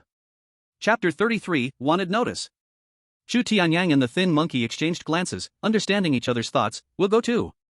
Shin Ruoyun's family elders must be formidable, otherwise, how could they confidently take her to the wilderness? Since they had free bodyguards, how could they let this good opportunity slip away? Seeing Chu Tianyang and the thin monkey express their intention to go train in the wilderness with her, Shin Ruoyun noticed the fat boy hadn't spoken up. What about you, Li? The fat guy heard how dangerous it was to go to the wild and quickly shook his head in refusal. I'd better not go. Even if your family members go with us, it's better to be safe than sorry. What if we encounter danger? You jinx. Chu Tianyang and the skinny monkey responded unfavorably to the fat guy's words. Fine, then we'll go by ourselves. Shin Ruoyun also rolled her eyes at the fat guy, but she didn't force him. Everyone has their own choices. In the evening after school, the three were walking home together. The skinny monkey curiously asked the fat guy, Are you really not going? Where to? The fat guy was taken aback and asked in confusion. What do you think? Hearing this, the skinny monkey couldn't help rolling his eyes at the fat guy. Stop pretending. I mean going to the wild for training. Forget it, I'm afraid of dying. The fat guy quickly shook his head. I'm the only child in my family, and I still need to inherit my dad's estate. Impressive. Chu Tianyang and the skinny monkey both gave the fat guy a thumbs up. They didn't say more and began discussing their upcoming trip to the wild. Today is Tuesday, and they have 4 days to prepare. As they were about to cross the street and enter the pedestrian street, a law enforcement team rushed past, as if something was about to happen. 7 or 8 law enforcement personnel in black uniforms were jogging along the sidewalk, each accompanied by a dog. The captain of the enforcement team instructed his team next to him, split up and search. The tip-off said that person has appeared in this area. Everyone quickly split up and disappeared into the alley. Chu Tianyang looked at the backs of the enforcement team leaving and curiously said, It seems they are after a wanted criminal. The skinny monkey pondered, could it be the person who was targeting the sewers? What the hell? Chu Tianyang looked confused at what the skinny monkey said. What sewer attacker? The skinny monkey looked at Chu Tianyang in surprise and said, You don't know? Chu Tianyang was speechless. What do I know? What are you talking about? What do you use your phone for? The skinny monkey rolled his eyes. In the past few days, there have been several murder cases in our area. The victims were all emptied out, their hearts, livers, spleens, lungs, and kidneys are all gone. News reports have warned that recently at night, unless necessary, it's best not to go out to avoid encountering a beast. Hiss. Upon hearing this, Chu Tianyang couldn't help but gasp. That's so twisted, it can't be done by a beast, right? The skinny monkey shook his head. It probably isn't a beast. If it were, the enforcement team would have caught them long ago. It wouldn't have dragged on for so many days. A wanted notice was issued last night, it was done by a human. The fat guy interjected, taking out his phone and showing them a picture of the wanted notice. The wanted notice showed a male in his 30s, his face looking gloomy, skin appearing dusty, with deep-set eyes and slits for pupils, giving off a snake-like gaze. The edge of the wanted notice had a note, This person is a level 3 beast master, gravely injured by the law enforcement personnel, now at about the early stage of level 2 to peak level 1. If you find this person, call the wanted department. If the information is correct, you can receive a 300,000 reward. If you capture this person and deliver them to the wanted department, you can receive a 1 million reward. The fat guy continued, From what I heard in my dad's conversations, this kind of thing is likely done by the Beast God sect. As he spoke, the fat guy pulled out his phone and opened a picture. The Beast God sect? Chu Tianyang's face slightly changed. He knew about the Beast God sect, he had read about it online, a cult born after the Blue Star underwent a huge change a century ago. They worship beasts, grow fond of ferocious beasts, believing that the wild creatures turning into ferocious beasts is a gift from the Beast God, and in the future, the world will surely be ruled by ferocious beasts. They believe in the Beast God, which is an inevitable trend. These people are crazy, they alter their own genes with those of ferocious beasts, turning themselves into half-human, half-beast beings. The thought was utterly crazy, and it was against humanity. Among the 5 districts, some of the bases were attacked by ferocious beasts, and behind it all was the shadow of the Beast God cult. It could be said that the beast god cult is humanity's enemy, and everyone wants to destroy it. Chu Tianyang said with a hint of horror, if the people from the beast god cult appear at the base, doesn't that mean base 88 has been targeted by the beast god cult? It's possible. The fat man nodded and said, the law enforcement team at the base is so tense, mostly because of this reason. So, about going to the wild for training this Saturday, you'd better not go, to avoid meeting people from the beast god cult. He continued, although Shun Ruoyun has protection, when danger comes, they will surely protect her first. As for you two, it'll depend on luck. Chu Tianyang and the thin monkey fell silent upon hearing the fat man's words. What he said made sense. They weren't close to Shin Ruoyun, so if danger came, they would definitely protect her first, and for the two of them, it would depend on luck. However, after a moment of silence, Chu Tianyang decided to still go with Shin Ruoyun for the wild training. If the people from the beast god cult really appear at the base, then the base could be attacked by ferocious beasts at any time, and he needed to improve his strength quickly. When danger strikes, he must have the ability to protect himself and his family from harm. Chu Tianyang said to the fat man, what you said is indeed reasonable, but I still want to go. I want to hone myself and improve my strength. Otherwise, if the base is attacked by ferocious beasts, we won't even have the ability to protect ourselves. The thin monkey had originally been hesitant, but after hearing Chu Tianyang's words, his wavering heart also became firm. He felt that Chu Tianyang was right, when danger comes, they need to have the strength to protect themselves, not just wait blindly for someone to save them. They were ordinary people, unlike Shin Ruoyun and the fat man, who had power and influence, and would be protected when danger came.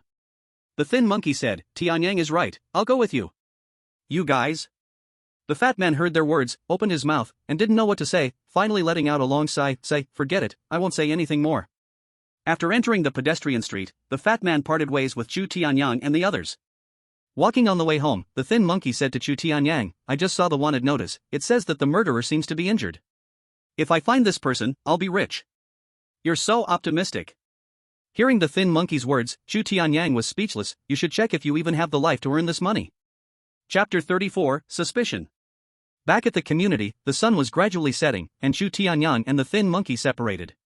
Chu Tianyang and Yan who stopped at the 14th building's elevator hall, and the motion-activated light turned on. Two elevators were embedded side by side in the wall, and the display on the right side was lit up, showing 28. The number on the left side was jumping from 1 to -1. He raised his hand and pressed the up button, and the cold stainless steel button lit up with a red light. Ding! Soon, the elevator came up from the -1 floor, and the door opened. Chu Tianyang and Yan who walked into the elevator as the metal door slowly closed. Both the man and the beast almost simultaneously noticed a man standing in the corner. He was wearing a black hoodie, the zipper pulled all the way up, and the brim of his cap was pressed low, completely shadowing his eyebrows and eyes. His face was obscured by a mask, making it impossible to see his features. His right hand was in his pants pocket, and his left hand was holding a black screen phone, his knuckles turning white. The white incandescent light in the elevator buzzed, reflecting cold light off the stainless steel interior walls. Chu Tianyang curiously examined the man. He had seen the neighbors in this building, but this person seemed unfamiliar. He asked curiously, Big brother, you look familiar, did you just move in? The man was first stunned when he heard Chu Tianyang's question, then responded with a hoarse voice. Cough, cough. As soon as he finished speaking, the man in the cap began coughing, quickly covering his mouth with his hand. Chu Tianyang noticed that his fingers were. A splash of crimson, like coughing up blood, oozed out from the mask. He stepped forward and asked, Big brother, are you okay? The man in the duckbill cap waved his hand, signaling Chu Tianyang not to come closer, and rasped, I'm fine, I have a lung disease. Little brother, don't get too close. Upon hearing it was a lung disease, Chu Tianyang stopped in his tracks, not daring to approach. Ding! The floor number flickered, quickly landing on the 14th floor, and the elevator door slowly opened. As he left, Chu Tianyang cautioned, Big brother, if you're sick, you should go to the hospital. Lung disease can be serious or minor, don't delay too long. Thank you. The man in the duckbill cap expressed his thanks. The elevator door slowly closed, isolating that blurry face inside the metal box. Chu Tianyang and Flame Tiger stood in the hallway, hearing the continuing hum of the elevator descending until it disappeared deep within the floors. Suddenly, Flame Tiger's voice rang in Chu Tianyang's mind, Master, that person does not have lung disease at all, but is seriously injured. The smell of blood on him is too overpowering, and it carries the scent of other people's blood. What? Upon hearing this, Chu Tianyang's expression changed, Are you sure? Master, though I am a mechanical beast, my body is crafted from the Flame Tiger's body, along with its beast crystal. Flame Tiger explained, with life and soul granted by the main god, I can inherit all the abilities of the Flame Tiger. As a predator, I am very sensitive to the smell of blood. The scent on that man is too strong to be concealed. Hearing Flame Tiger's words, Chu Tianyang felt some suspicion. How could a person seriously injured not go to the hospital for treatment? Plus, his disguise was too concealing, as if he didn't want others to see his face. The person indeed has issues. A normal person wouldn't dress like this. Usually, people dress like this are those who have done something wrong. Could it be? Chu Tianyang thought of a question: could this person be a criminal? The more he pondered, the more suspicious he felt. He had never seen this person before. Wait, seriously injured? Active around the South District. Suddenly, Chu Tianyang recalled the wanted notice the fat guy showed them earlier, stating the culprit was injured. Combining this information, Chu Tianyang couldn't help but suspect that this person was indeed the culprit. Otherwise, how could one explain his severe injuries and refusal to get treatment, along with his disguise? Thinking of this, Chu Tianyang's gaze quickly fell on the moving floor numbers of the elevator, which finally stopped at the 28th floor. Chu Tianyang's thoughts began to race. If it's true, it would be like encountering a million on the move. He looked at Flame Tiger and asked, "Can you assess this person's strength?" "I can't see it." Flame Tiger shook his head and then said, "However, his body is very weak. From his breathing, I can tell he has reached his limit." At these words, a glimmer of unusual light flashed in Chu Tianyang's eyes, as plans began to form in his mind. "Welcome home." Chu Tianyang inputted the password, and the door lock opened with a voice prompt. After changing into slippers, Chu Tianyang led Flame Tiger into the living room, where his parents had already come home from work. Their training class had ended, and it was already 6 p.m. His parents also got off work at 6 p.m., but they had a company car that took them home, so they arrived faster than Chu Tianyang. "You're back." Hearing the door open, Chu Mingyuan, who was watching the news, turned around. Seeing the beautiful little tiger beside Chu Tianyang, he was stunned, his expression filled with excitement, and shouted to Zhao Lan in the kitchen, "Honey, come out and see, our son has contracted a beast." "Our son has contracted a beast?" Hearing her husband's words, Zhao Lan hurriedly ran out of the kitchen. Upon seeing the little tiger beside her son, her eyes lit up, and she looked up and down at Flame Tiger, her face full of joy. "Wow, it really is. This beast is so beautiful." Chu Tianyang smiled and said, "Mom and Dad, this is Flame Tiger, it's a flame tiger, I contracted it this afternoon." Zhao Lan quickly took out her phone and started taking photos of Flame Tiger. Beside him, Chu Mingyuan also took out his phone to snap a picture, while asking Chu Tianyang, "Son, what rank is your beast?" Chu Tianyang said, "It's a 6-ranked burning flame tiger, but the flame tiger has mutated, now it's a 7-ranked. Chu Mingyuan and Zhao Lan stopped taking pictures, their faces showing excitement, overjoyed. 7-ranked beast? No way. Chu Mingyuan realized, "Son, where did you get so much money to buy a 7-ranked beast?" He usually read the news and heard that the starting price for a 7-ranked beast is at least 50 million. They gave their son only 2 million as startup funds, which wasn't enough at all. The joy on Chu Tianyang's face faded, and he hurriedly asked, "Son, you didn't sign a contract with the base, did you?" Zhao Lan's face turned pale, she was most afraid of her son signing a contract with the base. "No." Chu Tianyang shook his head, explaining, "I have a classmate whose family runs a beast store. I bought the burning flame tiger from her store, they treated it as an ordinary burning flame tiger, the price was much cheaper. I bought it on credit." Hearing Chu Tianyang's words, the couple breathed a sigh of relief and asked, "How much did you owe?" "Let's think of a way." Chu Tianyang said seriously, "Mom and Dad, you don't need to worry about this, I will pay it back myself in the future." Seeing his son say this, Chu Mingyuan didn't ask further. Judging from his tone, his son must owe quite a bit. After all, the price of a 6-ranked beast is so high that even if they sold their house, they couldn't afford it. But his son is a beastmaster, after graduating and working, he would earn more money than they did. With a 7-ranked beast, his son's path as a beastmaster would be much smoother in the future. Chapter 35 Action. Yes. Yes. Yes. Tianyang, this kid, contracted a 7-ranked beast. Exactly, it's a 7-ranked beast. I don't understand this beast stuff, but it seems like a kind of tiger, 7-ranked. Chu Mingyuan and his wife informed friends and family about their son contracting a 7-ranked beast via phone, notifying each one, and sent photos of them hugging the burning flame tiger. As the couple called friends and family, discussing around the topic of the flame tiger, they even forgot to make dinner. At this moment, Chu Tianyang was still thinking about the mysterious man in the elevator. If that person was indeed a wanted criminal, that would be a walking million. In a few days, he would go out to practice, he needed to upgrade the flame tiger's power in these few days, but he didn't have much money, worrying about money. Now, with a possible million walking around in front of him, it sparked Chu Tianyang's desire to make money. That person was seriously injured, it was the perfect opportunity to catch him. Thinking of this, Chu Tianyang rushed to the kitchen, opened the fridge, and took a fresh keeping bag to pick a few fruits. Then he found an excuse, telling his parents he was going to Shoho's house to get something, and took the flame tiger outside. Ding! Arriving at the elevator again, he pressed the up button and waited for the elevator to come. Once it arrived, they entered and pressed the button for the 28th floor. As the elevator doors closed and it started to rise slowly, Chu Tianyang's heart also began to race. He said to the flame tiger, it will be up to you in a moment. When he opens the door, unleash your tiger roar immediately, don't give him any chance, and once we succeed, knock him out. Don't worry, master. The flame tiger nodded, leave it to me. If we can really catch that wanted criminal, we will earn big. Chu Tianyang's gaze was firm, your upgrading money will be secured, so whether we can take him down depends on you. At the same time. Meanwhile, room 2801 was pitch dark, and moonlight shone in from the balcony. In the living room, there were two figures lying in a pool of blood, and on the sofa sat a shadowy figure.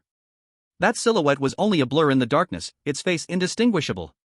The moonlight just happened to illuminate the ground at its feet, where a shattered glass cup lay, the sparkling fragments mixed with a few drops of dark red liquid, glowing with a strange light under the cold light. The living room was eerily silent, with only the occasional sound of a breeze from the balcony stirring the curtains, making the suffocating quiet even more unbearable. The smell of blood filled the air, sweet yet acrid, completely at odds with the coldness of the moonlight. The linen-colored curtains on the balcony were lifted by the night wind, with moonlight pouring in like flowing water, casting shadows and light dancing on the floor. The figure sitting on the sofa was illuminated by the moonlight, revealing a man around 30 years old. The pale moonlight reflected a terrifying scene, as the man showed only his eyes, flashing with madness and bloodthirst, his mouth covered in blood that dripped down onto his soiled clothes. He was tightly grasping a still-beating heart in his hand, frantically devouring it. At the same time, he muttered with hatred, damn the enforcement team, this group of sticky pests never lets go. I will definitely get my revenge. This place is not safe, I'll leave later and find another hiding spot, or the enforcement team will track me down again. Ding! Arriving at the 28th floor, the elevator doors slowly opened, and the motion-triggered lights in the hallway turned on. Although the sound of the elevator arriving was very faint, the man clearly heard it, and he stopped chewing, becoming alert. As the elevator reached the floor, Chu Tianyang and Yenhu stepped out. Chu Tianyang quietly asked Yenhu, can you smell that person's scent? Yes, it's in the room in front. Yenhu nodded, its nose, sensitive like a tiger's, lifted its left paw, pointing towards room 2801. Suddenly, Yenhu changed its tone, master, such a strong smell of blood, mixed with the scent of 3 people, the blood smell comes from the other 2, and the last one is the person we saw in the elevator. Hearing this, Chu Tianyang's expression changed, the smell of blood meant someone had been killed, and even if that person was not a wanted criminal, they were still a criminal. The presence of such a person in their community was like a ticking time bomb, which could potentially endanger his family, after all, they were all in the same building. With a serious face, Chu Tianyang said to Yenhu, follow the original plan. After speaking, he tried to calm his emotions, putting on a relaxed expression, and carried fruits to the door. Yenhu hid by the door, waiting for the chance to strike. Chu Tianyang pressed the doorbell and said, Uncle, Aunt, as promised, I'm here to visit you tonight. Actually, Chu Tianyang didn't even know what the neighbors on the 28th floor were called, he just made up a sentence. Inside the room, the man, hearing the call from outside, froze for a moment. He looked at the 2 corpses on the floor, frowning, their relatives? Then, he quietly approached the door, peeking through the peephole. Is it him? When he saw the person outside through the peephole, the man was momentarily dazed. Wasn't this the student he encountered in the elevator not long ago? Delivering himself to me. The man displayed a sickly smile upon seeing Chu Tianyang holding fruits, just in time to eat your heart to heal my wounds. Click. He turned the door lock and slowly opened the door, intending to pull Chu Tianyang inside and deal with him. Upon seeing the door open, revealing pure darkness inside, a large hand shot out swiftly. His heart began to race, realizing the other party was going to attack him. Meanwhile, Yenhu had long been prepared, and the moment the hand reached out from the door, it activated the Tiger Roar ability. Roar! A deafening roar erupted, carrying a powerful sound wave attack. The airwaves generated by the sound wave expanded, bursting along the hallway. The walls on both sides of the hallway, covered in tiles, began to show tiny cracks.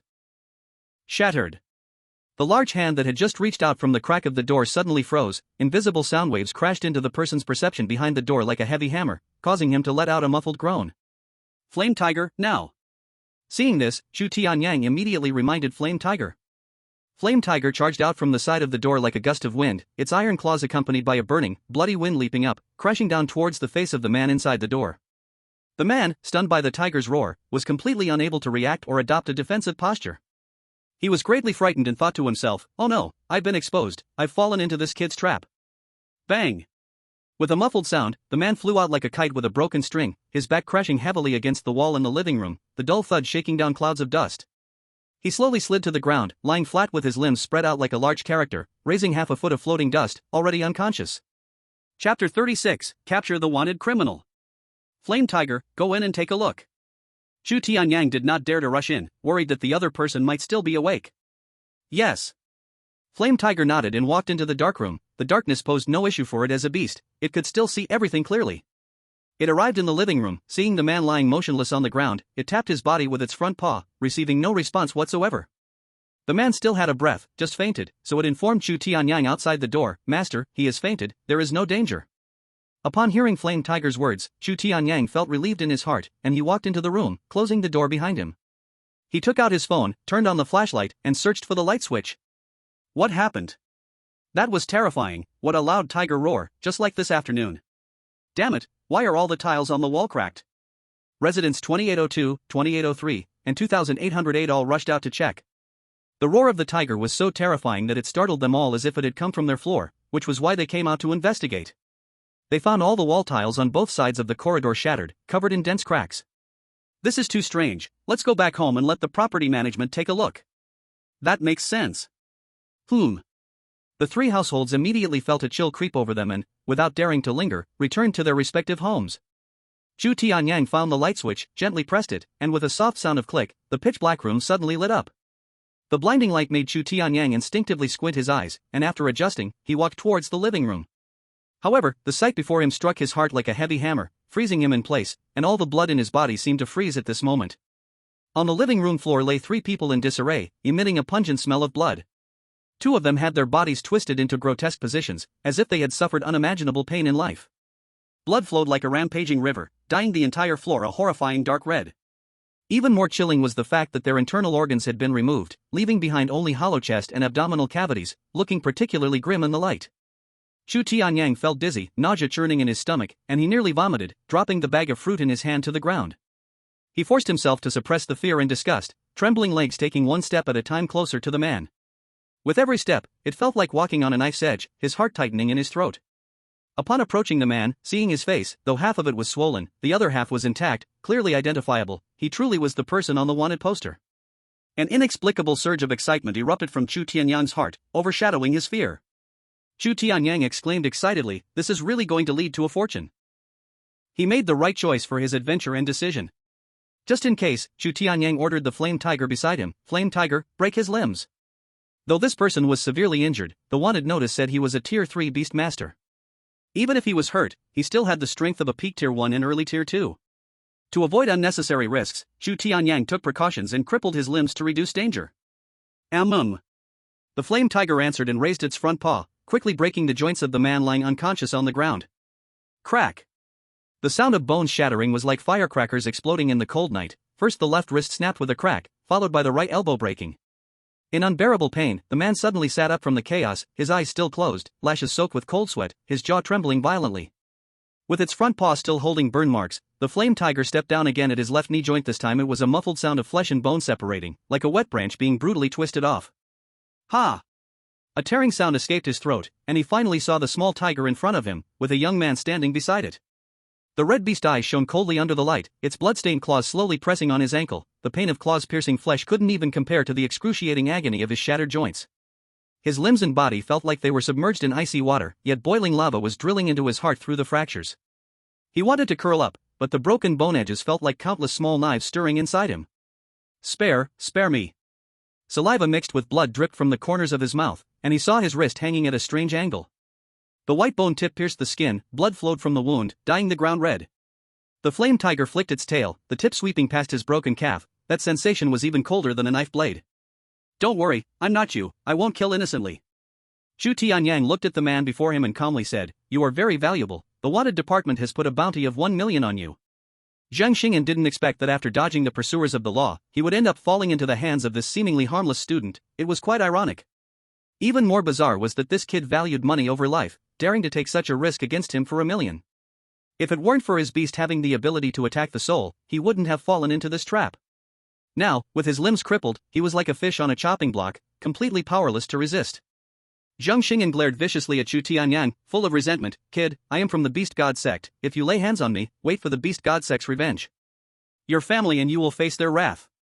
Chu Tianyang was unmoved by Zhang Xing'an's words. He was aware of everything and had considered it all. However, if the man couldn't speak, that would be something else entirely. Thinking this, Chu Tianyang approached Zhang Xing'an and crouched down. Zhang Xing'an saw that instead of showing fear, Chu Tianyang was smiling at him, and he suddenly felt a bad premonition, panicking. Kid, what do you want? No need to panic, I'm just borrowing something from you. Chu Tianyang smiled, then reached out his right hand to pinch the side of his mouth, forcefully prying it open. Before Zhang Xing'an could react, he extended his left hand, quickly reaching into the man's mouth and pulling his tongue out. And no. Please don't. Zhang Xing'an had a bad feeling and wanted to struggle, but with his limbs already broken, he couldn't move. He quickly shook his head, trying to escape Chu Tianyang's grip, but it was futile. Chu Tianyang murmured, if you can't speak, the Beast God sect won't know who caught you. Hearing this, Zhang Xing'an's pupils shrank suddenly, his eyes filled with fear. To him, this high school student didn't look like a student at all. He was even more like a demon than him. He quickly begged for mercy. Spare me, I promise I won't reveal your secret. Chu Tianyang ignored his words. How could he trust the words of a traitor who betrayed humanity? He said to the Yen Hu beside him, Yen Hu, cut off his tongue. Shwa! Yen Hu's sharp claws swiped, and with a swish, it cut off Zhang Xing'an's tongue at the root. Woo woo woo! A large amount of fresh blood poured out of Zhang Xing'an's mouth, unable to speak because of his missing tongue, making a painful whimpering sound. Chapter 37, The Harvest. The moment Zhang Xing'an's tongue was decisively removed by Chu Tianyang, a flood of blood gushed from his mouth like a broken dam, the crimson liquid splashing onto the ground, creating shocking blood splatters. Chu Tianyang's gaze was cold, still holding Zhang Xing'an's severed tongue in his hand, throwing it onto the ground, cutting off the entire root of the tongue, watching him now unable to speak. However, the next scene caused Chu Tianyang's pupils to instantly shrink, and all the hair on his body stood up. Zhang Xing'an's body began to twitch uncontrollably, and the convulsions grew more intense, as if a mysterious and evil force was rampaging through his body. Then, his upper body started to undergo a bizarre mutation in a strange way. A layer of fine black fur rapidly grew on his skin, like bamboo shoots after rain, covering his entire upper body in the blink of an eye. The fur was black and shiny, exuding a sinister aura that made one shiver with fear. At the same time, his head was undergoing earth-shaking changes, the human face gradually twisting and deforming, eventually becoming a hideous and terrifying leopard head. Hiss! The leopard head's eyes flashed with fierce red light, its bloody mouth opening wide, emitting a hoarse roar, as if it wanted to swallow the entire world. And the arms that had been interrupted by Chu Tianyang were also undergoing shocking changes, gradually turning into sharp and deadly leopard claws. The leopard claws gleamed with a cold light, exuding a chilling murderous aura, as if they could tear anything into pieces with a mere swipe. In the blink of an eye, Zhang Xing'an transformed into a half-human, half-beast monster, lying on the ground, his figure tall and twisted, radiating an evil and powerful aura. Chu Tianyang, standing beside him, gasped in shock, his mind going blank, filled with astonishment and fear. He had never seen such a bizarre and terrifying scene. Is this what the Beast God sect people are like, transplanting the genes of fierce beasts into their own bodies, turning themselves into half-human, half-beasts, gaining the power of fierce beasts? Chu Tianyang muttered to himself, thankful that he had instructed Yen Hu to break Zhang Xing'an's limbs, otherwise, with his transformation, capturing him would have been nearly impossible. Zhang Xing'an fixed a venomous gaze on Chu Tianyang, a look so full of hatred that it seemed to pierce through the soul, sending a chill down one's spine. His eyes were filled with resentment and murderous intent, as if he wanted to devour Chu Tianyang alive. He wanted to curse, to let out the most vicious of curses, but his tongue had already been pulled out by Chu Tianyang, so he could only produce a vague woo-woo sound, which sounded like the call of an owl at night, adding to the terrifying atmosphere. In his heart, he roared wildly, this bastard, so ruthless. If my limbs weren't crippled, I would tear you apart, eat your flesh and blood, and ease the hatred in my heart. I will make you experience the most painful torture in the world, and let you die in endless fear and despair. His body trembled violently with anger and resentment, the black fur standing on end as if it was about to ignite. Chu Tianyang looked at Zhang Xing'an's vengeful expression, his heart filled with no sympathy or wavering. He knew that for such an evil person, there could be no mercy. In order to pursue so-called powerful strength, the beast god cult does not hesitate to engage in such unethical and immoral beast gene transplantation, plunging countless people into pain and disaster. Wherever they go, life is devastated, and chaos reigns. Chu Tianyang slowly walked towards Zhang Xing'an, arriving in front of him. Zhang Xing'an watched Chu Tianyang approach step by step, his eyes filled with intense resentment but also a fleeting hint of fear. He wanted to struggle and retreat, but his disabled limbs wouldn't allow him to move an inch, leaving him helpless to watch Chu Tianyang come right in front of him. Chu Tianyang stood before Zhang Xing'an, smiling at him, and said, "Don't be nervous, I already said I won't kill you. You're worth a lot." After saying that, Chu Tianyang bent down, cautiously beginning to search through Zhang Xing'an's tattered and bloodied clothing. In his heart, Zhang Xing'an, as a villain of the beast god cult, must have hidden plenty of ill-gotten wealth and rare items amidst his usual killings and plundering. His fingers quickly moved over Zhang Xing'an's clothes, not letting go of any corner that might conceal something. The rough fabric brushed against his fingertips, carrying a pungent smell of blood, but Chu Tianyang didn't even frown, fully concentrating on the search. Sure enough, after a thorough search, Chu Tianyang's hands touched several hard and differently shaped objects in the pockets. He was overjoyed and quickened his movements, soon finding over a dozen beast crystals from Zhang Xing'an's body. These beast crystals emitted a weak yet mysterious light, some red as fire, others deep green, as if containing endless vitality and power. Chu Tianyang knew that beast crystals are the essence condensed within fierce beasts, containing powerful energy, valuable for beast training or crafting tools. Besides the beast crystals, Chu Tianyang also found an old-looking mobile phone, its screen cracked in several places. This phone might hold important secrets of the beast god cult or some crucial clues. Chu Tianyang carefully put the phone away, thinking he might get a reward after handing it in to the law enforcement officers. Soon after, a bank card appeared in Chu Tianyang's hand. He looked at the bank card, a slight smile appearing on his lips, unaware of how much money might be inside. Wait! Suddenly, Chu Tianyang's smile froze. I don't know the bank password. His gaze shifted to Zhang Xing'an, but the latter's tongue had already been cut out completely, and he couldn't say a word. Damn it! Chu Tianyang cursed silently, which meant that without the password, the money inside the bank card was useless to him. After cursing, Chu Tianyang continued to search, and eventually, his hand brushed against a delicate little bottle. This bottle was small and exquisite, appearing to be made of special material, and felt smooth to the touch. He gently twisted the cap open, and a pungent smell rushed out, causing him to wrinkle his brow. The bottle contained a black liquid, and the smell was fishy and strong, prompting Chu Tianyang to quickly seal the cap back on. He felt that what was inside this small bottle was definitely not ordinary, otherwise Zhang Xing'an wouldn't carry it on him. Chu Tianyang carefully stored these items one by one, standing up with a hint of satisfaction in his eyes. Although the bank card had no password and was merely a moment of excitement for him, the beast crystals were a good find, 3 of which were fire attribute, perfect for training his flame tiger. The remaining beast crystals could either be sold or swapped for other fire attribute beast crystals. Chapter 38, The Arrival of the Law Enforcement Team. Chu Tianyang sat boldly on the soft sofa. A glance fell on the half-man, half-beast, the tortured and wailing Zhang Xing'an on the ground. At this moment, Zhang Xing'an's limbs were twisted and broken, his tongue pulled out, and he could only emit indistinct woo sounds from his throat, looking as pitiful and tragic as a trapped beast, stripped of teeth and claws. Chu Tianyang took out his phone from his pocket, his fingers gently sliding across the screen as he checked the time. The phone screen displayed 7:33, calculating the time. The law enforcement team should be arriving soon. Before coming here, just in case, he had already reported to the wanted department. Just thinking about handing over Zhang Xing'an, this villain of the beast god sect, to the law enforcement team made Chu Tianyang's heart feel as sweet as honey, unable to hold back a laugh. This 1 million reward was enough to buy a lot of fire-type beast crystals to cultivate a flame tiger, making outdoor training safer. However, just as he indulged in the joy of the upcoming reward, the phone rang suddenly, breaking the brief silence. Chu Tianyang frowned, wondering in his heart who was calling at this time. He leaned down to look at the caller ID, and it turned out to be his mother calling. Chu Tianyang thought that since his mother called at this time, she must be asking him to come home for dinner. But looking at the half-dead Zhang Xing'an on the ground, he knew he couldn't leave yet. He had to wait for the law enforcement team to arrive and hand over everything clearly. So, Chu Tianyang took a deep breath, adjusted his emotions, and pressed the answer button. His mother's voice came from the other end of the line, "Son, come home for dinner." Chu Tianyang wore a gentle smile, trying to make his voice sound relaxed and natural. "Mom, I'm at Shoho's house, we're discussing beast taming. There are so many things to learn about beast taming, we need to study it well. I'll come back for dinner later, you go ahead and eat, don't wait for me, I'll be back soon." On the other end, Jialan heard Chu Tianyang's words and said, "Alright then, but don't starve yourself. Come back early after you finish discussing, Mom saved you some good food." "Okay." Chu Tianyang nodded and said, "You don't need to worry about me starving, Shoho's house has snacks, I will be back as soon as I finish chatting." After hanging up, Chu Tianyang looked again at Zhang Xing'an on the ground, and the scattered fruits beside him. Chu Tianyang stood up, went to pick up the fruits, washed them clean in the kitchen, and then returned to sit back on the sofa, chewing on an apple. Time passed second by second, and Chu Tianyang anxiously awaited the arrival of the law enforcement team. From time to time, he glanced at his phone, hoping the law enforcement team would come quickly. Ding!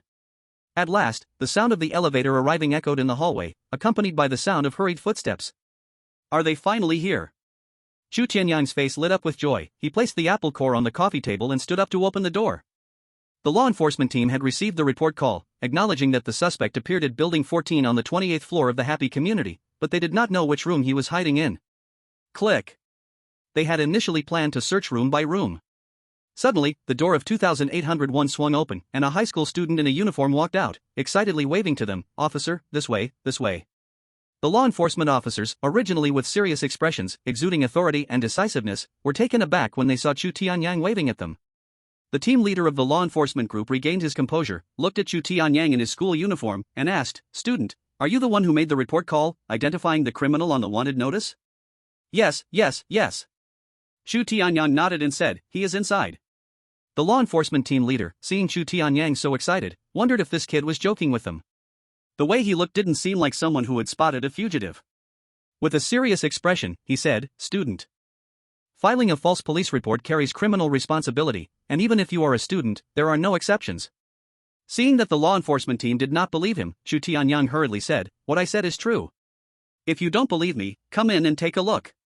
The law enforcement team was skeptical of Chu Tianyang's words, but they followed him inside anyway, all on high alert, ready to summon their beasts for battle at any moment.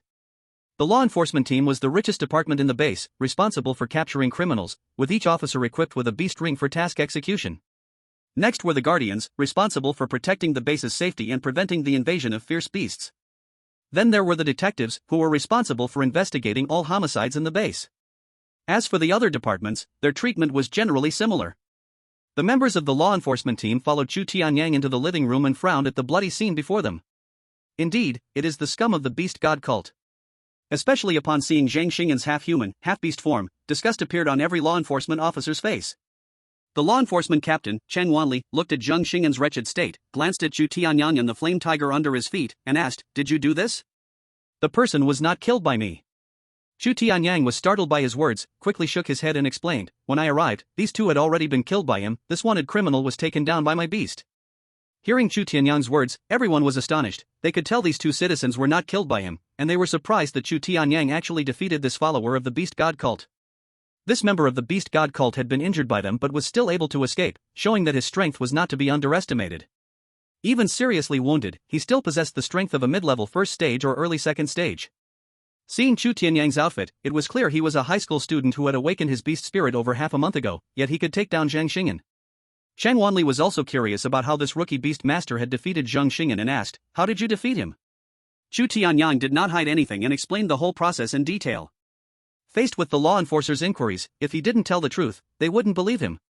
Upon hearing this, Zhang Wanli looked at Chu Tianyang's flame tiger with a hint of envy, saying, "I didn't expect your mutated flame tiger to have awakened such a powerful ability. A soul attack ability is so rare and hard to defend against. Out of 10,000 beast spirits, there might not even be one that possesses a soul attack ability. It's just luck, just luck." Chu Tianyang smiled in response, then pointed at Zhang Xing'an on the ground and said, "Officers, this is a vile member of the beast god cult. I went through a lot of effort to catch him. You see the reward, is it? Don't worry, the bounty won't be shortchanged." Chen Wanli was amused by Chu Tianyang's greedy demeanor. Someone like him, who values money over life, was indeed a rare species. Any normal high school student wouldn't dare to risk like him, as this was a serial killer, and also a ruthless member of the beast god cult. Chapter 39, Ruthless Methods. Chen Wanli's gaze fell on Chu Tianyang, his voice steady and clear. "Fill out your personal information, bring your ID tomorrow, and then go to the wanted department to collect the bounty." After saying this, he slightly tilted his head and instructed his subordinate beside him, "Take the remnants of the beast god cult back." Two law enforcement officers immediately responded and quickly walked over to the lying, limp Zhang Xing'an. Each grabbed one of Zhang Xing'an's arms, pulling him up with force. Zhang Xing'an's body was soft, his limbs hung weakly, clearly having sustained severe injuries. The onlookers couldn't help but gasp in astonishment at this scene. Especially seeing Zhang Xing'an's horrible appearance, they were even more shocked by Chu Tianyang's means. Chu Tianyang looked like just a high school student, but his actions were so ruthless, actually breaking Zhang Xing'an's limbs, completely unlike what a high school student should do. After being lifted up, Zhang Xing'an let out a muffled sound, unclear, as if squeezed out from the depths of his throat. He struggled to lift his head, staring at Chu Tianyang with eyes full of hatred, as if flames of anger were burning within him, wishing he could swallow Chu Tianyang alive. Chen Wanli heard Zhang Xing'an's muffled sound and furrowed his brow slightly. He looked at Zhang Xing'an, covered in blood and looking tragic, feeling a hint of doubt, then turned to Chu Tianyang and asked, "What happened to him?" Chu Tianyang stood there, calm, his face showing no signs of emotion, as if he had just done a trivial thing. "He said he was from the beast god cult and threatened to take revenge on my whole family. He said honestly, I thought to myself, if he couldn't speak, then the people from the beast god cult wouldn't know who captured him, so I pulled out his tongue." Everyone felt a chill after hearing Chu Tianyang's words. They looked at Chu Tianyang's calm face, finding it hard to imagine that such an apparently harmless student could come up with such a cruel method and carry it out without hesitation. His calm tone seemed to tell of an ordinary affair, but the words he spoke sent shivers down their spines. Chang Wanli, after listening to Chu Tianyang's explanation, twitched his mouth slightly, looking at Chu Tianyang with an extra look of scrutiny. Although Chu Tianyang's actions were somewhat extreme, from a certain perspective, it was also to protect his family. In a world filled with danger and evil, sometimes very mean methods are indeed necessary. What you did makes some sense, but the means were too cruel. Chang Wanli paused for a moment before slowly saying, the Beast God Cult is an evil organization, they do all sorts of wicked deeds, and our law enforcement department has been fighting them with all our might. You captured the remnants of the Beast God Cult this time, making a contribution to their downfall, which is commendable. But in the future, you should still try to follow legal and moral guidelines when handling matters. At the same time, he helplessly added, and they have important things to ask him, since you've pulled out his tongue, our work will be very difficult. After hearing Chang Wanli's words, Chu Tianyang nodded and said, I understand, Captain Chang. I was just in a moment of urgency, only thinking about protecting my family, not considering so much. I will be more careful in the future. Chang Wanli asked Chu Tianyang, where is his tongue? Here, right where it is. Chu Tianyang pointed at a tongue being stepped on by one of the law enforcement officers. That officer quickly moved his foot away, giving Chu Tianyang a dirty look. Chang Wanli said to that officer, take his tongue back and reattach it. The people from the Beast God Cult appearing at their base number 88 definitely had some bad plans, and they needed to investigate it quickly. Then Chang Wanli said to Chu Tianyang, alright, you can go fill out the personal information first, and come to the bounty department tomorrow to collect your reward. Chu Tianyang replied, yes. A law enforcement officer approached Chu Tianyang with a pen and paper, please fill out your information. Chu Tianyang took out his ID card and pen from his pocket, starting to fill out his personal information. Can I skip the address? What if my address leaks? Whether you fill it in or not doesn't matter, but you need to provide your ID number, otherwise, if it doesn't match tomorrow when you go to the bounty department, you won't be able to collect the reward. The enforcer nodded, you don't have to worry. Our law enforcement department is very strict and will not leak your information. It's better to be safe than sorry. Chu Tianyang quickly filled out the information, handed the notebook back to the enforcer, and said, it's best to be cautious. After all, I'm just an ordinary high school student. If I'm targeted by the Beast God Cult, I might end up dead. The law enforcement officers in the room were speechless when they heard Chu Tianyang's words. This kid was being too overly cautious. Besides, how ordinary could a high school student be to take down the remnants of the Beast God Cult? Chang Wanli, seeing that Chu Tianyang had filled out the information, spoke up, notify the police to come and clean up the scene. Leave 2 people here to hand over to the police. Move out. The law enforcement team was escorting Zhang Xing'an away, while the others followed one after another. At this moment, Zhang Xing'an, being escorted, was filled with despair and hatred. He knew that he was completely finished. Not only had Chu Tianyang tortured him until he wished for death, but he had also fallen into the hands of the law enforcement department. His hatred for Chu Tianyang had reached its peak, vowing that if he had a chance, he would make Chu Tianyang pay a painful price. But he also knew that this was merely an unattainable fantasy. Under the strict guard of the law enforcement department, he would never have the chance for revenge again. Officer, you are their leader, right? Chu Tianyang quietly asked Chang Wanli, who was walking ahead. Chang Wanli stopped, turned to look at Chu Tianyang, and asked suspiciously, I am the captain of Law Enforcement Team 1. What's wrong? So you're the captain. That's great. Chu Tianyang smiled and whispered, Captain, I just found something good on that guy. If I report it, will there be a reward? Hearing this, Chang Wanli's gaze fell on Chu Tianyang. You took something from him? What is it? Chu Tianyang asked, so is there a reward or not? Chang Wanli rolled his eyes at Chu Tianyang, I'll reward you with a prison cell. Do you want it? He had almost forgotten to search Zhang Xing'an, and if Chu Tianyang hadn't reminded him, he would have nearly overlooked it. Chang Wanli asked Chu Tianyang, what exactly did you take from him? Hurry up and hand it over. Having things from the Beast God Cult on you is a big trouble. Chu Tianyang thought about it. It did make sense, so he took out the phone and a small bottle he had found on Zhang Xing'an and handed them over to Chang Wanli. Chapter 40, Collecting the Reward. Chang Wanli saw this and his face lit up with joy. There's even a phone. It should have his contacts with other members of the Beast God Cult. He put the phone away and then turned his gaze to the small bottle, opened the cap, and a strong, fishy odor wafted out. Chang Wanli's expression suddenly changed drastically as he quickly capped the bottle again. Beast summoning drug, how could he have beast summoning drugs on him? If the beast summoning drug is present, then things have gotten very troublesome. It means that the people from the Beast God Cult have set their sights on their base 88 and are about to attack the base. Captain, what's wrong? Chu Tianyang saw Chang Wanli's face change upon seeing the small bottle and noticed the fear in his eyes regarding the beast-summoning drug. Chang Wanli looked at Chu Tianyang seriously, asking solemnly, "Tell me honestly, what else did you take from him? Report truthfully." Chu Tianyang quickly shook his head. "That's all, just these two." Chang Wanli stared at Chu Tianyang, seriously saying, "Classmate, I'm not joking with you. This matter is too important and concerns the safety of the base. Don't force me to have someone search you." Seeing Chang Wanli's serious demeanor, Chu Tianyang finally compromised. "There are also 13 beast crystals and a bank card." After finishing, Chu Tianyang took out a bunch of beast crystals and a bank card from his pocket. "If you don't believe me, see? There's really nothing else." Seeing that Chang Wanli was silent, Chu Tianyang emptied everything from his pockets and clothes, showing that besides his own phone, there was nothing else. Chang Wanli glanced at the beast crystals and bank card in Chu Tianyang's hand. Most of the beast crystals were first and second tier, and there were only 2 third-tier ones. He had no interest in them. As for the bank card, this kid didn't even have a password. He said to Chu Tianyang, "Don't do this in the future. Just keep the beast crystals." Seeing Chu Tianyang take such great risks for money, going after the remnants of the beast god cult, it was clear his family wasn't wealthy. Plus, with the college entrance exam coming up in 2 or 3 months, he could use them to improve his strength. Upon hearing this, Chu Tianyang was instantly delighted that the beast crystals wouldn't be taken back, and his mind began to race. He whispered to Chang Wanli, "Captain, I don't have a password for this bank card. When you interrogate him, can you ask him for the password? We'll split it 50-50. Chang Wanli couldn't help but roll his eyes at Chu Tianyang's words. "Alright, keep the card for yourself. Leave me a phone number, and when it's time for the interrogation, I'll help you ask for the password. If I find out, I'll let you know." The people of the beast god cult were notoriously poor. How much savings could a third-tier street rat have? Chang Wanli wouldn't bother with such small change. He simply made a favorable gesture towards Chu Tianyang. There was always an unspoken rule that whoever captured a wanted criminal would secretly keep the criminal's possessions, aside from important evidence. "Thank you very much, Captain." Chu Tianyang was excited and gave Chang Wanli his phone number. "My number is 188.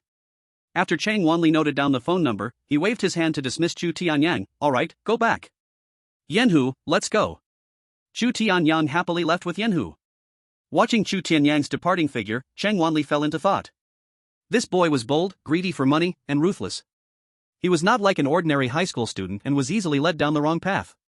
As Chu Tianyang left, the scene gradually returned to calm. Chu Tianyang returned home with Yenhu.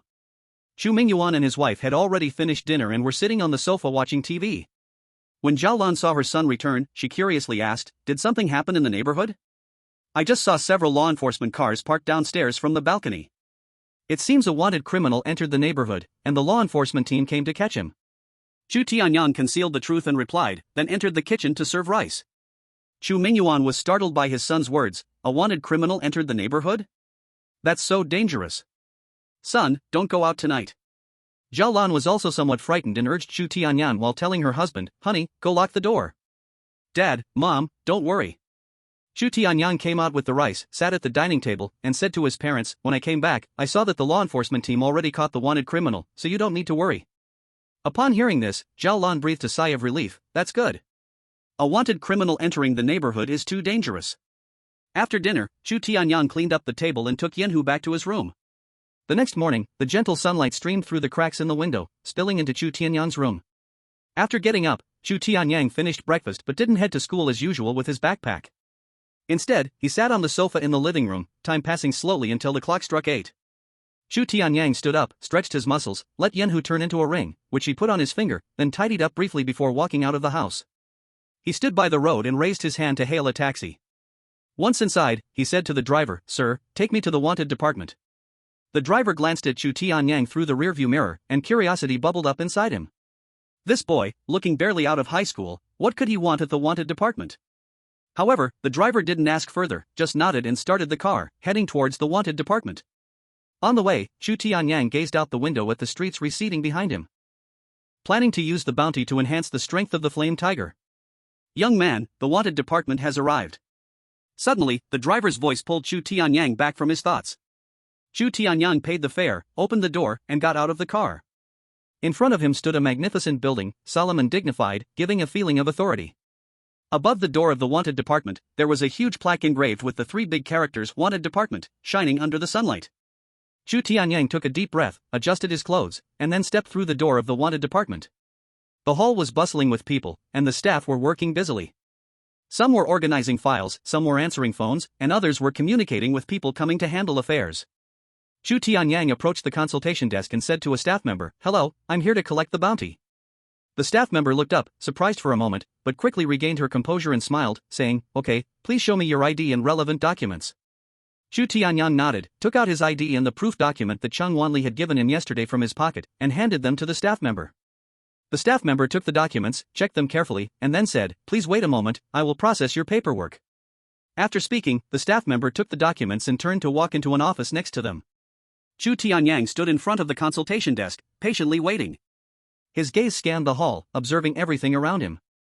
He noticed that the staff members in the wanted department were all dressed in neat uniforms, with serious expressions, giving a sense of professionalism and reliability. After a while, the staff member came out of the office holding a folder. She approached Chu Tianyang, handed him the folder, and said, "Please fill out the relevant paperwork and verify it." Chu Tianyang took the folder, opened it, and carefully reviewed the documents inside. The documents detailed the process of capturing Zhang Xingyan and the amount of the bounty. Chu Tianyang couldn't help but feel a surge of joy in his heart as he picked up the pen to sign his name and write down his bank account number. "Thank you, sorry for the trouble."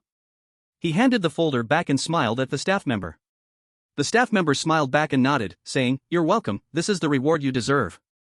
Your contribution to fighting crime is greatly appreciated by our wanted department. If you have any information regarding crime in the future, please feel free to provide it to us at any time." She continued, "Your reward should arrive in about an hour." Chu Tianyang nodded and said, "Thank you. If there are no other procedures, I'll take my leave now." "It's all done, you can leave at any time." The staff member nodded and smiled.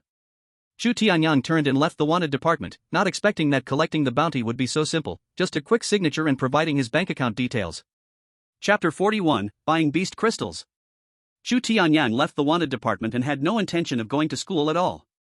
He stood by the roadside, raised his hand to hail a taxi, opened the door and sat in, saying to the driver, "Master, take me to the treasure pavilion."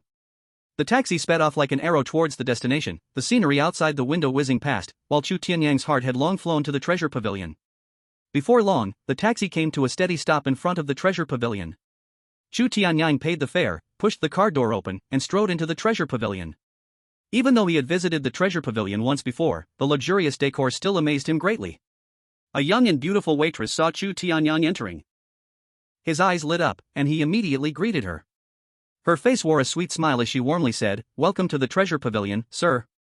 What service do you need?" However, when she saw Tianyang's face clearly, she couldn't help but pause slightly, and then recognized him.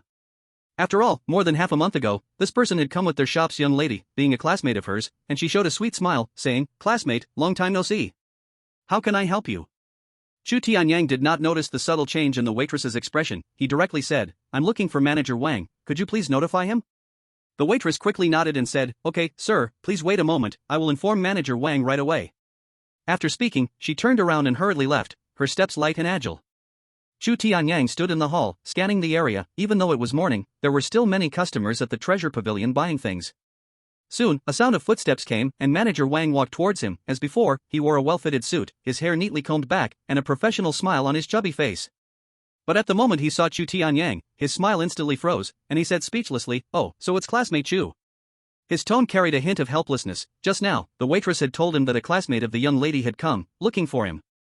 He hurriedly rushed over, and upon seeing Chu Tianyang, he felt an uneasy premonition, thinking it was about the mechanical beast he had sent over yesterday. Chu Tianyang looked at Manager Wang, smiled slightly, and said, "Manager Wang, long time no see.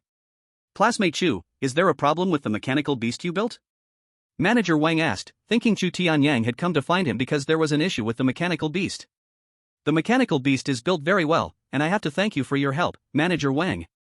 Chu Tianyang said, "This time, I came to buy some first-level beast crystals from you."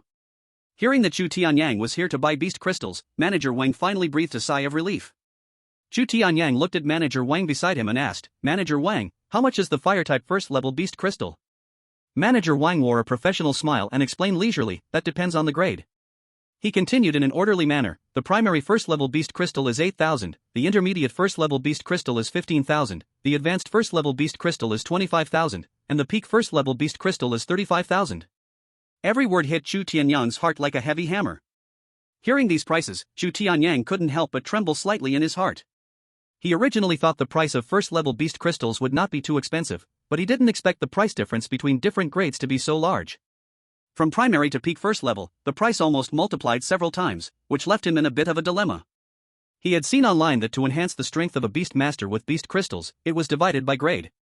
For advanced beast masters, to progress from early first level to mid first level, they generally needed to consume at least 100 to 120 beast crystals. For intermediate beast masters, to progress from early first level to mid first level, they typically needed to consume at least 70 to 100 beast crystals. For low-level beast masters, to advance from early first level to mid first level, they usually needed to consume at least 30 to 50 beast crystals. This is because higher-grade beast masters require a vast amount of energy to enhance their strength, which is why their power can crush lower-grade beasts. In contrast, low-level beast masters cannot withstand strong energy, so the energy needed to enhance their strength is not much. If using a peak first-level beast crystal, it would be difficult to calculate, because the peak first-level beast crystal is several times stronger than the early first level. His flame tiger was crafted from a 6th level burning flame tiger, with a quality of around 6th level, belonging to an intermediate beast master, and the required beast crystal should be 100. No! Suddenly, Chu Tianyang remembered that his flame tiger, with the blessing of the Heart of Eternity, to become infinite growth, that is to say, even the talent has improved.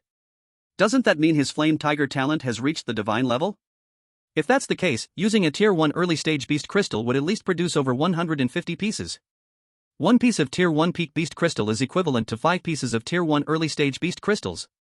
If I buy tier 1 early stage beast crystals, I would definitely lose 5,000 in terms of price. After realizing this, Chu Tianyang made a plan in his heart. Manager Wang, I have more than 10 beast crystals in my possession. Does your treasure pavilion buy them? Of course. Manager Wang was stunned for a moment. Wasn't he buying beast crystals? Why is he suddenly selling them? But he still patiently explained, however, the purchase price we offer will be a bit lower. I can understand. Chu Tianyang nodded and took out all 13 beast crystals, placing them on the table. Manager Wang picked them up and examined them one by one. It didn't take long for him to finish checking and said, 7 pieces of tier 1, including 3 pieces of tier 1 intermediate level, 2 pieces of tier 1 advanced level, and 2 pieces of tier 1 peak. 3 pieces of tier 2, all tier 2 advanced, 3 pieces of tier 3, 2 of which are tier 3 early stage and 1 is tier 3 intermediate. He continued, tier 1 intermediate is 10,000 each, advanced is 20,000, and peak is 30,000. Tier 2 advanced is 80,000 each, tier 3 early stage is 150,000 each, and intermediate is 250,000 each. After finishing, he looked at Chu Tianyang and asked, Student Chu, do you have any questions? So cheap? When Chu Tianyang heard Manager Wang's offer, his brows furrowed. Manager Wang explained, Student Chu, this price isn't too cheap. We also need to earn a service fee, plus we have to consider time, storage, management. His long-winded speech made Chu Tianyang feel inferior. After all, he was indeed someone who sat in the manager's position. Alright, I understand. Let's go with this price. Chu Tianyang also knew that after all, they needed to earn some money, and it was impossible to buy at the original price. Manager Wang gave Chu Tianyang a thumbs up. You really understand, Student Chu. All beast crystals add up to 1,070,000. Chu Tianyang calculated in his heart. The bounty was 1 million plus 1,070,000, and he had another 100,000 on his card, totaling 2,170,000. Tier 1 peak beast crystal is 35,000 each, 60 pieces would be 2,100,000, just right. Chu Tianyang said to Manager Wang, I want to buy 60 tier 1 peak fire type beast crystals. Is there a discount? Manager Wang was silent for a moment, then said, looking at Shinruoyan, how about this, Student Chu, I won't waste words. The original price for 60 tier 1 peak beast crystals is 2,100,000. I'll knock off a zero for you, making it 2 million. This is already my maximum authority, otherwise, we'll be in trouble if the higher-ups check the accounts. Alright. Seeing him say that, Chu Tianyang didn't say anything else and nodded in agreement. Chapter 42, An Encirclement of the Remnants of the Beast God Cult. South City. Inside a dim and dilapidated room, a pungent smell of rot and dampness mingled in the air. The peeling wallpaper on the walls resembled the cracked skin of an old man, appearing particularly tragic under the weak light. 3 figures loomed in this small space, the atmosphere heavy as if a storm were approaching. Zhang Xingyan, that bastard. Didn't I tell him that this is a special period and to avoid making trouble? He just had to stir up trouble, and now look at this. He's been wanted by the base. One figure suddenly slammed his hand on the table, his eyes wide with rage, veins bulging on his forehead, roaring angrily. His voice echoed in the cramped room, almost shattering the oppressive air. If the plan of the cult is ruined, I'll kill him. He gritted his teeth, hands clenched into fists, knuckles turning white from the force. His eyes sparkled with a crazy killing intent, as if Zhang Xing'an were standing in front of him at that moment, and he would rip him apart without hesitation. At that moment, a voice as hoarse as rusty iron scraping against metal sounded, "Can we contact him?" This voice seemed to come from the depths of hell, carrying a chilling and eerie tone that sent shivers down one's spine. Another short figure quickly spoke up, "We could reach him yesterday evening, but he lost contact by nighttime. It's been another day without a reply." His voice was a bit frantic. During this special time, losing contact often meant danger, and they seemed to have caught a whiff of death's scent. That hoarse voice fell silent for a moment, as if contemplating something, then slowly said, "It seems something has happened to him. This place is not safe, we must retreat." His voice was deep and resolute, as if he had already foreseen the impending disaster. However, before he could finish his words, there suddenly came the sound of rapid and intense footsteps from outside, like war drums pounding again and again on their hearts. The footsteps grew closer, seemingly surrounding the house they were in. "Not good, we've been exposed." The small figure shouted in panic. They had thought they could temporarily hide from the storm in this dilapidated house in the slums, but unexpectedly, they had still been discovered. "What do we do? It seems we are surrounded." Another figure asked anxiously. In this desperate situation, they felt like a group of wild beasts trapped in a cage, with nowhere to escape. The owner of the hoarse voice took a deep breath, trying hard to calm himself. He quickly scanned the surroundings, then said, "Don't panic. We split up and break out. Rush out through the windows and the back door at the same time, whoever can escape, does." His eyes revealed a hint of determination. Although he knew the chances of success were low, they had no other choice. The three quickly sprang into action, preparing for the battle that was about to come. At that moment, a loud voice came from outside, "Listen, people inside. You have been surrounded. Surrender, and you might get a lighter sentence, otherwise, it will be ruthless." This voice echoed in the air like thunder, tightening the hearts of the three inside. "Don't listen to them, charge out." The owner of the hoarse voice roared, then was the first to rush towards the window. He kicked open the window and jumped out. The other two followed closely, rushing out through the window and the back door respectively. However, as soon as they rushed out, they fell into a heavy encirclement. The law enforcement team from the base was like a well-trained steel torrent, having already surrounded them with an impenetrable net. Roar! Around them, a pack of beast-tamers stood ready, their forms graceful, eyes revealing fierceness and alertness. The deep growls echoed in the air, as if announcing the coming battle to the enemies.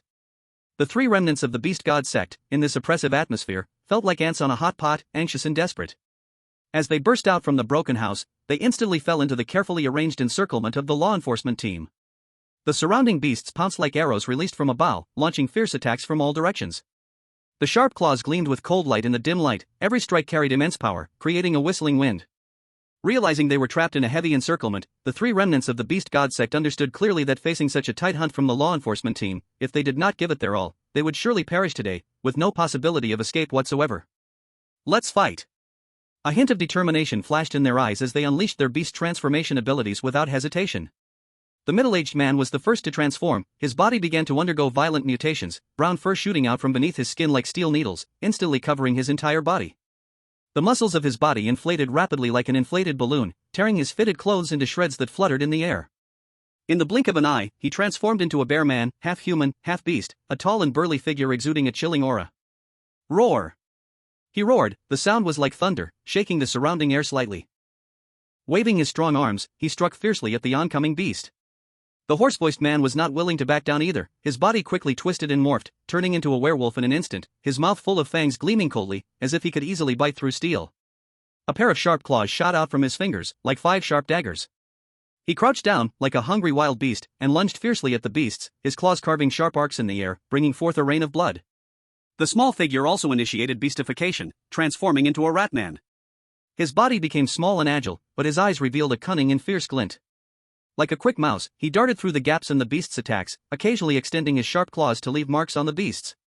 The three of them counterattacked the oncoming beasts, each strike filled with desperate courage. The middle-aged bear man smashed his fist into a brute bull. The brute bull let out a scream, its body hurtling backward and crashing into a house, causing the entire building to collapse in a cloud of dust.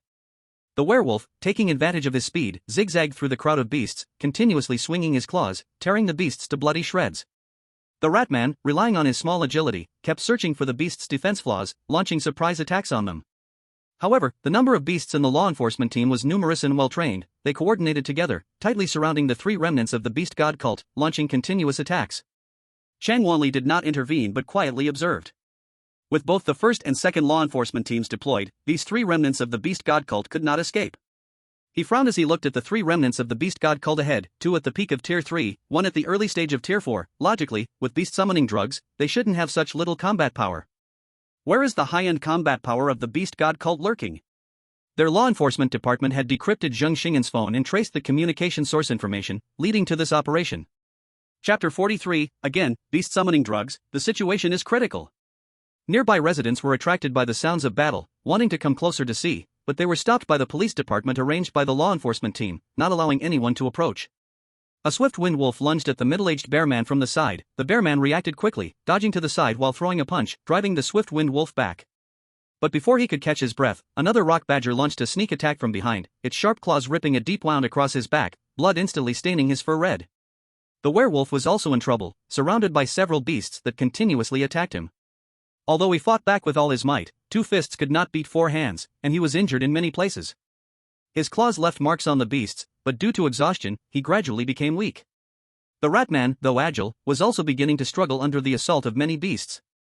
A crimson wolf seized the opportunity and lunged at the Ratman. The Ratman couldn't dodge in time and was bitten on the leg by the beast.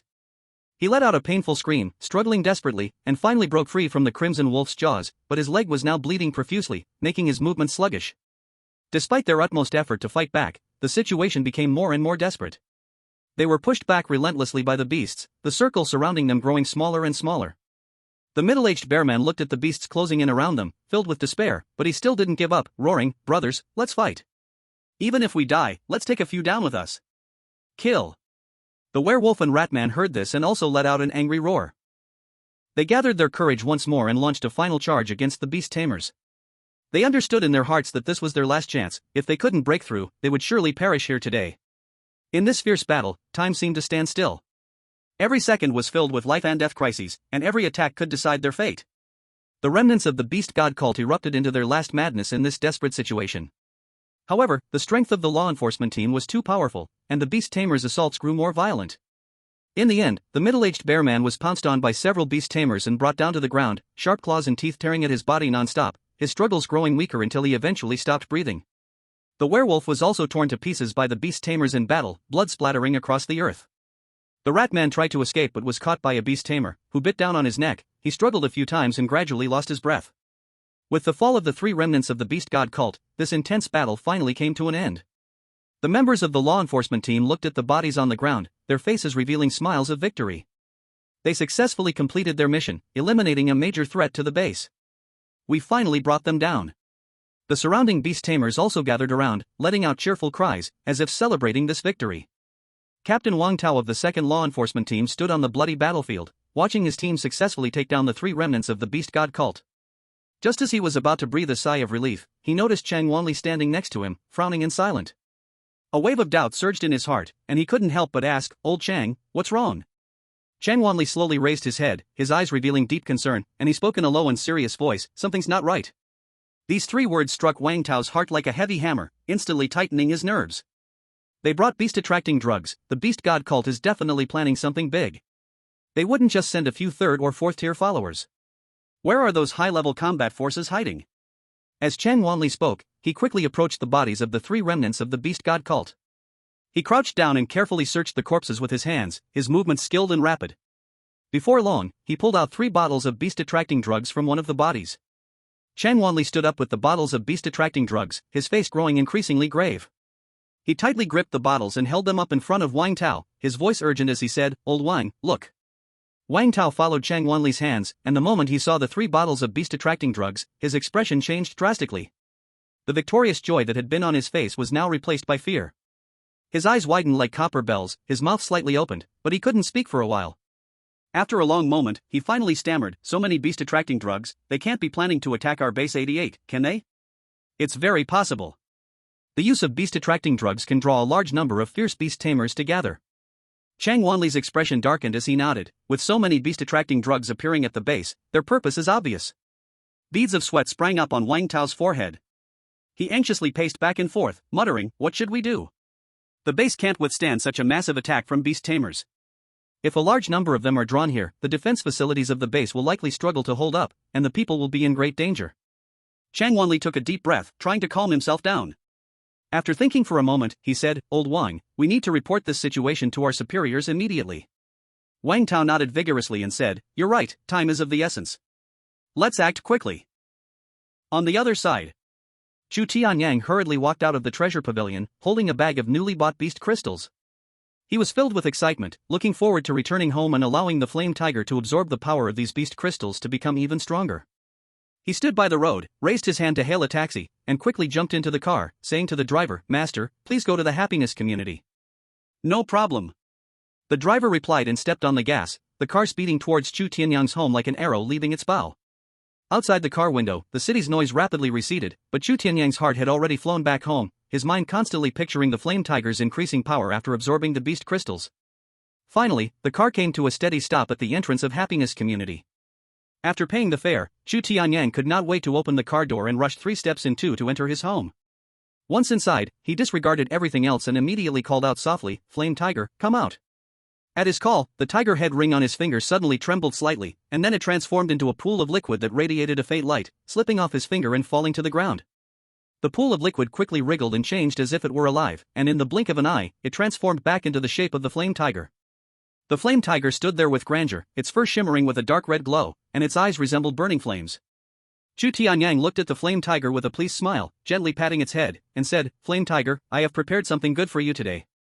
Saying this, he took out a peak-tier first-level fire attribute beast crystal that he had just bought from the treasure pavilion.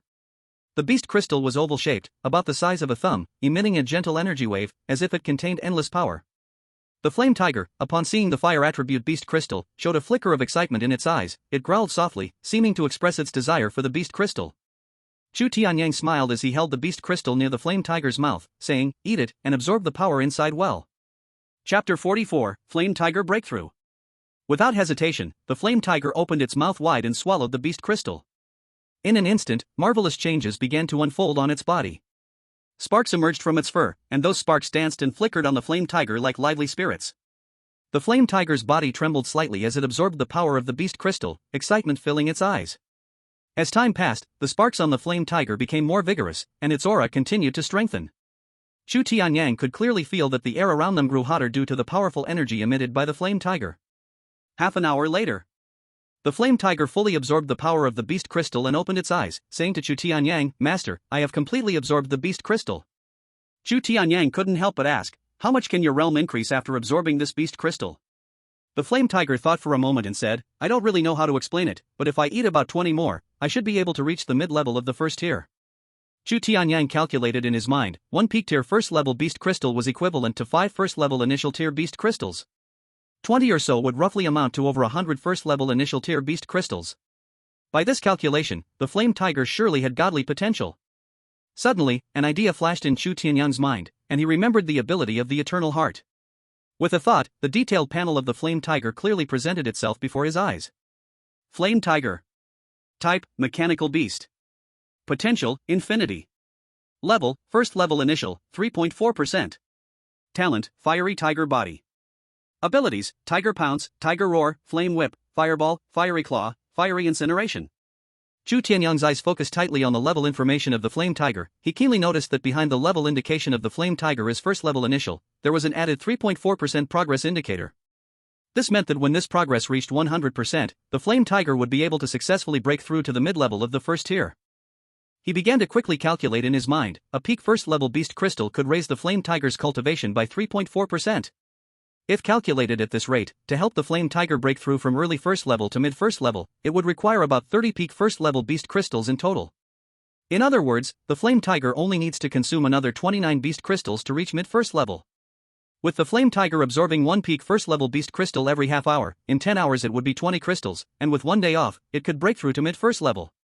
Thinking of this, Chu Tianyang couldn't help but feel excited. He decided to take a day off and not go to school today. Suddenly, Chu Tianyang remembered something and asked the Eternal Heart, "Eternal Heart, can I see the information panel of the flame tiger? Can I see my information panel too?" As soon as Chu Tianyang finished speaking, the Eternal Heart within him stirred. Immediately, a virtual panel appeared in front of his eyes. Master, Chu Tianyang. Age, 18, birthday, March 18th. Realm, mid-first level, 90%. Cultivation technique, spirit nurturing technique. Spirit technique, none. Beast, flame tiger. Wow, there really is one. 666, the eternal heart is amazing. Seeing his attribute panel, Chu Tianyang exclaimed 666.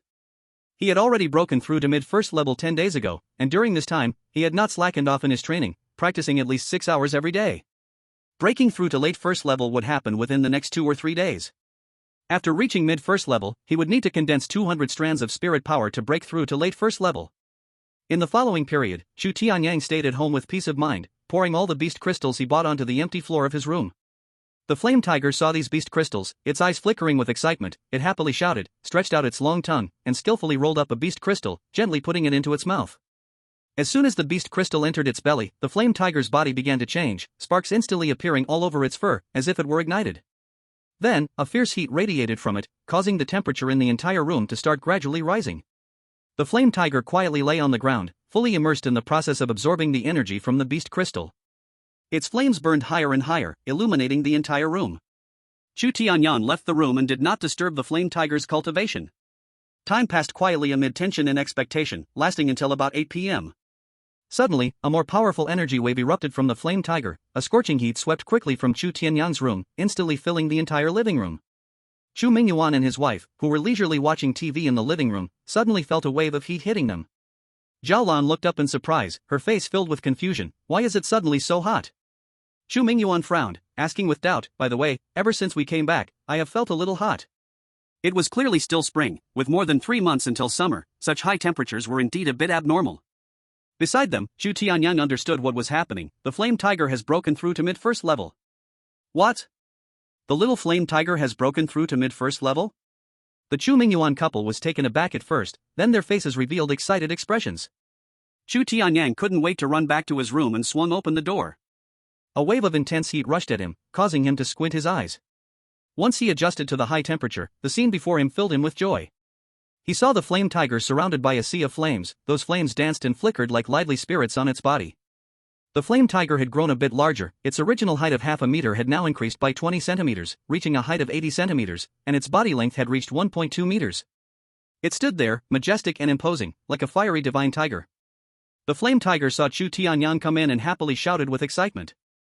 Recollecting the flames on his body, he walked steadily to his side, gently rubbing his head against his leg, as if sharing the joy of his breakthrough with him. Chu Tianyang squatted down, gently caressing the flame tiger's head, a happy smile on his face. Chu Mingyuan and his wife soon walked into the room, looking at the imposing flame tiger, and they joyfully said, "Little flame tiger is really amazing, it will definitely become a powerful beast in the future." Chu Mingyuan said with a smile. Chu Tianyang's mother then reminded him, "Tianyang, the flame tiger's strength has increased after its breakthrough, you need to practice harder, you can't let it surpass you. The college entrance examination is coming soon, you have to put in extra effort to get into a good university." Chu Tianyang nodded and said, "Mom and Dad, you can rest assured, the flame tiger and I will work hard together and become stronger." The family surrounded the flame tiger, laughter echoing in the room, filled with warmth and joy. Chu Mingyuan and his wife hope their son will work hard in his practice and get into a good university. Chapter 45 Departure 1. In the following 2 days, Chu Tianyang's life was tight and orderly. Every morning, he hurriedly went to school with his backpack. The cafeteria and the training room at school were like a huge magnet to him, attracting him. To get free beast meat and use the training room, he insisted on attending morning classes every day. After finishing lunch in the cafeteria, he would leave school and head home with his backpack. Fatty and Skinny Monkey were a bit puzzled and curiously asked about Chu Tianyang's unusual behavior over the past 2 days. They then learned that Chu Tianyang was trying to improve his strength and practice hard to prepare for outdoor training. Seeing Chu Tianyang working so hard, the two fell into doubt, should they also put in some effort? After returning home, Chu Tianyang couldn't wait to start practicing on his own. Meanwhile, the flame tiger absorbed all the beast crystals that Chu Tianyang had collected over the previous days. Its level was at the mid-stage of the first order, 75%, just a little bit away from breaking through to the later stage of the first order. However, this little bit felt like an insurmountable chasm in front of Chu Tianyang. In order for the flame tiger to break through to the later stage of the first order, it needed 10 peak first order beast crystals. Chu Tianyang looked at the bank card in his hand, feeling quite helpless. 10 peak first order beast crystals cost 350,000. And he only had a pitiful 170,000 left on his card, which was not enough at all. With a helpless sigh, he had to temporarily give up the idea of improving the flame tiger's strength. In fact, the flame tiger didn't only rely on absorbing beast crystals to practice. It had its own unique ability to use its beast crystals to absorb the spiritual energy of the world for cultivation. However, this way of cultivation was incredibly slow compared to absorbing beast crystals, like a snail crawling. But Chu Tianyang knew there was currently no better method. He could only let the flame tiger practice slowly by itself for now, and when he had money, he would buy beast crystals for it. That night, after finishing dinner, Chu Tianyang dove into his room and began intense cultivation. In his room, he sat cross-legged on the floor, closed his eyes, and focused wholeheartedly on his practice. Time quietly passed in practice, and before he knew it, it was already 9 p.m. Suddenly, Chu Tianyang felt a powerful energy surging within him, as if an invisible force was impacting his body. He felt delighted, knowing that the opportunity for a breakthrough had come. He concentrated, guiding this energy to flow through his meridians. As the energy continued to circulate, his body seemed to be enveloped in a layer of light, and the air around him trembled slightly due to this powerful energy. Boom! A muffled sound echoed within Chu Tianyang, and he successfully broke through to the later stage of the first order. He slowly opened his eyes, his gaze shimmering with excitement. He felt a strength within him that was several times stronger than before. His heart was full of confidence. He knew that his efforts were not in vain, and this late-stage strength would provide a stronger guarantee for his outdoor training tomorrow. Then, Chu Tianyang stopped his training, stood up, stretched his somewhat stiff body, and simply washed up, preparing to get some rest early. Because tomorrow, he would embark on the journey of outdoor training. The wild was a place full of unknowns and dangers. There were fierce beasts, complex terrains, and various unexpected challenges. But Chu Tianyang had no fear at all. His heart was filled with anticipation and excitement. He yearned to test his strength in the wild, and to grow continuously through battle. Lying in bed, Chu Tianyang looked at the ceiling, his mind racing with thoughts. He imagined the various situations he might encounter in the wild tomorrow, imagined himself battling beasts, imagined the scenes of continuously breaking through and becoming stronger. Gradually, his eyelids grew heavier, and with anticipation for tomorrow, he slowly drifted off to sleep. In his dream, he seemed to be in the wild, fighting alongside the flame tiger, conquering one powerful enemy after another. The next morning, sunlight gently streamed through the window, casting a warm glow on Chu Tianyang's face. He slowly opened his eyes and glanced at the clock on the wall. It was already 8 a.m. He got up and walked to the living room, realizing that his parents had already left for work. On the dining table lay a steaming breakfast, alongside a note.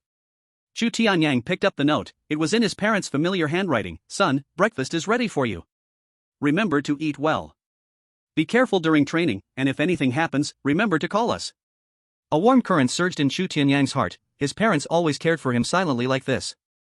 He had not told his parents about going for outdoor training, as the wild was filled with the unknown and dangerous, and he didn't want them to worry about him. So, he made up a reason last night, telling his parents that he was going to stay at a classmate's house for a few days to practice beast-taming with his teammates for the college entrance exam. His parents didn't think much of it and agreed, reminding him to take care of himself. After finishing breakfast, Chu Tianyang returned to his room and picked up the backpack he had packed the night before. The backpack contained some essential items, like water, food, first aid supplies, and a map. This map was quite valuable. Chu Tianyang had bought it from the treasure pavilion for a full 1,000 coins. As for the flame tiger, there was no need to prepare anything for it. Though it looked like a real tiger, it was actually a mechanical beast without pain or hunger, and its power came from its beast crystal. At 8:50 a.m., Chu Tianyang checked the time and, feeling it was almost time, strapped on his backpack and took the flame tiger out of the house. Just as he reached the community gate, he bumped into the skinny monkey, who was also leaving with a backpack. The skinny monkey saw Chu Tianyang, his eyes lighting up, and waved, saying, "Tianyang." Seeing the skinny monkey also with a backpack, and the bloodthirsty demon ape sitting on his shoulder, Chu Tianyang responded with a smile, "I thought I'd have to wait for you." The skinny monkey rolled his eyes at Chu Tianyang's words, speechless. "It wasn't me waiting for you last time." Chirp. The bloodthirsty demon ape on his shoulder nodded in agreement in a remarkably human way. In recent days, it had also broken through to the mid-stage of the first level and had grown quite a bit, now standing at half a meter tall. The big lump of flesh on its shoulder was getting larger, almost the size of its head and nearly bursting. Chu Tianyang looked at the bloodthirsty demon ape on the skinny monkey's shoulder and said, "Your Xiaohong is about to complete its evolution." The skinny monkey smiled happily and said, "You noticed. Xiaohong has been saying for the past 2 days that it feels like something is going to break out from its neck.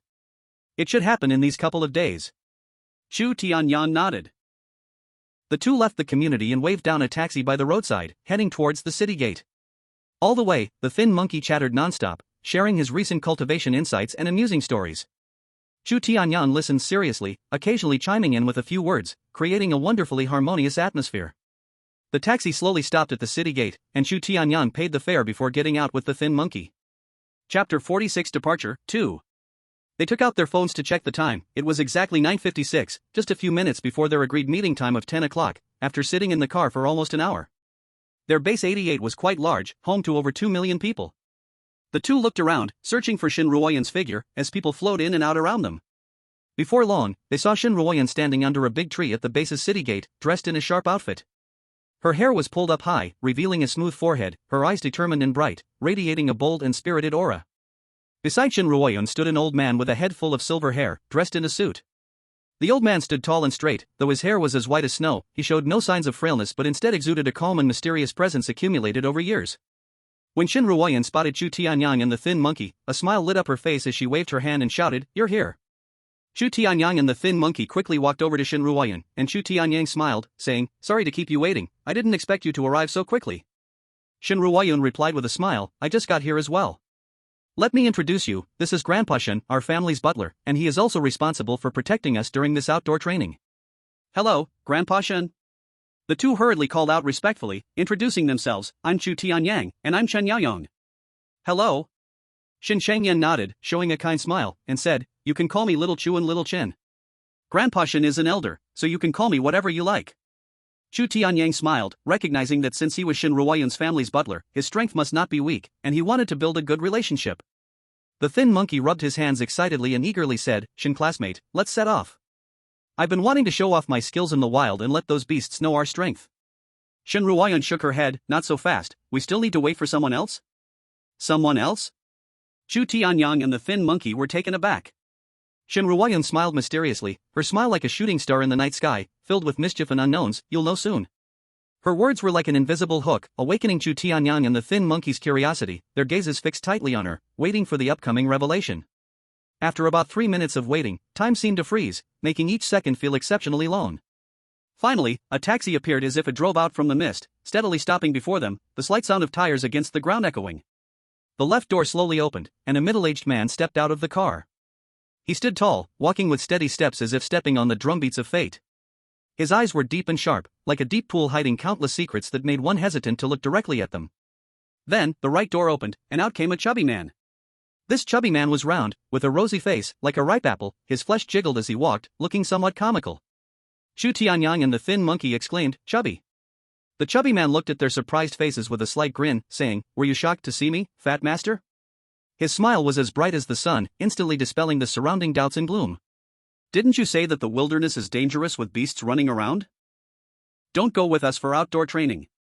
The skinny monkey looked puzzled, his brows tightly knitted together like an unsolvable knot. His eyes were full of confusion, as if he was waiting for the fat boy to give a reasonable explanation. "I talked too much before and mentioned this to my dad and the others, and as a result, I got sent here." The fat boy's expression fell, looking a bit gloomy as he said, "They told me if I didn't go, they'd not only break my legs but also cut off my pocket money."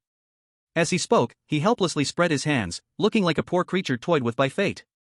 "Ha, you deserve it."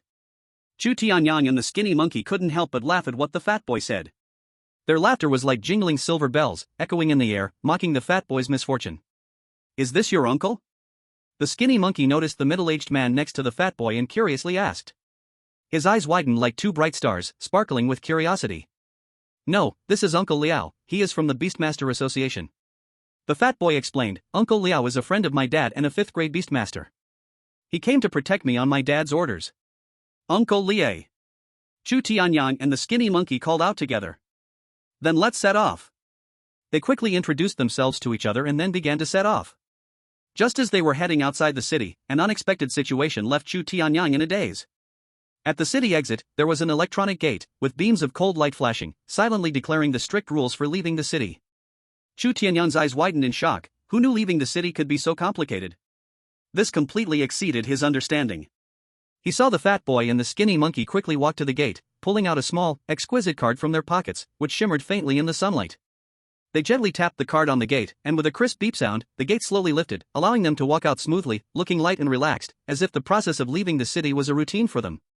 Chu Tianyang, lagging behind, stood frozen in place, as if spellbound, his eyes filled with confusion and bewilderment, his mind blank. He couldn't help but mumble, "What's going on?" Although his voice was not loud, it was especially clear in the relatively quiet environment. "What's wrong with Xiao Chu?" Liao Zhengnan, walking behind, suddenly noticed that Chu Tianyang had not kept up and stopped to ask in confusion. "There is." Chu Tianyang instinctively replied, but then reacted and said in a puzzled tone, "What is that card?" His voice was full of confusion, his eyes fixed on Liao Zhengnan, as if he could get the answer from him. "What thing?" Everyone turned their gaze towards Chu Tianyang, looking at him as if he were a creature from another planet. Their faces were filled with surprise and disbelief, as if Chu Tianyang had asked an extremely absurd question. "You mean to say, you haven't registered as a Beastmaster at the Beastmaster Association?" The skinny monkey was the first to react, his eyes widened, and he asked loudly. His voice carried a hint of disbelief, as if it was shocking that Chu Tianyang had not registered his Beastmaster identity. "No." Chu Tianyang was stunned for a moment, shook his head, and revealed an awkward expression on his face, saying, "I didn't know you had to register at the Beastmaster Association to leave the city." Chapter 47, Departure, 3. Now everyone finally understood why Chu Tianyang was standing still. It turned out he hadn't registered as a Beastmaster and had no Beastmaster identity card, which was that crucial document. In this base, outside the city, fierce beasts roamed like hidden demons in the dark, constantly threatening people's safety. In order to protect the safety of ordinary people, the base has established strict rules, prohibiting ordinary people from leaving the city. To go out of the city, one must have a Beastmaster certificate. This certificate is like a key to the world outside the city. Without it, one can only stay inside, all for the sake of protecting the public. And Chu Tianyang has not registered as a Beastmaster in the Beastmasters Guild, which means he cannot pass through this gate and cannot follow others to the outside for training. "What should I do?" Chu Tianyang said anxiously. "How about I go back and register now?" Liao Zhangnan thought for a moment and said, "Let me handle it." Saying this, Liao Zhangnan walked towards the guard team at the gate, and it was unclear what they were saying. While they were talking, Liao Zhangnan looked at the other party. He took out a small notebook to check. Then, the captain of the guard team nodded and operated the barrier to open it. Liao Zhangnan returned and said to Chu Tianyang, "It's done, you can go out now, but next time you leave the city, you must register as a member of the Beastmasters Guild." "Thank you, Uncle Liao." Chu Tianyang nodded and expressed his gratitude. The thin monkey curiously whispered to the chubby one, "Fatty, what kind of identity does your Uncle Liao have?" He just said a few words and got the guard team to do that. "He is from the Beastmasters Guild. As for what he does, I heard my dad say it before, but I forgot." The chubby one shook his head. "He and my dad were classmates, and their relationship is pretty good. My dad sent me out to train in the wild and asked Uncle Liao to protect me." After leaving the base, the vast wilderness unfolded like a mysterious and unknown painting in front of everyone. Chu Tianyang and the others huddled tightly together, forming a small circle to discuss their next journey. The thin monkey broke the silence first. He furrowed his brow, his eyes filled with confusion, and asked, "Where are we going for training next?" His voice was not loud, yet it clearly reached everyone's ears, like a small stone thrown into a calm lake, stirring up ripples. The chubby one hurriedly shook his head. His round head bobbed like a rattle, and a hint of fear appeared on his face as he said, "I don't mind, as long as it's not too dangerous. I don't want to encounter some fierce beast and risk my life right after coming out." His tone carried a sense of teasing, but it also revealed his inner worries. Upon hearing the chubby one's words, everyone couldn't help but give him a glare, just coming out of the base and already saying such ominous words. Chu Tianyang smiled slightly and took out a map from his backpack. "Good thing I came prepared." He gently unfolded the map, pointed to a location, and said, "Let's go to the green forest 30 miles away. I checked online, and the beasts active in that area are all low-level beasts. The strongest ones are only second tier, which is perfect for us and won't pose too much risk." His voice was steady and strong, as if giving everyone a reassuring pill. He continued, "Of course, if you don't like that, we can also go to the wetlands 50 miles away. This place is also good, as long as we don't go too deep. The beasts on the outskirts are also first and second tier." Chu Tianyang has not been idle these days. He searched for a lot of outdoor information online, like a diligent little bee, not missing any potentially useful clues for them. For this outdoor map, he even spent 1,000 big coins. That's not a small amount, but he felt it was all worth it. Liao Zhangnan and Xin Changyan, hearing Chu Tianyang's words, couldn't help but nod in agreement. A hint of approval appeared on Liao Zhangnan's weathered face as he said to Xin Changyan beside him, "The two training locations chosen by this young brother are both good. This is a perfect place for rookie beastmasters to train." "Indeed." Xin Changyan smiled in agreement, his deep eyes sparkling with the light of wisdom. Shen Ruoyan had also done her research. Her lively eyes scanned the map, then decisively made a choice, being the first to say, "Let's go to the Qingxin forest." Her voice was crisp and pleasant, as melodious as silver bells. As soon as the fat man heard that the swamp might have high-level ferocious beasts, his face changed, and he quickly said, "I also agree with Qingxin forest. Who knows if the high-level ferocious beasts in the depths of the swamp will come out to hunt? I still think Qingxin forest is safer." The skinny monkey's thoughts were the same as Chu Tianyang's. It didn't matter where they went. He shrugged and said, "I'm fine with anything, just tell me where we are going." His eyes showed a kind of easygoingness and openness. Chu Tianyang nodded, his firm gaze full of hopeful expectations for the future, saying, "Since we have all chosen Qingxin forest, then let's go to Qingxin forest." "Let's go." His voice was as exhilarating as war drums, igniting everyone's passion within. So, the 6 of them set off toward Qingxin Forest like brave warriors heading to battle. Along the way, they encountered many passing beastmasters. Those beastmasters rode their own beasts, which varied greatly in appearance. Some looked like majestic lions, while others resembled swift and agile cheetahs. They moved with light steps, weaving effortlessly through the wilderness. Seeing this, they felt a mix of envy. Their own beasts were still cubs and couldn't carry them, so they could only walk. Chu Tianyang was okay, his flame tiger could bear his weight and carry him, but the flame tiger was too short. When he sat on it, his feet would touch the ground. After walking about 3 miles, though this distance wasn't long, for the fat man, it felt like a long marathon. His round body swayed rhythmically with each step, and it seemed as if he used all his strength with every move. Before long, he was panting, beads of sweat like soybeans rolling down his forehead, soaking his clothes. The fat man could really not hold on any longer. He stopped, slumping against a nearby big tree like a puddle of mud, hands on his hips, breathing heavily. He looked back at Liao Zhangnan not far away, his eyes full of pleading, saying, "Uncle Liao, I can't go on. Why don't you let your beast out to carry me a little way?" His voice had a weak tone, as if a gust of wind could blow him away. Chapter 48, Qingxin Forest, 1. Liao Zhangnan heard the fat man's words and was speechless. His originally serious face was even more furrowed, with a hint of disappointment in his eyes. His old classmate's son was so weak, he had only walked this little distance and already said he couldn't continue. Liao Zhangnan recalled how confident the fat man had been before setting out, then looked at his current state, feeling a bit helpless in his heart. Immediately, Liao Zhengnan's face turned stern, and his voice was harsh as he said, "No, your dad let you come out to train, not to enjoy yourself. This is exactly to help you toughen up. Do you think being out in the wild is just for sightseeing?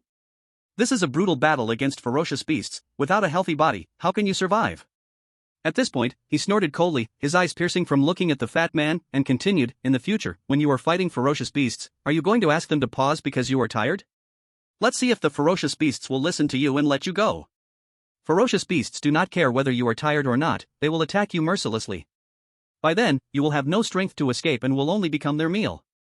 Liao Zhengnan's words struck the fat man's heart like heavy hammer blows. The skinny monkey walked over to the chubby guy's side and patted his bulging belly, the slap sound echoing in the air, laughing as he said, "Huh, I told you to stop eating so much and start exercising. Look at you now, just walking a bit and you're out of breath. You look at all this fat, you're about to turn into a ball." His words carried some teasing, but also a deep concern for the chubby guy. Chu Tianyang also nodded in agreement, walking up to the chubby guy with a serious look in his eyes, saying, "Chubby, you need to lose weight. Uncle Liao is right. When you fight fierce beasts in the future, there won't be any time for you to rest.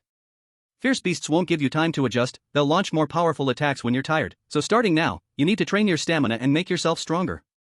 Hearing their words, the chubby guy couldn't help but roll his eyes, his round eyes wide open as he said unhappily, "What do you guys know? I'm not fat, this is muscular, not chubby, it's a symbol of my strength, don't judge me by my appearance."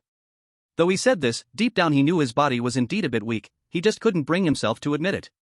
Liao Zhangnan looked at the chubby guy's stubborn expression, shaking his head helplessly, saying, "Alright, stop being stubborn, from now on, pick up the pace and keep up with everyone, or we'll reach the Qingxin Forest at night." After saying this, Liao Zhangnan turned around and continued walking ahead. The chubby guy heard Liao Zhengnan's words and knew that no more sulking would work.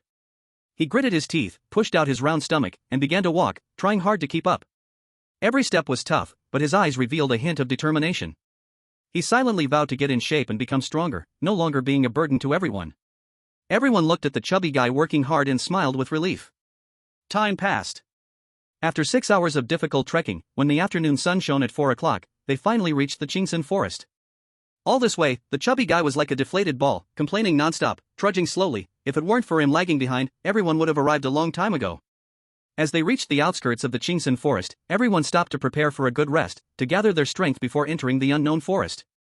At this moment, the chubby guy didn't care about how dirty the ground was, he simply collapsed onto the ground like a pile of mud, gasping for air, shouting, "I can't go on, I really can't go on, this isn't training, it's killing me." His round body heaved up and down with each breath, looking just like a big meatball. Chu Tianyang and the skinny monkey also plopped down on the ground. After walking 30 miles, their legs felt like they were filled with lead, moving them was exhausting. Shen Ruoyun quietly sat to the side, slightly closing her eyes, operating her spirit-conducting technique, and it seemed there was a faint glow circulating around her, with the surrounding air rhythmically undulating with her breath. Chu Tianyang and the skinny monkey saw Shen Ruoyun so diligent, not even resting for a moment, and couldn't help but express their admiration. The skinny monkey scratched his head, saying, "Classmate Shen is too hardworking, she starts practicing right after we stop." Chu Tianyang echoed, "Yeah, it seems we should learn from her, we can't waste any time." At that moment, Liao Zhangnan walked over, looking at the chubby guy sprawled on the ground without any dignity, shaking his head helplessly, then lightly kicked the chubby guy's foot, saying, "Fukue, don't lie on the ground, get up and sit, otherwise, you won't be able to get up later. Operate the spirit conducting technique, it will help you recover your strength better. And it can also relieve the soreness in your body." The fat man weakly turned over, lying on his side, gasping and asking, "Liao. Uncle Liao, does the spirit absorption technique have this function too? How come I didn't know?" Chu Tianyang and the thin monkey, hearing Liao Zhengnan's words, instantly widened their eyes, as if they had discovered a new continent. They had no idea the spirit absorption technique had such a wonderful use, no wonder Shen Ruoyan would sit down to practice. The thin monkey excitedly said, "Uncle Liao, please tell us more in detail." Chu Tianyang also looked at Liao Zhangnan with anticipation. Liao Zhangnan nodded and patiently explained, "The spirit absorption technique absorbs the spiritual energy from heaven and earth. Once the energy enters your body, it travels through your meridians, nourishing your body, just like watering parched land. It can moisturize your tired muscles and bones, thus eliminating fatigue." As soon as Chu Tianyang and the thin monkey heard this, they suddenly understood. Without saying a word, they immediately sat cross-legged, closed their eyes, and began to practice the spirit absorption technique. Soon, a faint layer of light gradually appeared on them, and the surrounding spiritual energies seemed to be attracted, gathering towards them. The fat man struggled to sit up, also crossed his legs, and began to practice the spirit absorption technique to absorb the spiritual energy from heaven and earth. As the energy entered his body, he indeed felt a warm current flowing inside him, and the soreness gradually lessened. After a while, everyone opened their eyes, and their faces revealed surprise and joy. "Wow, it really works. I feel full of strength again," the fat man exclaimed, his round face beaming with a confident smile. Chu Tianyang also stood up, stretching his limbs, saying, "This spirit absorption technique is truly amazing, I didn't expect it to have such effects." The thin monkey nodded in agreement, indeed. Chapter 49, The Green Forest, Part 2. Half an hour later. The sun shone down on everyone, coating this area with a warm, golden layer. Shen Changyan and Liao Zhangnan stood aside, chatting softly. Liao Zhangnan scanned the crowd, seeing that everyone's stamina had almost recovered. His expression became serious as he said, "I talked with Mr. Shen, and now it's your training period. During this process, we won't stay by your side all the time, unless you encounter a situation that threatens your life, otherwise, even if you're hurt, we won't intervene." Hearing this, the fat man panicked immediately, his previously relaxed face turned pale in an instant. He hurriedly leaned closer to Liao Zhangnan, his voice trembling with a plea, "No, Uncle Liao. When we came, you promised my dad that you would ensure my safety. You can't go back on your word." Liao Zhangnan rolled his eyes at the fat man, replying impatiently, "What I meant was I would protect your life, not that I would stay right behind you every step of the way. Besides, you came off this time for training, not for a vacation. If someone protects you all the time, what's the point of being here? You won't get any exercise or growth." The fat man heard Liao Zhengnan's words, opened his mouth to argue but couldn't find the right reason, and had to drop his head helplessly. "All right, from now on, it depends on your own abilities. Whether you are a dragon or a worm, it's up to you to prove yourself in this training." With that, Liao Zhangnan left a statement and no longer paid attention to the fat man's grievances. He reached out and gently stroked his beast-taming ring, a flash of light appeared, and a massive giant eagle appeared before everyone. This giant eagle was a slate gray all over, its feathers sturdy and smooth, glinting with a metallic shine under the sunlight. Standing, it was already 3 meters tall, and its strong, powerful legs seemed capable of easily crushing giant stones. When it spread its wings, it was even more astonishing, with a wingspan of 15 meters, like a huge dark cloud covering the heads of the crowd. Chu Tianyang immediately recognized the identity of this beast, surprise flashing in his eyes. It was a beast of the 7th level, the hurricane eagle. Liao Zhangnan lightly leaped up, like a nimble monkey, landing steadily on the back of the hurricane eagle. Then he said to Shen Changyan, who stood beside him, "Mr. Shen, come up." Shen Changyan slightly nodded, his feet gently pushing off, his figure floating like a lightweight leaf, gradually soaring up to land on the back of the hurricane eagle. His movements were graceful and calm, as if everything was so natural and effortless. Liao Zhangnan patted the head of the hurricane eagle, speaking softly, "Let's go." Caw. The hurricane eagle seemed to understand his words, letting out a crisp and resonant cry, the sound piercing the air like a sharp arrow. Then, it forcefully flapped its massive wings, a strong wind instantly swirling up, rustling the surrounding trees and raising clouds of dust. The hurricane eagle soared into the sky with Liao Zhangnan and Shen Changyan, transforming into a small black dot. Watching Liao Zhangnan and the others leave, the fat man stood in place, his hair disheveled by the powerful wind, his clothes flapping in the breeze. He stared blankly at the sky, his eyes filled with confusion and helplessness, mumbling, "What should I do now?" "All right, stop mumbling here, let's go in." Chu Tianyang strode past the fat man, his broad palm heavily slapping the fat man's sturdy shoulder, making him sway slightly. His eyes held a hint of encouragement as he continued, the wild beasts in the green forest are only about the first or second level of strength. With your earth bear spirit, plus your thunderstorm bear beast, they won't hurt you. This green forest is a perfect training ground for you. The fat man frowned, his face tight with concern, mumbling, that's easy to say, but what if those wild beasts suddenly go crazy or have some special abilities? He still felt anxious, full of worries about his safety. What are you afraid of? Your beast is well known for being tough and durable. The skinny monkey crossed his arms and shook his head speechlessly, yet a hint of teasing glimmered in his eyes. After that, he ignored the fat man and walked quickly alongside Chu Tianyang toward the green forest. Shen Ruoyun moved gracefully over to the fat man's side, gently saying, Li classmate, do not worry, even if we encounter a second-level beast, the four of us together can defeat it. Her voice was like a spring breeze, slightly easing the fat man's nervous feelings. The fat man pouted, still expressing some unease, mumbling, it sounds easy, but what if we run into an accident? Those beasts don't follow common sense. He still felt that this training was filled with unknown dangers. At this moment, everyone had already entered the green forest one after another, leaving the fat man standing alone at the entrance. He gazed toward the direction where everyone had disappeared, then looked at the deep forest before him, feeling a moment of hesitation in his heart. But ultimately, his reliance on the team and his desire for training overcame his fear, and he hurriedly jogged in after them. Once the four entered the green forest, it was as if they had stepped into a brand new world. All around were towering ancient trees, each one incredibly thick, needing at least two people to hug around it. Green vines crawled up the trunks like giant green pythons wrapping around them. The branches crisscrossed and intertwined, forming a massive green dome that blocked the sunlight completely, with only a few rays of light occasionally filtering through the gaps in the leaves, creating patches of light. The green forest indeed lived up to its reputation. They seemed to have entered a green fairy tale world. The ground beneath their feet was covered with thick fallen leaves, soft and squishy to step on, making a rustling sound. A fresh scent of grass and trees filled the air, invigorating the spirit with each breath. Occasionally, they could hear birds singing sweetly and insects chirping, as if performing a wonderful forest symphony. Since the chubby guy stepped into the green forest, the mysterious atmosphere made his heart race. Every rustling leaf and every faint insect sound seemed like a prelude to danger approaching. The more he thought, the more uneasy he became, unconsciously reaching for the beast summoning ring at his waist, mumbling, no, I need to call out Thunderstorm Bear. Otherwise, I won't feel secure. With a flash of light, Thunderstorm Bear appeared before everyone.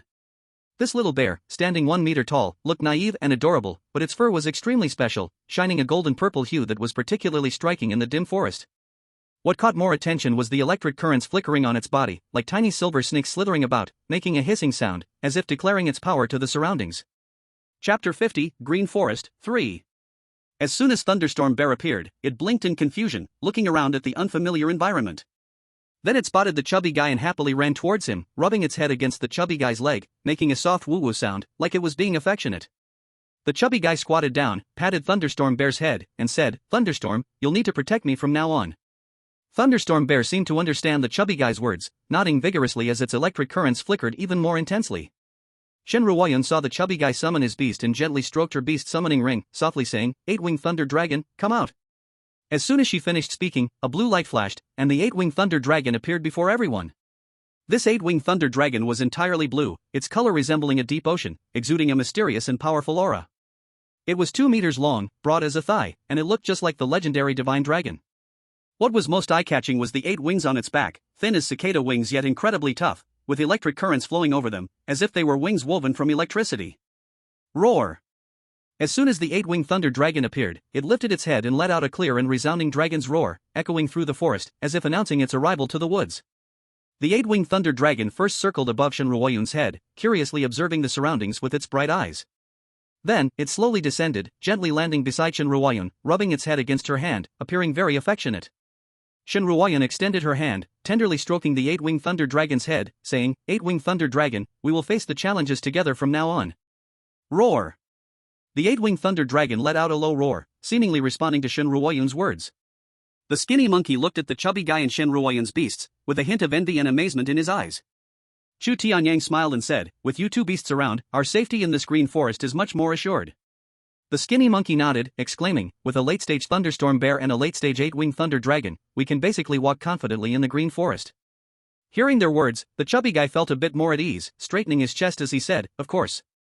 My thunderstorm bear is no weakling, those first and second level fierce beasts are no match for it. As he spoke, he patted Thunderstorm Bear's head, which roared in response, its electric currents shining even brighter. 1 minute later. What is that?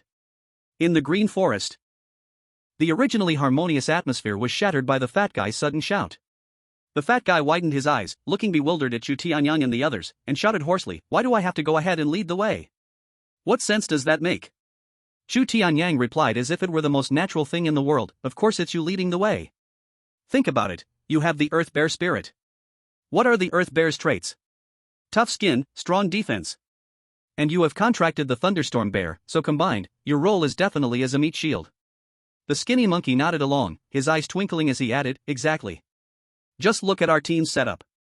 My little red is powerful and unafraid of pain, she's our frontline warrior. Tianyang's flame tiger is fast and agile, skilled in ambush, that's the assassin, and classmate Shin's 8-winged thunder dragon has strong magical attacks, he's a definite mage. If you don't act as the meat shield to lead the way, who else will?"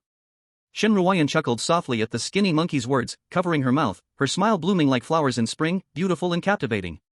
She said softly, classmately, "It's also for the overall safety of our team. Just bear with it a little." Hearing their game-like division of roles, the fat guy nearly spat out a mouthful of blood. He waved his arms wildly in the air, loudly retorting, "Are you treating this like a video game? This isn't a virtual world, this is the real and dangerous green forest. What if a fierce beast suddenly jumps out in front of me? How can my little body handle that?" Chu Tianyang looked speechless and said, "With your size, calling yourself a little body? We vote to decide, and the minority submits to the majority." Soon, the voting results came in, and the fat guy lost with a count of 1-3. With no choice, he let his head droop, muttering, "What kind of ridiculous vote is this? Completely unfair." But there was nothing he could do, he reluctantly walked to the front of the team, preparing to lead the way. The fat guy turned back 3 times with each step, walking cautiously, his eyes constantly scanning the surroundings, as if every bush and tree concealed danger. His slow and timid manner made Chu Tianyang and the skinny monkey want to kick him from behind. "Fatty, can you walk a bit faster? You're dragging along like a snail." The skinny monkey couldn't help but say, "You're the meat shield here, you should look like one and not be so timid." Hearing their words made the fat guy's face flush with anger. He stopped, turned around, hands on his hips, and said, "What do you understand? I'm being cautious. What if we accidentally trigger some trap or encounter a fierce beast? We'll all be done for." The skinny monkey was taken aback by the fat guy's words, and Chu Tianyang waved his hand, saying, all right, enough of the nonsense. Let's keep moving. If we keep this slow pace, it will be dark soon, and we need to find a place to rest before searching for fierce beasts tomorrow." The fat guy sighed helplessly and turned again, continuing to walk slowly while muttering, "What bad luck. Why did it have to fall on me to lead the way?" Meanwhile, Chu Tianyang, the skinny monkey, and Shin Ruoyan followed closely behind, always alert to their surroundings, prepared to respond to any potential dangers. In this green forest, their journey of training continued in the fat guy's unwillingness and the urging of the others. After walking for about 10 minutes, the green forest remained unusually quiet. "Isn't it said that there are many fierce beasts in the green forest? There should be some signs of fierce beasts, right?" Yet, they hadn't even heard a single roar from a beast, which left everyone feeling a bit strange. The fat guy led the way, occasionally stopping to look around cautiously, muttering to himself, "What's going on? Why haven't we encountered a single fierce beast? Could they all be hiding, getting ready to give us a big surprise?" Chu Tianyang, hearing the fatty's words, couldn't help but reply, "Stop scaring yourself. Maybe we're just lucky, and the fierce beasts in this area aren't around." The thin monkey, standing beside them, chimed in, "Exactly. Maybe we'll run into some later, and you, as the meat shield, can really show your skills." The fatty glared at him and said, "Thanks a lot." At that moment, the fatty, who was walking ahead, suddenly brightened up and excitedly yelled, "You guys, look. There's an open space ahead." Everyone quickened their steps and soon saw an open area appear before their eyes.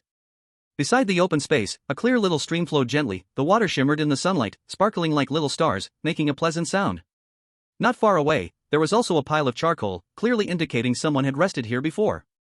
Shin Ruoyan walked forward, crouched down, and carefully examined the charcoal from the fire pit, saying, "This charcoal has been here for a while, someone must have stayed here before. We can rest here." Hearing this, everyone nodded in agreement. This place had a water source and was open, making it relatively safe, indeed an ideal resting point. Chapter 51, Sudden Incident. The fatty, hearing they could rest, immediately perked up, sitting down heavily on the ground, patting his belly, and said, "Finally, I can take a break. After walking for so long, my legs feel like they're going to break." His thunderbolt bear mimicked him and sat down beside him. Chu Tianyang laughed and kicked him, saying, get up. Don't be so lazy. We still need to tidy this place up to stay overnight." Everyone started to get busy. The thin monkey and Chu Tianyang went around collecting firewood and leaves for the night's fire and to build simple beds. Shin Ruoyun stayed with the fatty to deal with the weeds around the campsite. They came to the stream to wash off the dust they had accumulated on their journey. After more than 10 minutes, Chu Tianyang and the thin monkey returned, carrying firewood and leaves. The thin monkey spread out the leaves on the ground for sitting or lying down. Chu Tianyang stacked the firewood to prepare for a fire, ready to light it at night. They sat on the ground, chatting, and before they knew it, the sun had set, and the night quietly descended. Chu Tianyang asked the flame tiger to ignite the fire, and the flame tiger spat out a flame that landed on the firewood, instantly igniting it with a crackling sound, the warm light illuminating everything around. The green forest was shrouded in darkness, everyone sat around the fire, and since they all brought dry food, they didn't need to look for food. The thin monkey nibbled on a cookie and said, "Even though we didn't encounter any fierce beasts today, finding such a good place to rest is still pretty lucky. I hope we can meet some suitable fierce beasts tomorrow so I can train well." "Indeed." Chu Tianyang nodded and said, "We're out here to train, only by constantly fighting fierce beasts can we improve our strength. Everyone, let's stay spirited tomorrow and aim for some results." The fatty spoke up, "What about tonight?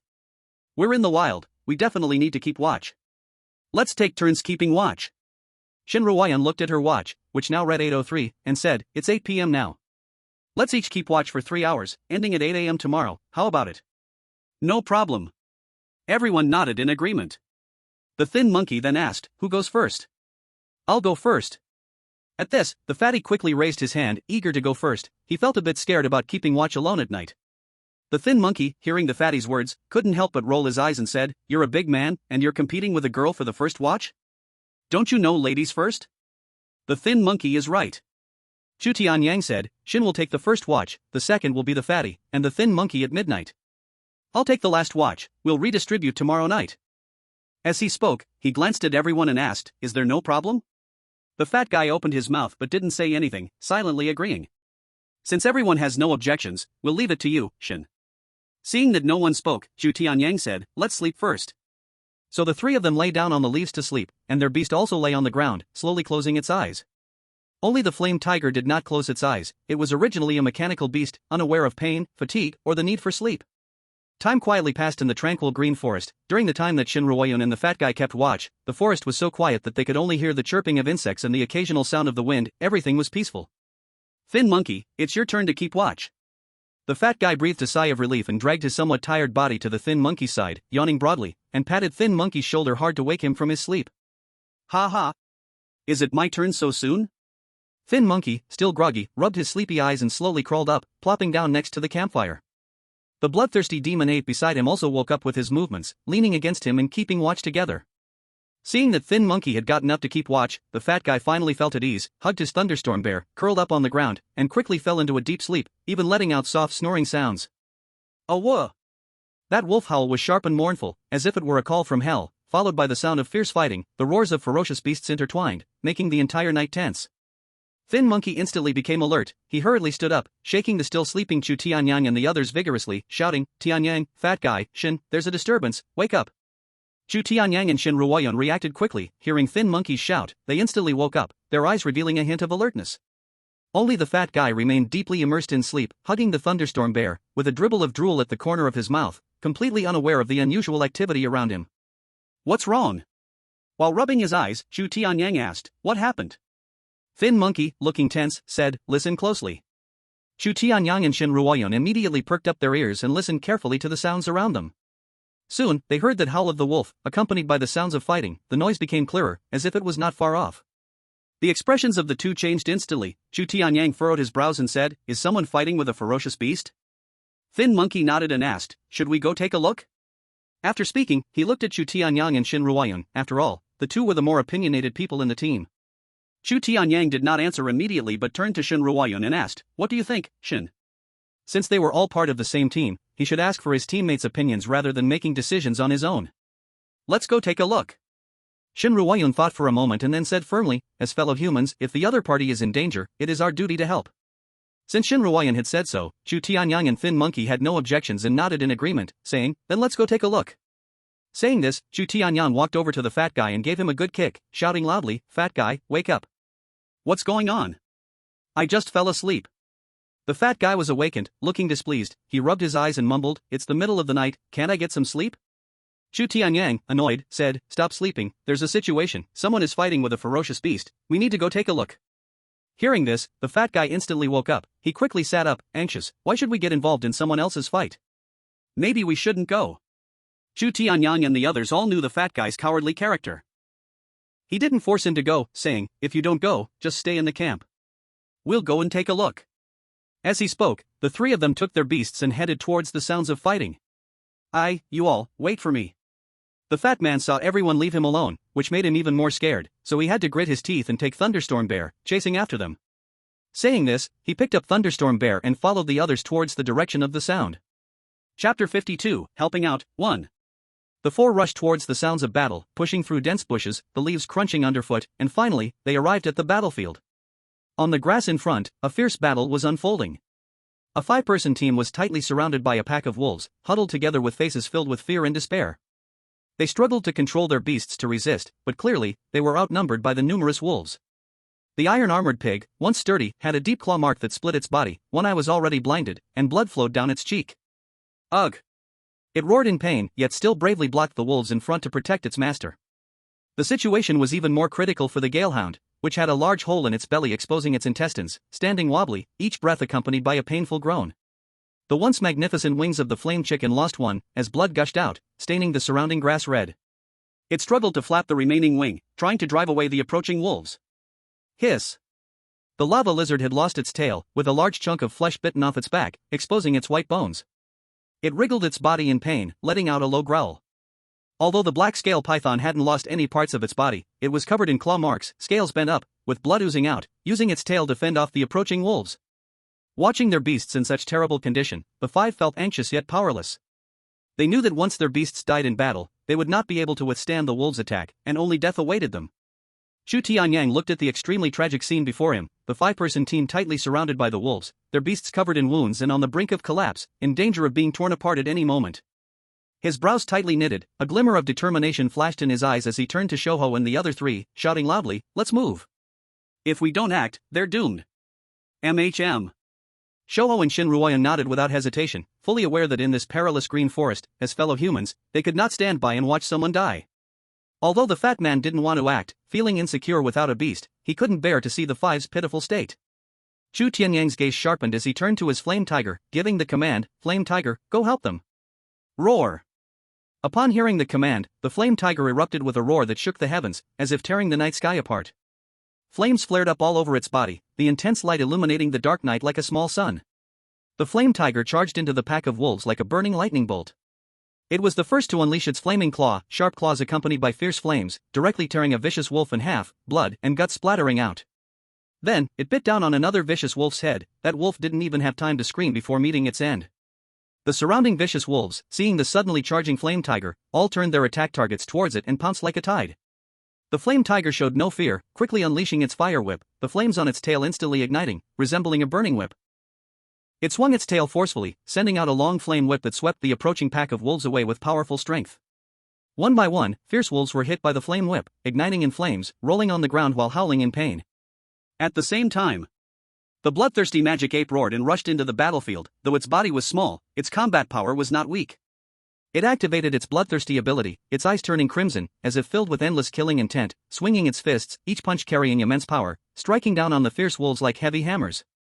One by one, fierce wolves were beaten to broken bones and torn muscles, crying out endlessly. Some wolves were even sent flying several meters away by a single punch. The 8-winged thunder dragon circled in the air, its massive body exuding powerful pressure, with currents of electricity flickering and crackling, as if it would release powerful lightning at any moment. It opened its huge mouth and shot out streams of blue lightning toward the wolf pack. The lightning, like blue swords, instantly pierced the air and struck the wolves. The wolf pack hit by the lightning convulsed, their bodies stiffening, then fell straight to the ground, losing the ability to resist. The thunderstorm bear jumped out from the chubby man's embrace. At this moment, its plump body was filled with strength, with electricity flashing wildly, making a crackling sound. It charged toward the wolf pack, like a moving electric ball. It knocked a few fierce wolves away with its body. Those wolves were dazed, and before they could react, they were shaken by the thunderstorm bear's roar, causing leaves to fall from the trees. The originally despairing 5-person team reignited hope at the moment they saw the flame tiger and others appear. They had thought they were surely doomed today, but unexpectedly, someone had come to save them in this dire situation. The wolf pack, under the attacks of the flame tiger, bloodthirsty magic ape, 8-winged thunder dragon, and thunderstorm bear, had no chance at all and gradually started to falter. They began to panic, and their rhythm of attack became chaotic. A whoa! The Wolf King was unwilling to be defeated like this. It let out an angry roar, attempting to reorganize the wolf pack for a counterattack. At the same time, the Wolf King was also a second-tier early-stage fierce beast, officially joining the battlefield. A whoa! The Wolf King's unwilling roar erupted in the night sky, like an angry thunder, shaking everyone's eardrums. As a second-tier early-stage fierce beast, it possessed both intelligence and strength. Seeing how powerful the Flame Tiger and others were, it immediately decided to join the battlefield personally to turn the tide. With a sudden movement, the Wolf King moved as fast as a ghost, like a gust of wind passing by, leaving only a vague afterimage. Its target was the Flame Tiger, and in an instant, it dashed to the Flame Tiger's side, pouncing ferociously and knocking the Flame Tiger to the ground. The sharp fangs like daggers flashed with a cold light under the fire's glow, aiming directly for the Flame Tiger's neck as if it wanted to deliver a deadly blow.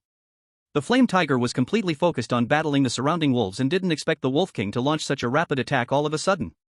It wanted to dodge, but it was already too late, staring helplessly as the sharp fangs drew closer, feeling the chilling sensation on its neck. The Wolf King's sharp fangs, filled with fierce determination and resolution, bit down hard on the Flame Tiger's neck. It thought this strike would be enough to take down the Flame Tiger, but the next moment, the Wolf King's expression instantly froze. It felt a heart-wrenching pain in its fangs, as if biting down on an incredibly hard and indestructible rock.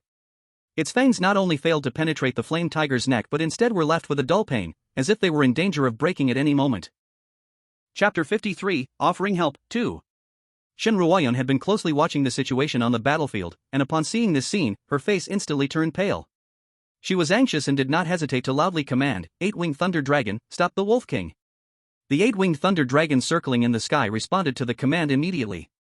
Its massive body trembled slightly, the electricity flashing wildly along its form, making a crackling sound, as if it was roaring in fury.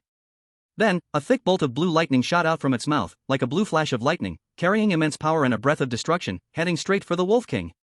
Although the Wolf King was fierce, it wasn't foolish. It keenly sensed the enormous danger contained within that lightning. If it continued to attack the Flame Tiger, it would definitely be struck by the lightning as well, and it would be heavily injured if not killed. At this critical moment of life and death, the Wolf King had to release its fangs. Its body flashed and swiftly dodged the bolt of lightning like a ghost. The lightning struck where the Wolf King had been standing, instantly creating a deep pit in the ground, with dirt and rocks flying everywhere. Ow! The Wolf King hid to the side, its eyes revealing a hint of wariness, but it did not retreat. Instead, it roared even more angrily, its fur standing on end as if to show off to everyone. The Flame Tiger climbed back onto its feet, shook its head to rid itself of the dust, and revealed 4 holes in its neck, with damaged fur showing a glint of metal underneath. It let out an angry roar at the Wolf King, flames burning even more fiercely on its body, as if declaring its defiance and rage. Chu Tianyang saw this and hurriedly exclaimed, "Slim monkey, fatty, be careful with your beasts. This Wolf King is a second-tier early-stage ferocious beast, its strength cannot be underestimated." Upon hearing that it was a second-tier ferocious beast, Fatty shivered in fear, muttering, "On the first day in the Qingxin forest, we run into such a tricky guy. What horrible luck." Shen Ruoyan recalled how the Wolf King had bitten the Flame Tiger so hard just now, her heart racing in worry as she said, "Chu, is your Flame Tiger okay? Let it retreat, we'll handle the rest." However, Chu Tianyang shook his head confidently and said, "Don't worry, the Flame Tiger is special, it can't be harmed by the Wolf King's attack." As soon as he said this, Shen Ruoyan and Slim Monkey were shocked, their eyes wide in disbelief. Hadn't the Flame Tiger just been bitten by the Wolf King? How could it be fine? Upon closer inspection, they saw that there was indeed no blood flowing from the Flame Tiger's neck, only some marks from the fangs were visible. Shen Ruoyan steadied herself and said, "Let my 8-winged thunder dragon and Li's thunderstorm bear deal with the Wolf King, you guys handle the wolf pack. My 8-winged thunder dragon is at the peak of the first tier, and Fatty's thunderstorm bear is also at the peak of the first tier. Together, we can easily take on a second-tier early-stage Wolf King." Roar! Suddenly, the Flame Tiger roared, telepathically connecting with Chu Tianyang, its voice filled with anger, "Master, let me handle the Wolf King, they shouldn't interfere."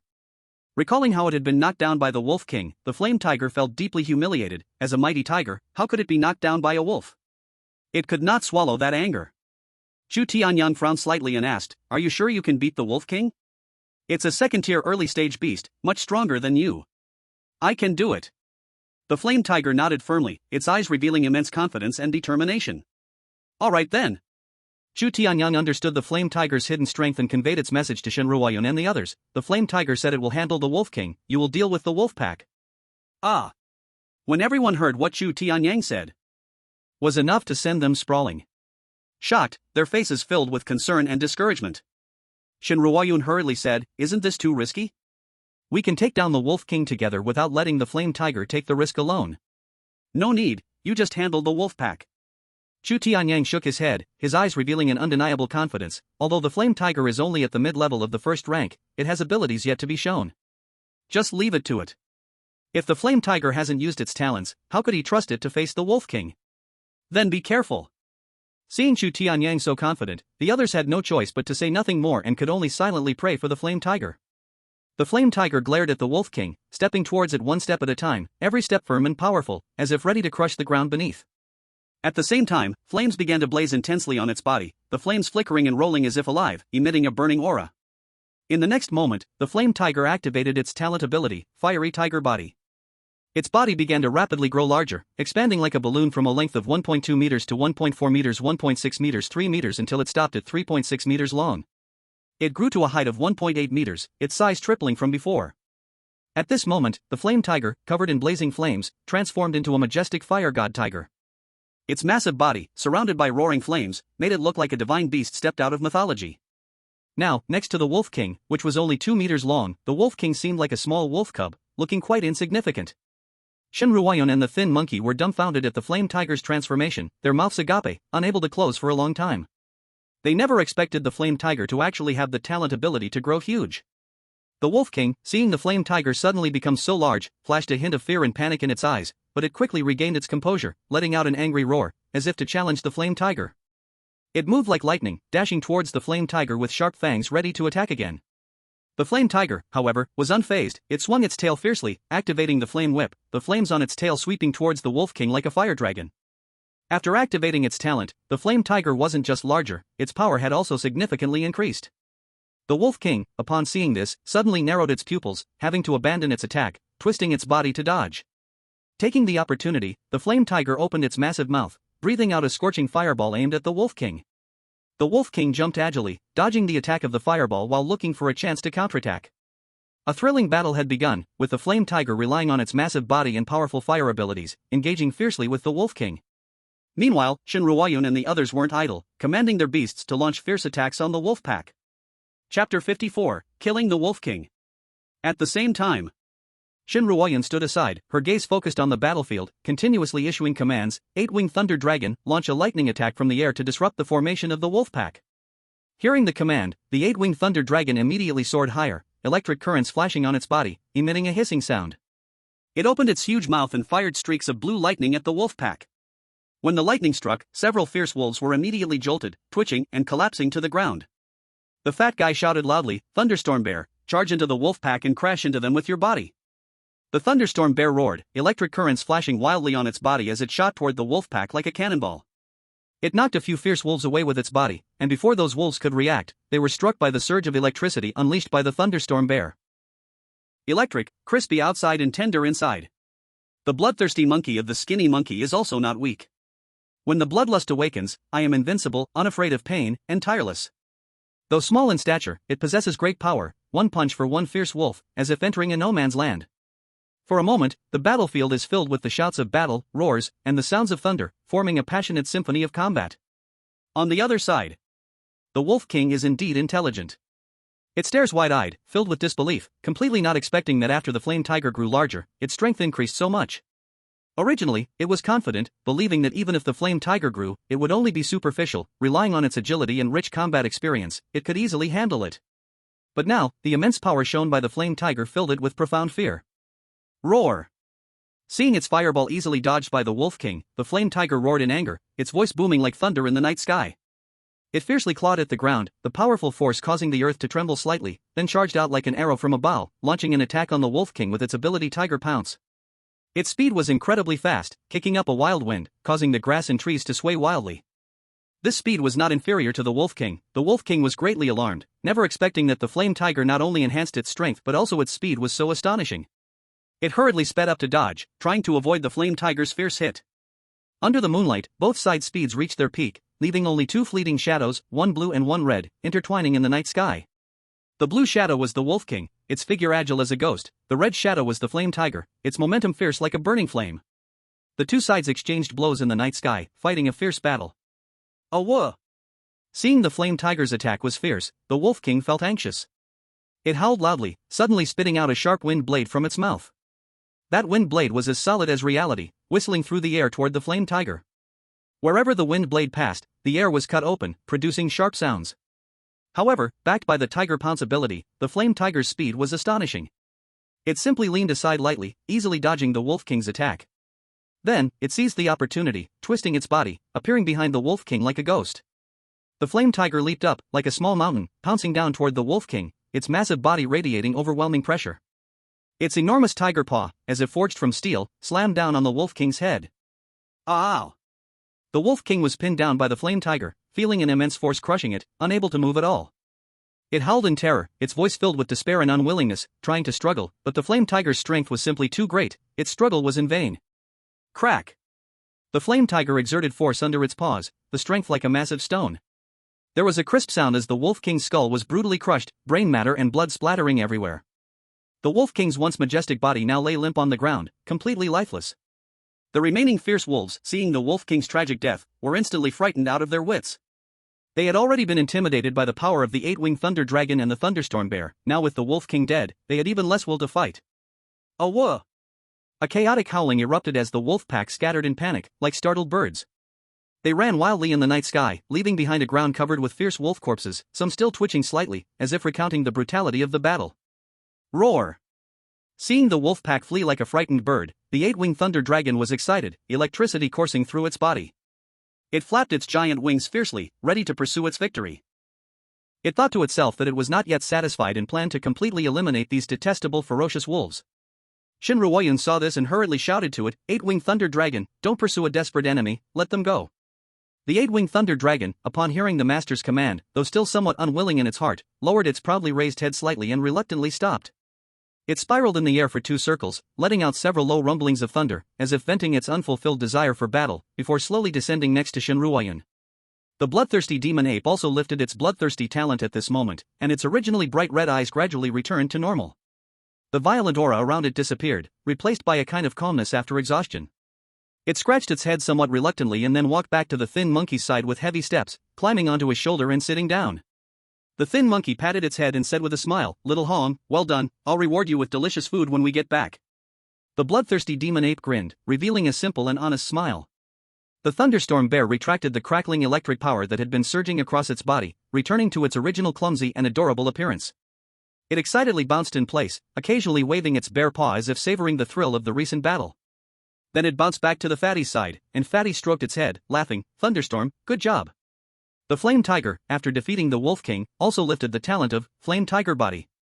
Its massive body began to shrink rapidly, and in no time, it returned to its original size. It shook off the dust that had settled on its fur, then walked elegantly to Chu Tianyang's side and rubbed its head against his leg, as if showing off. The rescued 5-member team, accompanied by their battered yet resilient beast-tamers, slowly walked over. They did not expect that their saviors would actually be 4 young people, and judging by their youthful appearances, they seemed to be high school students. The 5 of them had grateful expressions on their faces, tears glistening in their eyes. The leader stepped forward, bowed deeply to Chu Tianyang and the others, and said with a trembling voice, "Thank you. If it weren't for your timely assistance, we would surely have died in the wolves' bellies today. We will remember this kindness." Chapter 55, The Complexity of Human Heart, 1. Chu Tianyang smiled and waved his hand, saying, "No need to be so polite, we only did what we could." Shin Ruoyun also stepped forward and said, "In outdoor adventures, helping each other is the right thing to do." Chu Tianyang looked at the 5-member team and sincerely said, "Brothers, you should take care of your beast's injuries first. They are hurt badly and need treatment quickly, or it could cause trouble later." "Thank you." The 5 of them nodded in gratitude and then skillfully took out healing items from their backpacks, beginning to carefully tend to their beast's wounds. They worked deftly, softly soothing the injured beasts while evenly applying the healing powder to the wounds, then carefully bandaging them up. Chu Tianyang and the thin monkey were not idle either. They exchanged glances and began collecting the spoils of war. These fierce wolves were all fierce beasts and had beast crystals hidden within. Although most were low level, it added up, and this was real money that could not be wasted. Chu Tianyang patted the flame tiger's head and said, "Flame tiger, use your claws to break open these wolves' heads and dig out the beast crystals." The flame tiger nodded, its enormous paw swung swiftly, slicing through the fierce wolf's hard skull effortlessly, then excavating the beast crystal within. Chu Tianyang followed closely behind the flame tiger. Collecting the beast crystals, a happy smile appeared on his face. Once he returned to the base, he could sell them and exchange them for fire attribute beast crystals for the flame tiger. The lean monkey's bloodthirsty demon ape was even more violent. It excitedly roared, grabbed the head of a fierce wolf with both hands, and pulled hard, splitting the head in half. Then, it dug out the beast crystal from inside, grinning as it tossed the crystal to the lean monkey, as if showing off its battle achievement. Shin Ruoyun stood to the side, arms crossed, quietly watching them dig for beast crystals. Coming from a wealthy family, she found the small amount of money insignificant and chose not to compete with Chu Tianyang and the others. The fatty saw that Chu Tianyang and the lean monkey were both digging for beast crystals. His eyes lit up, and he hurriedly called to his Thunderstorm Bear, "Thunderstorm Bear, you should help as well. A beast crystal is worth thousands, don't waste it." The Thunderstorm Bear roared with excitement upon hearing this and then joined the team digging for beast crystals. With its massive bear paw, it struck down, smashing the fierce wolf's head like a watermelon, and easily retrieved the beast crystal. As Chu Tianyang's group dug for beast crystals, the five-man team was treating their beast's wounds while stealing glances at Chu Tianyang and the others. Especially when they saw the beasts of the four, their pupils slightly constricted, and they silently expressed their surprise. The 8-winged thunder dragon, thunderstorm bear, and the bloodthirsty demon ape, these were not beasts that ordinary families could possess. They also noticed that the beast rings held by the fatty and Shin Ruoyun were of a material and style that clearly indicated they were not ordinary goods. The five exchanged subtle glances, one of them slightly shook his head, ending the silent communication, and continued treating their beast's wounds. Before long, Chu Tianyang and their group had dug out all the beast crystals, totaling 42 crystals among the three. There were 22 early-stage first-tier crystals, 15 mid-stage first-tier crystals, and 5 late-stage first-tier crystals.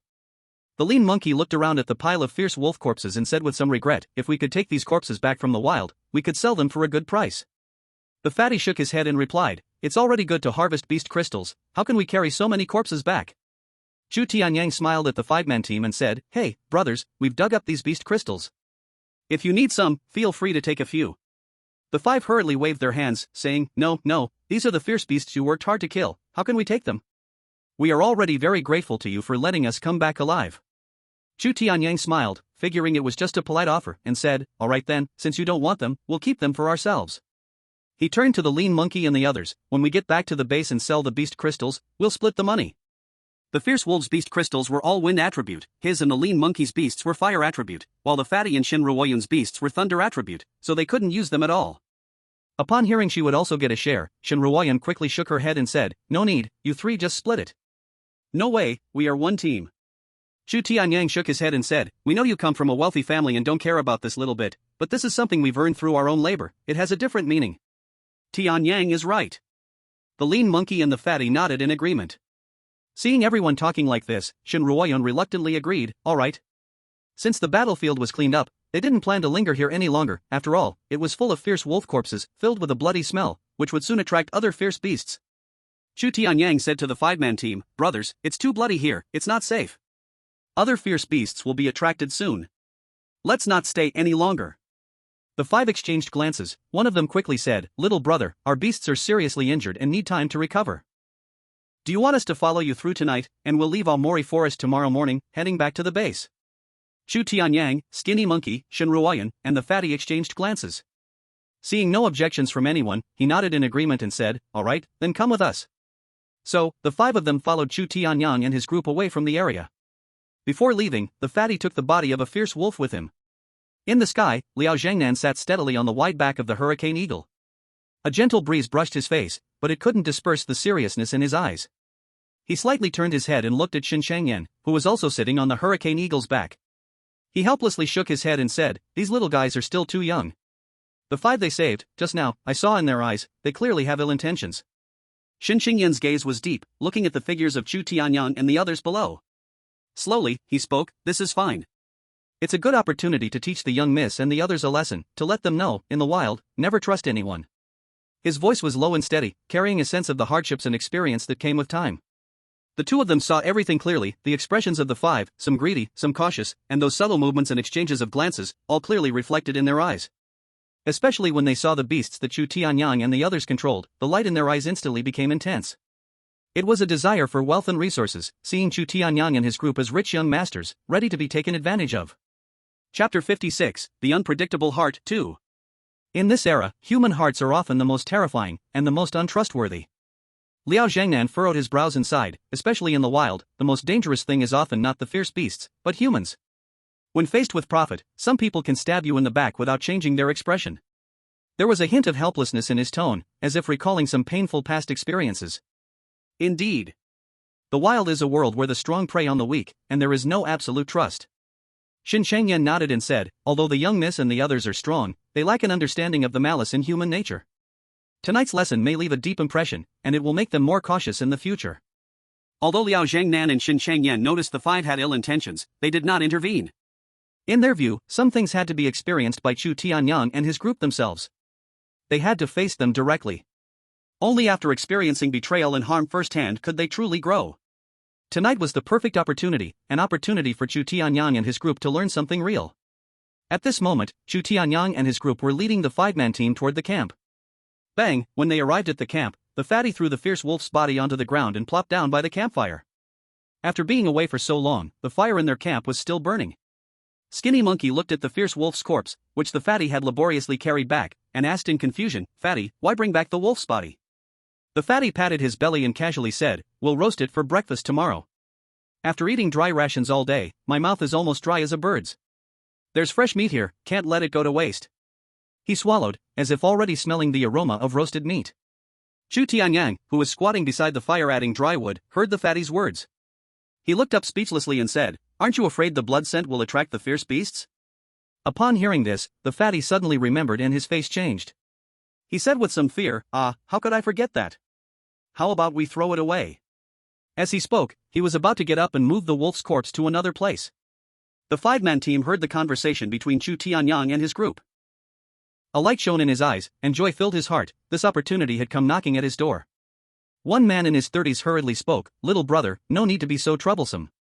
We have beast-repelling incense, as long as we light it, nearby ferocious beasts won't dare to come close." Saying this, he took out a stick of incense the size of a chopstick from his backpack, carefully moving it to the fire to light it. As the incense caught fire, spirals of white smoke emerged, releasing a peculiar, refreshing fragrance. The skinny monkey and the chubby guy sniffed, and intrigued, the skinny monkey asked, "Big brother, this scent is so nice. Can it really drive away ferocious beasts?" The man smiled brightly, full of confidence, and said, "Don't worry. It can drive away ferocious beasts. This is a treasure from my family. With it, we can rest easy." Is there really such a thing as beast-repelling incense? Shin Ruoyun wore a puzzled expression, furrowing her brows. Her family owned a treasure pavilion, and she had seen all sorts of beast-repelling medicines. There were indeed many medicines to drive away beasts, but they only worked on first and second-tier ferocious beasts, and she had never heard of beast-repelling incense. The man continued to smile, "This is a family heirloom of mine. It's very effective, and you can't buy it outside. If it weren't for you saving us, we wouldn't have been willing to use it." Hearing his words, Chu Tianyang felt quite curious and asked, "Big brother, since your beast-repelling incense is so powerful, how come you were surrounded by a wolf pack? Logically, with this incense, the wolves shouldn't dare come close." The man's expression stiffened, a hint of panic flashed in his eyes, but he quickly returned to normal, awkwardly smiling and saying, "The materials for this incense are quite expensive. At that time, we thought being on the outskirts, there shouldn't be any ferocious beasts attacking, so we didn't use it, thinking it would save a bit. After all, the materials are hard to find." As he spoke, his tone turned bitter. "I didn't expect that this time, we would be attacked by a wolf pack. We almost fell victim. To be safe this time, we'll definitely use the beast-repelling incense." Chu Tianyang and the others didn't think much of his words. After all, in this wilderness, everyone wanted to save resources, it was only natural. Suddenly, an irresistible wave of drowsiness hit Chu Tianyang and the others like a tide, accompanied by a sense of dizziness that made the world spin. They felt as if all their strength had been drained away, collapsing weakly to the ground. Chu Tianyang's heart sank, a foreboding sensation swelling within him. He struggled to prop himself up, only to find even his fingers were hard to move. Looking toward the skinny monkey and the chubby guy, they too lay on the ground like him, their eyes filled with fear and helplessness. Even the imposing 8-winged thunder dragon, along with the thunderstorm bear and the bloodthirsty demon ape, were now sprawled on the ground as if drunk, letting out weak whimpers. The five-member team exchanged glances, their lips curling slightly into smirks, their smiles brimming with the delight of a scheme that had succeeded. Not good. Chu Tianyang's face turned pale instantly, as if he realized something terrifying. He urgently shifted his gaze to the five-member team, only to see that they showed no signs of drowsiness. Instead, they looked lively, smiling at them as if they were watching sheep to slaughter. "You?" Chu Tianyang's eyes widened in fury, his teeth grinding together, instantly understanding everything. "This is not beast-repelling incense at all, but a drowsiness incense." "What?" The skinny monkey and the others were startled by Chu Tianyang's words, struggling to turn their heads to look at the five-member team. Indeed, the five members looked relaxed, forming a stark contrast to them. "You're pretty clever, huh?" The leader of the men laughed triumphantly. Unfortunately, it's too late. My drowsiness incense can put down any ferocious beast below second tier. You little guys, today you cannot escape your doom. Why are you doing this? The skinny monkey glared at the 5 men, anger burning in his eyes. We clearly saved you, yet you repay us with ingratitude. Has your conscience been eaten by dogs? Humph, conscience? A middle-aged man scoffed, in this world of the survival of the fittest, can conscience fill our bellies? Each of you owns high-level beast tamers, you must be rich young masters. Especially that fat one and the little girl, with a thunderstorm bear and an 8-winged thunder dragon, plus beast-taming rings, their background must be extraordinary. He continued, if we can profit from you, we will never have to risk our lives again. Chapter 57, Flame Tiger, leave no one behind. Don't waste words with them. Another middle-aged man impatiently said, the longer we wait, the more complications may arise. Quickly deal with them and grab the loot before we leave. The fat boy turned pale as paper, his legs shook uncontrollably, and he quickly begged, please, we have money. We can buy our lives. My dad would pay any amount for me, just name your price, and let us go. Do you think we're fools? We may be greedy, but we aren't stupid. If we go back to the base, with your family background, it would be easy for you to get rid of us. The middle-aged man sneered, the beast-taming rings on you two could sell for enough to support us for a lifetime. Why would we take the risk of letting you go? Hearing the man's words, the last glimmer of hope in the fat boy's heart shattered, and despair overwhelmed him like a tidal wave. The 5-man team approached them step by step, their eyes gleaming with ferocity. Every step felt like they were stepping on the hearts of Chu Tianyang and his companions. The 3 of them completely fell into despair. Under the effects of the enchanting fragrance, they felt weak and sleepy, their minds grew hazy, they couldn't move, merely watching as the 5 grew nearer, until they finally fainted. Just when the 5 people with sinister smiles approached Chu Tianyang and were about to carry out their vile act. In the sky, Liao Zhangnan and Xin Changyan sat firmly on the eagle's back, their expressions tense and urgent, ready to find the right moment to rescue Chu Tianyang and the others. Ha ha! Suddenly, a cold laugh escaped Chu Tianyang's lips as he lay on the ground. Your little schemes are quite clever. If it were anyone else, they might have really fallen for your tricks. But unfortunately, you miscalculated. This cold laugh broke the silence and tension in the air, making the 5-man team pause slightly, a hint of doubt and unease flickering across their faces. Hearing Chu Tianyang's confident tone, Liao Zhangnan and Xin Changyan were surprised as well. They halted their planned actions. They decided to see what other tricks Chu Tianyang had up his sleeve. After today's encounters with Chu Tianyang, they found that this boy sometimes gave off a feeling of being disoriented, but his actions and words betrayed a calmness and wisdom, as if he was hiding his true self. Perhaps he truly had a way to cope. At this moment, Chu Tianyang's consciousness was beginning to fade, the enchanting drug surged like a tidal wave against his nerves. But with his strong will, he bit his tongue hard, the sharp pain instantly cleared some fog from his mind. With the last bit of strength, Chu Tianyang grit his teeth and shouted, Flame Tiger, it's your turn. Leave no one behind. As soon as Chu Tianyang's words fell, the Flame Tiger, which had been lying beside him and seemed lifeless, suddenly let out an earth-shattering roar. Roar! That sound seemed to come from an ancient ferocious beast, carrying endless majesty and fury, shaking the very air around. The Flame Tiger, which had been slumped over, suddenly trembled violently, its fur standing on end, glowing with a fierce light. Its eyes turned bright red in an instant, like flames blazing, exuding a chilling aura. The Flame Tiger slowly stood up. Every step sent a slight tremor through the ground, and the hair on its body ignited into fierce flames. The 5-person team saw the Flame Tiger suddenly awaken, its momentum astonishing, and fear appeared on their faces. How come it wasn't taken down? They never expected that the Flame Tiger could still be lively, not affected by the fragrant mist. How is this possible? The leading man said with a trembling voice, his eyes filled with terror. They had seen the horror of the Flame Tiger, even the early-stage Wolf King was crushed by the Flame Tiger. Roar! The Flame Tiger would not give them any chance to escape, it roared, charging at the 5-person team like a bolt of red lightning. Its speed was incredibly fast, instantly appearing before the 5. The Flame Tiger raised its paw and struck hard at one of them, the paw carrying intense flames, distorting the air wherever it passed. Ah! The person let out a cry of misery. After being hit by the Flame Tiger's paw, they flew away like a kite with a broken string, crashing heavily to the ground, unconscious or worse. Everyone, attack together, kill this beast. The leading man shouted hoarsely, his voice unable to hide the fear, but he knew there was no retreat, and they could only fight with their lives, hoping against hope that they could find a slim chance with their combined strength. The other 3, hearing this, forced themselves to gather their spirits and commanded their beasts iron-armored pig, lava lizard, and flaming chicken to attack the Flame Tiger from different directions. The iron-armored pig charged forward like a small mountain, each step making a dull thudding sound upon the ground. The lava lizard had hot magma flowing over its body, burning the ground black in its wake. The flaming chicken flapped its wings, spraying flames from the air, creating a net of fire to encircle the flame tiger. However, these beast masters had already suffered serious injuries in their previous encounters with the flame tiger, and now they were merely at their wits' end. The flame tiger showed no fear towards their attacks, its eyes flashing with a cold gleam. Suddenly, flames roared to life at the tip of its tail, burning hotter and hotter, transforming into a long whip of fire. The flame tiger let out a low growl, violently swinging its tail, the fire whip moving like a swift fire dragon, with a howling wind, sweeping toward the iron-armored pig and the others. The speed of the fire whip was as fast as lightning, and the iron-armored pig and the others couldn't dodge in time. There were several dull thuds. The hefty body of the iron-armored pig was struck by the fire whip, sending it flying back like a kite with its string cut, crashing heavily into a stream, splashing a great amount of water. The lava lizard was hit by the fire whip, emitting a sizzling sound as its body twisted in pain, before it too fell into the stream.